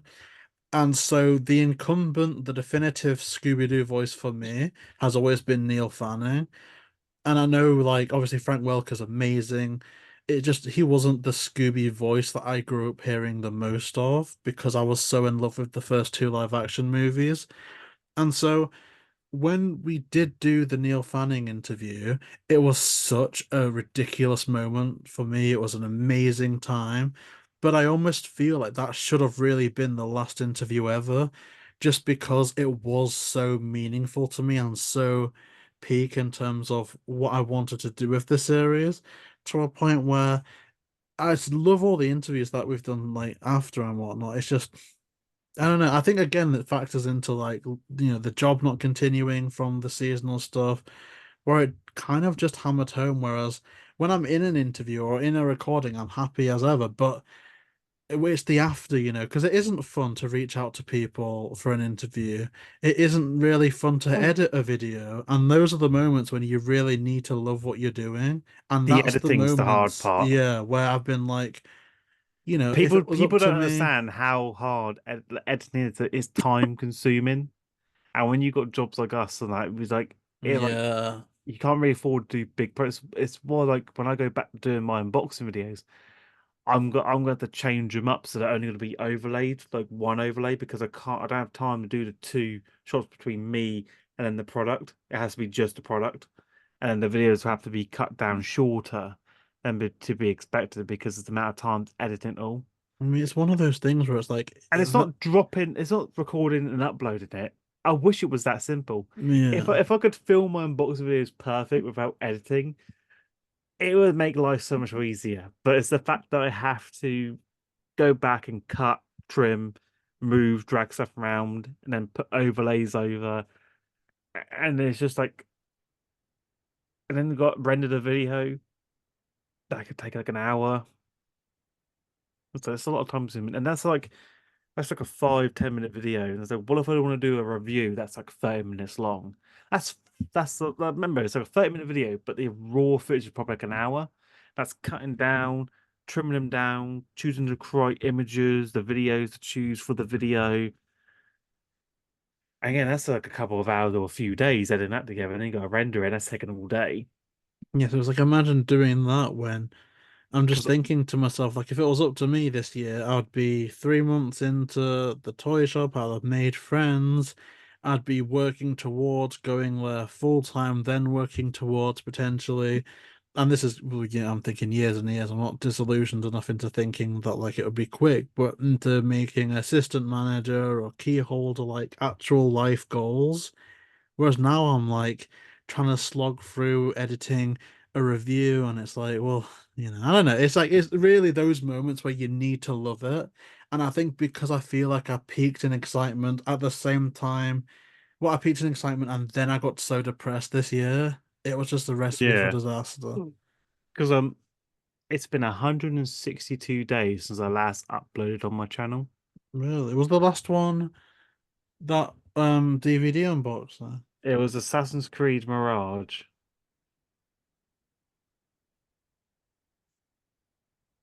which was the last one. That was 162 days ago. That's like half a year almost. It's like, Oh no. yeah, so it's like I will be back making videos now that I have time, but it's like I have to get myself back in the groove of editing videos. And I want to do reviews as well. I gotta write down the script, do everything for the review and everything. It's just like it's time consuming. It's just that the reviews are probably the worst, the ones I like doing, but the most time consuming. Like I'm almost 30 now. It's like I don't really have time to do. I've been on YouTube for since 2010. So a good 14 years I've been doing YouTube. Oh wow. And I feel like it's weird saying I'm tired, but I am getting that way. Well, I want to still post videos, but like I'm not going to be as active as I was 5 years ago. Yeah, I know there's a lot of older YouTubers, and as far as YouTubers go, we're very much on the young side. But sometimes when I'm just sat here for like hours, like editing, I'm like, this is really a young person's game. To be honest, not that I'm old, but But I guess that brings us into the last question, which I did say for last on purpose because it's talking about the future, and that's simply, what are your future goals? And that can be personal, YouTube, So anything. let's start with my YouTube goals. My goal is to hopefully start doing reviews, more specifically video game reviews in the future. So still do the unboxing videos and then sometimes do the odd movie review, but I really want to focus doing video game reviews on games from my childhood. I feel like that would where I want to base my YouTube off at one point. So that's like my YouTube goal.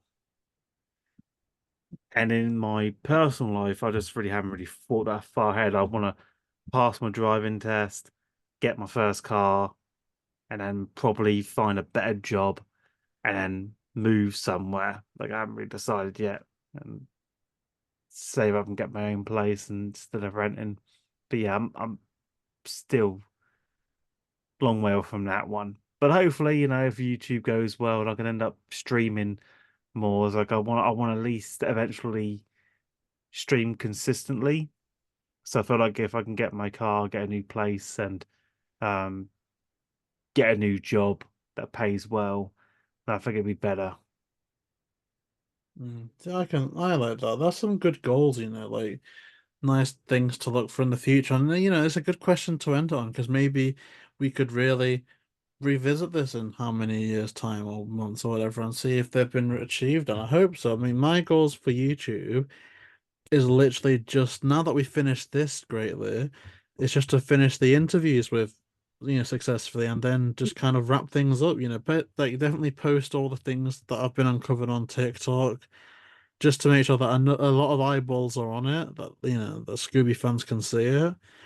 But personal, yeah, actually, you know what? Weight loss has been a big one for me recently because I went through this whole saga where I was always in fantastic shape, and then I had my brain aneurysm. But instead of letting that strengthen me, I did just take the easy way out and eventually just used it as an excuse. Like, of course I'm not in the same shape I used to be because of my brain aneurysm. Of course I'm not as physical as I used to be because of my brain aneurysm. And because I used that as an excuse for so long and then went to university, where at the time it was beer, takeaways, and just sitting down a lot for studying. Oh, I got in such awful shape, and now I'm in a situation where it's like yeah, okay, I can be like a jolly fat guy for the next 10 years, 15 years, whatever. Maybe I could even sustain it now nicely until my late 30s. But eventually it's like it ain't gonna work when I get older. It's gonna really make the last couple of years of my life, miserable for lack of a better word. So it's like I've been really working on that. And I've already lost a good 2.5 stone. And today, for my job interview, for the first time in years, I've been able to fasten up the buttons of like one of my older suits. So that's really one of my main life goals as well, that's a really. question as well. Did you have to wear the suit for the interview? Because it's just like, I don't think so, but I or do. yeah, because that's the thing. Because like, I just wear casual clothes to a job interview. Like, does the suit thing work really well? I don't know, but I think I'll rock it well. I love wearing a suit. Any excuse I can have to wear a suit, I will wear a suit.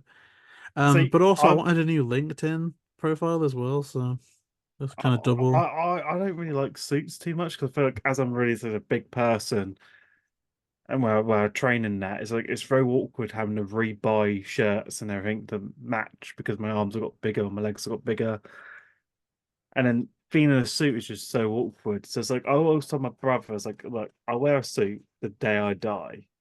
and you can bury me in a suit because I won't care no more because my body's dead. Well, I guess my issue is with like work and stuff, like with suits, is if I get this permanent, well, my goal is to ultimately go back to the toy shop, as weird as it sounds, right? But it's like I kind of don't want to dedicate myself to a company and then just potentially jump ship the second it becomes November, December time, and then be out on my arse back in January again. So I think it's my own fault. If I do get a permanent job, I will just have to stay there and sacrifice my toy shop aspirations, which is my own fault because I think if I did do it 2 years ago and then went back this year or last year for my second stint, I think I would have had more success when it came to applications. But it's just, it's a weird one. So we will see. But yeah, it's weight loss. That's the main thing. And it's actually going really well. This is the most successful I've been. And maybe I can share this with the audience if they're looking for weight loss as well. I've tried so much in the past from gym memberships, ring fit, portion control, and none of it's bloody worked. I never really shed any stone from it just because I lacked the discipline to continue with it. But walking like 15 to 20,000 steps every day consistently for the last 3.5 months or so, that's given me way more success and has been a lot easier to maintain than anything else.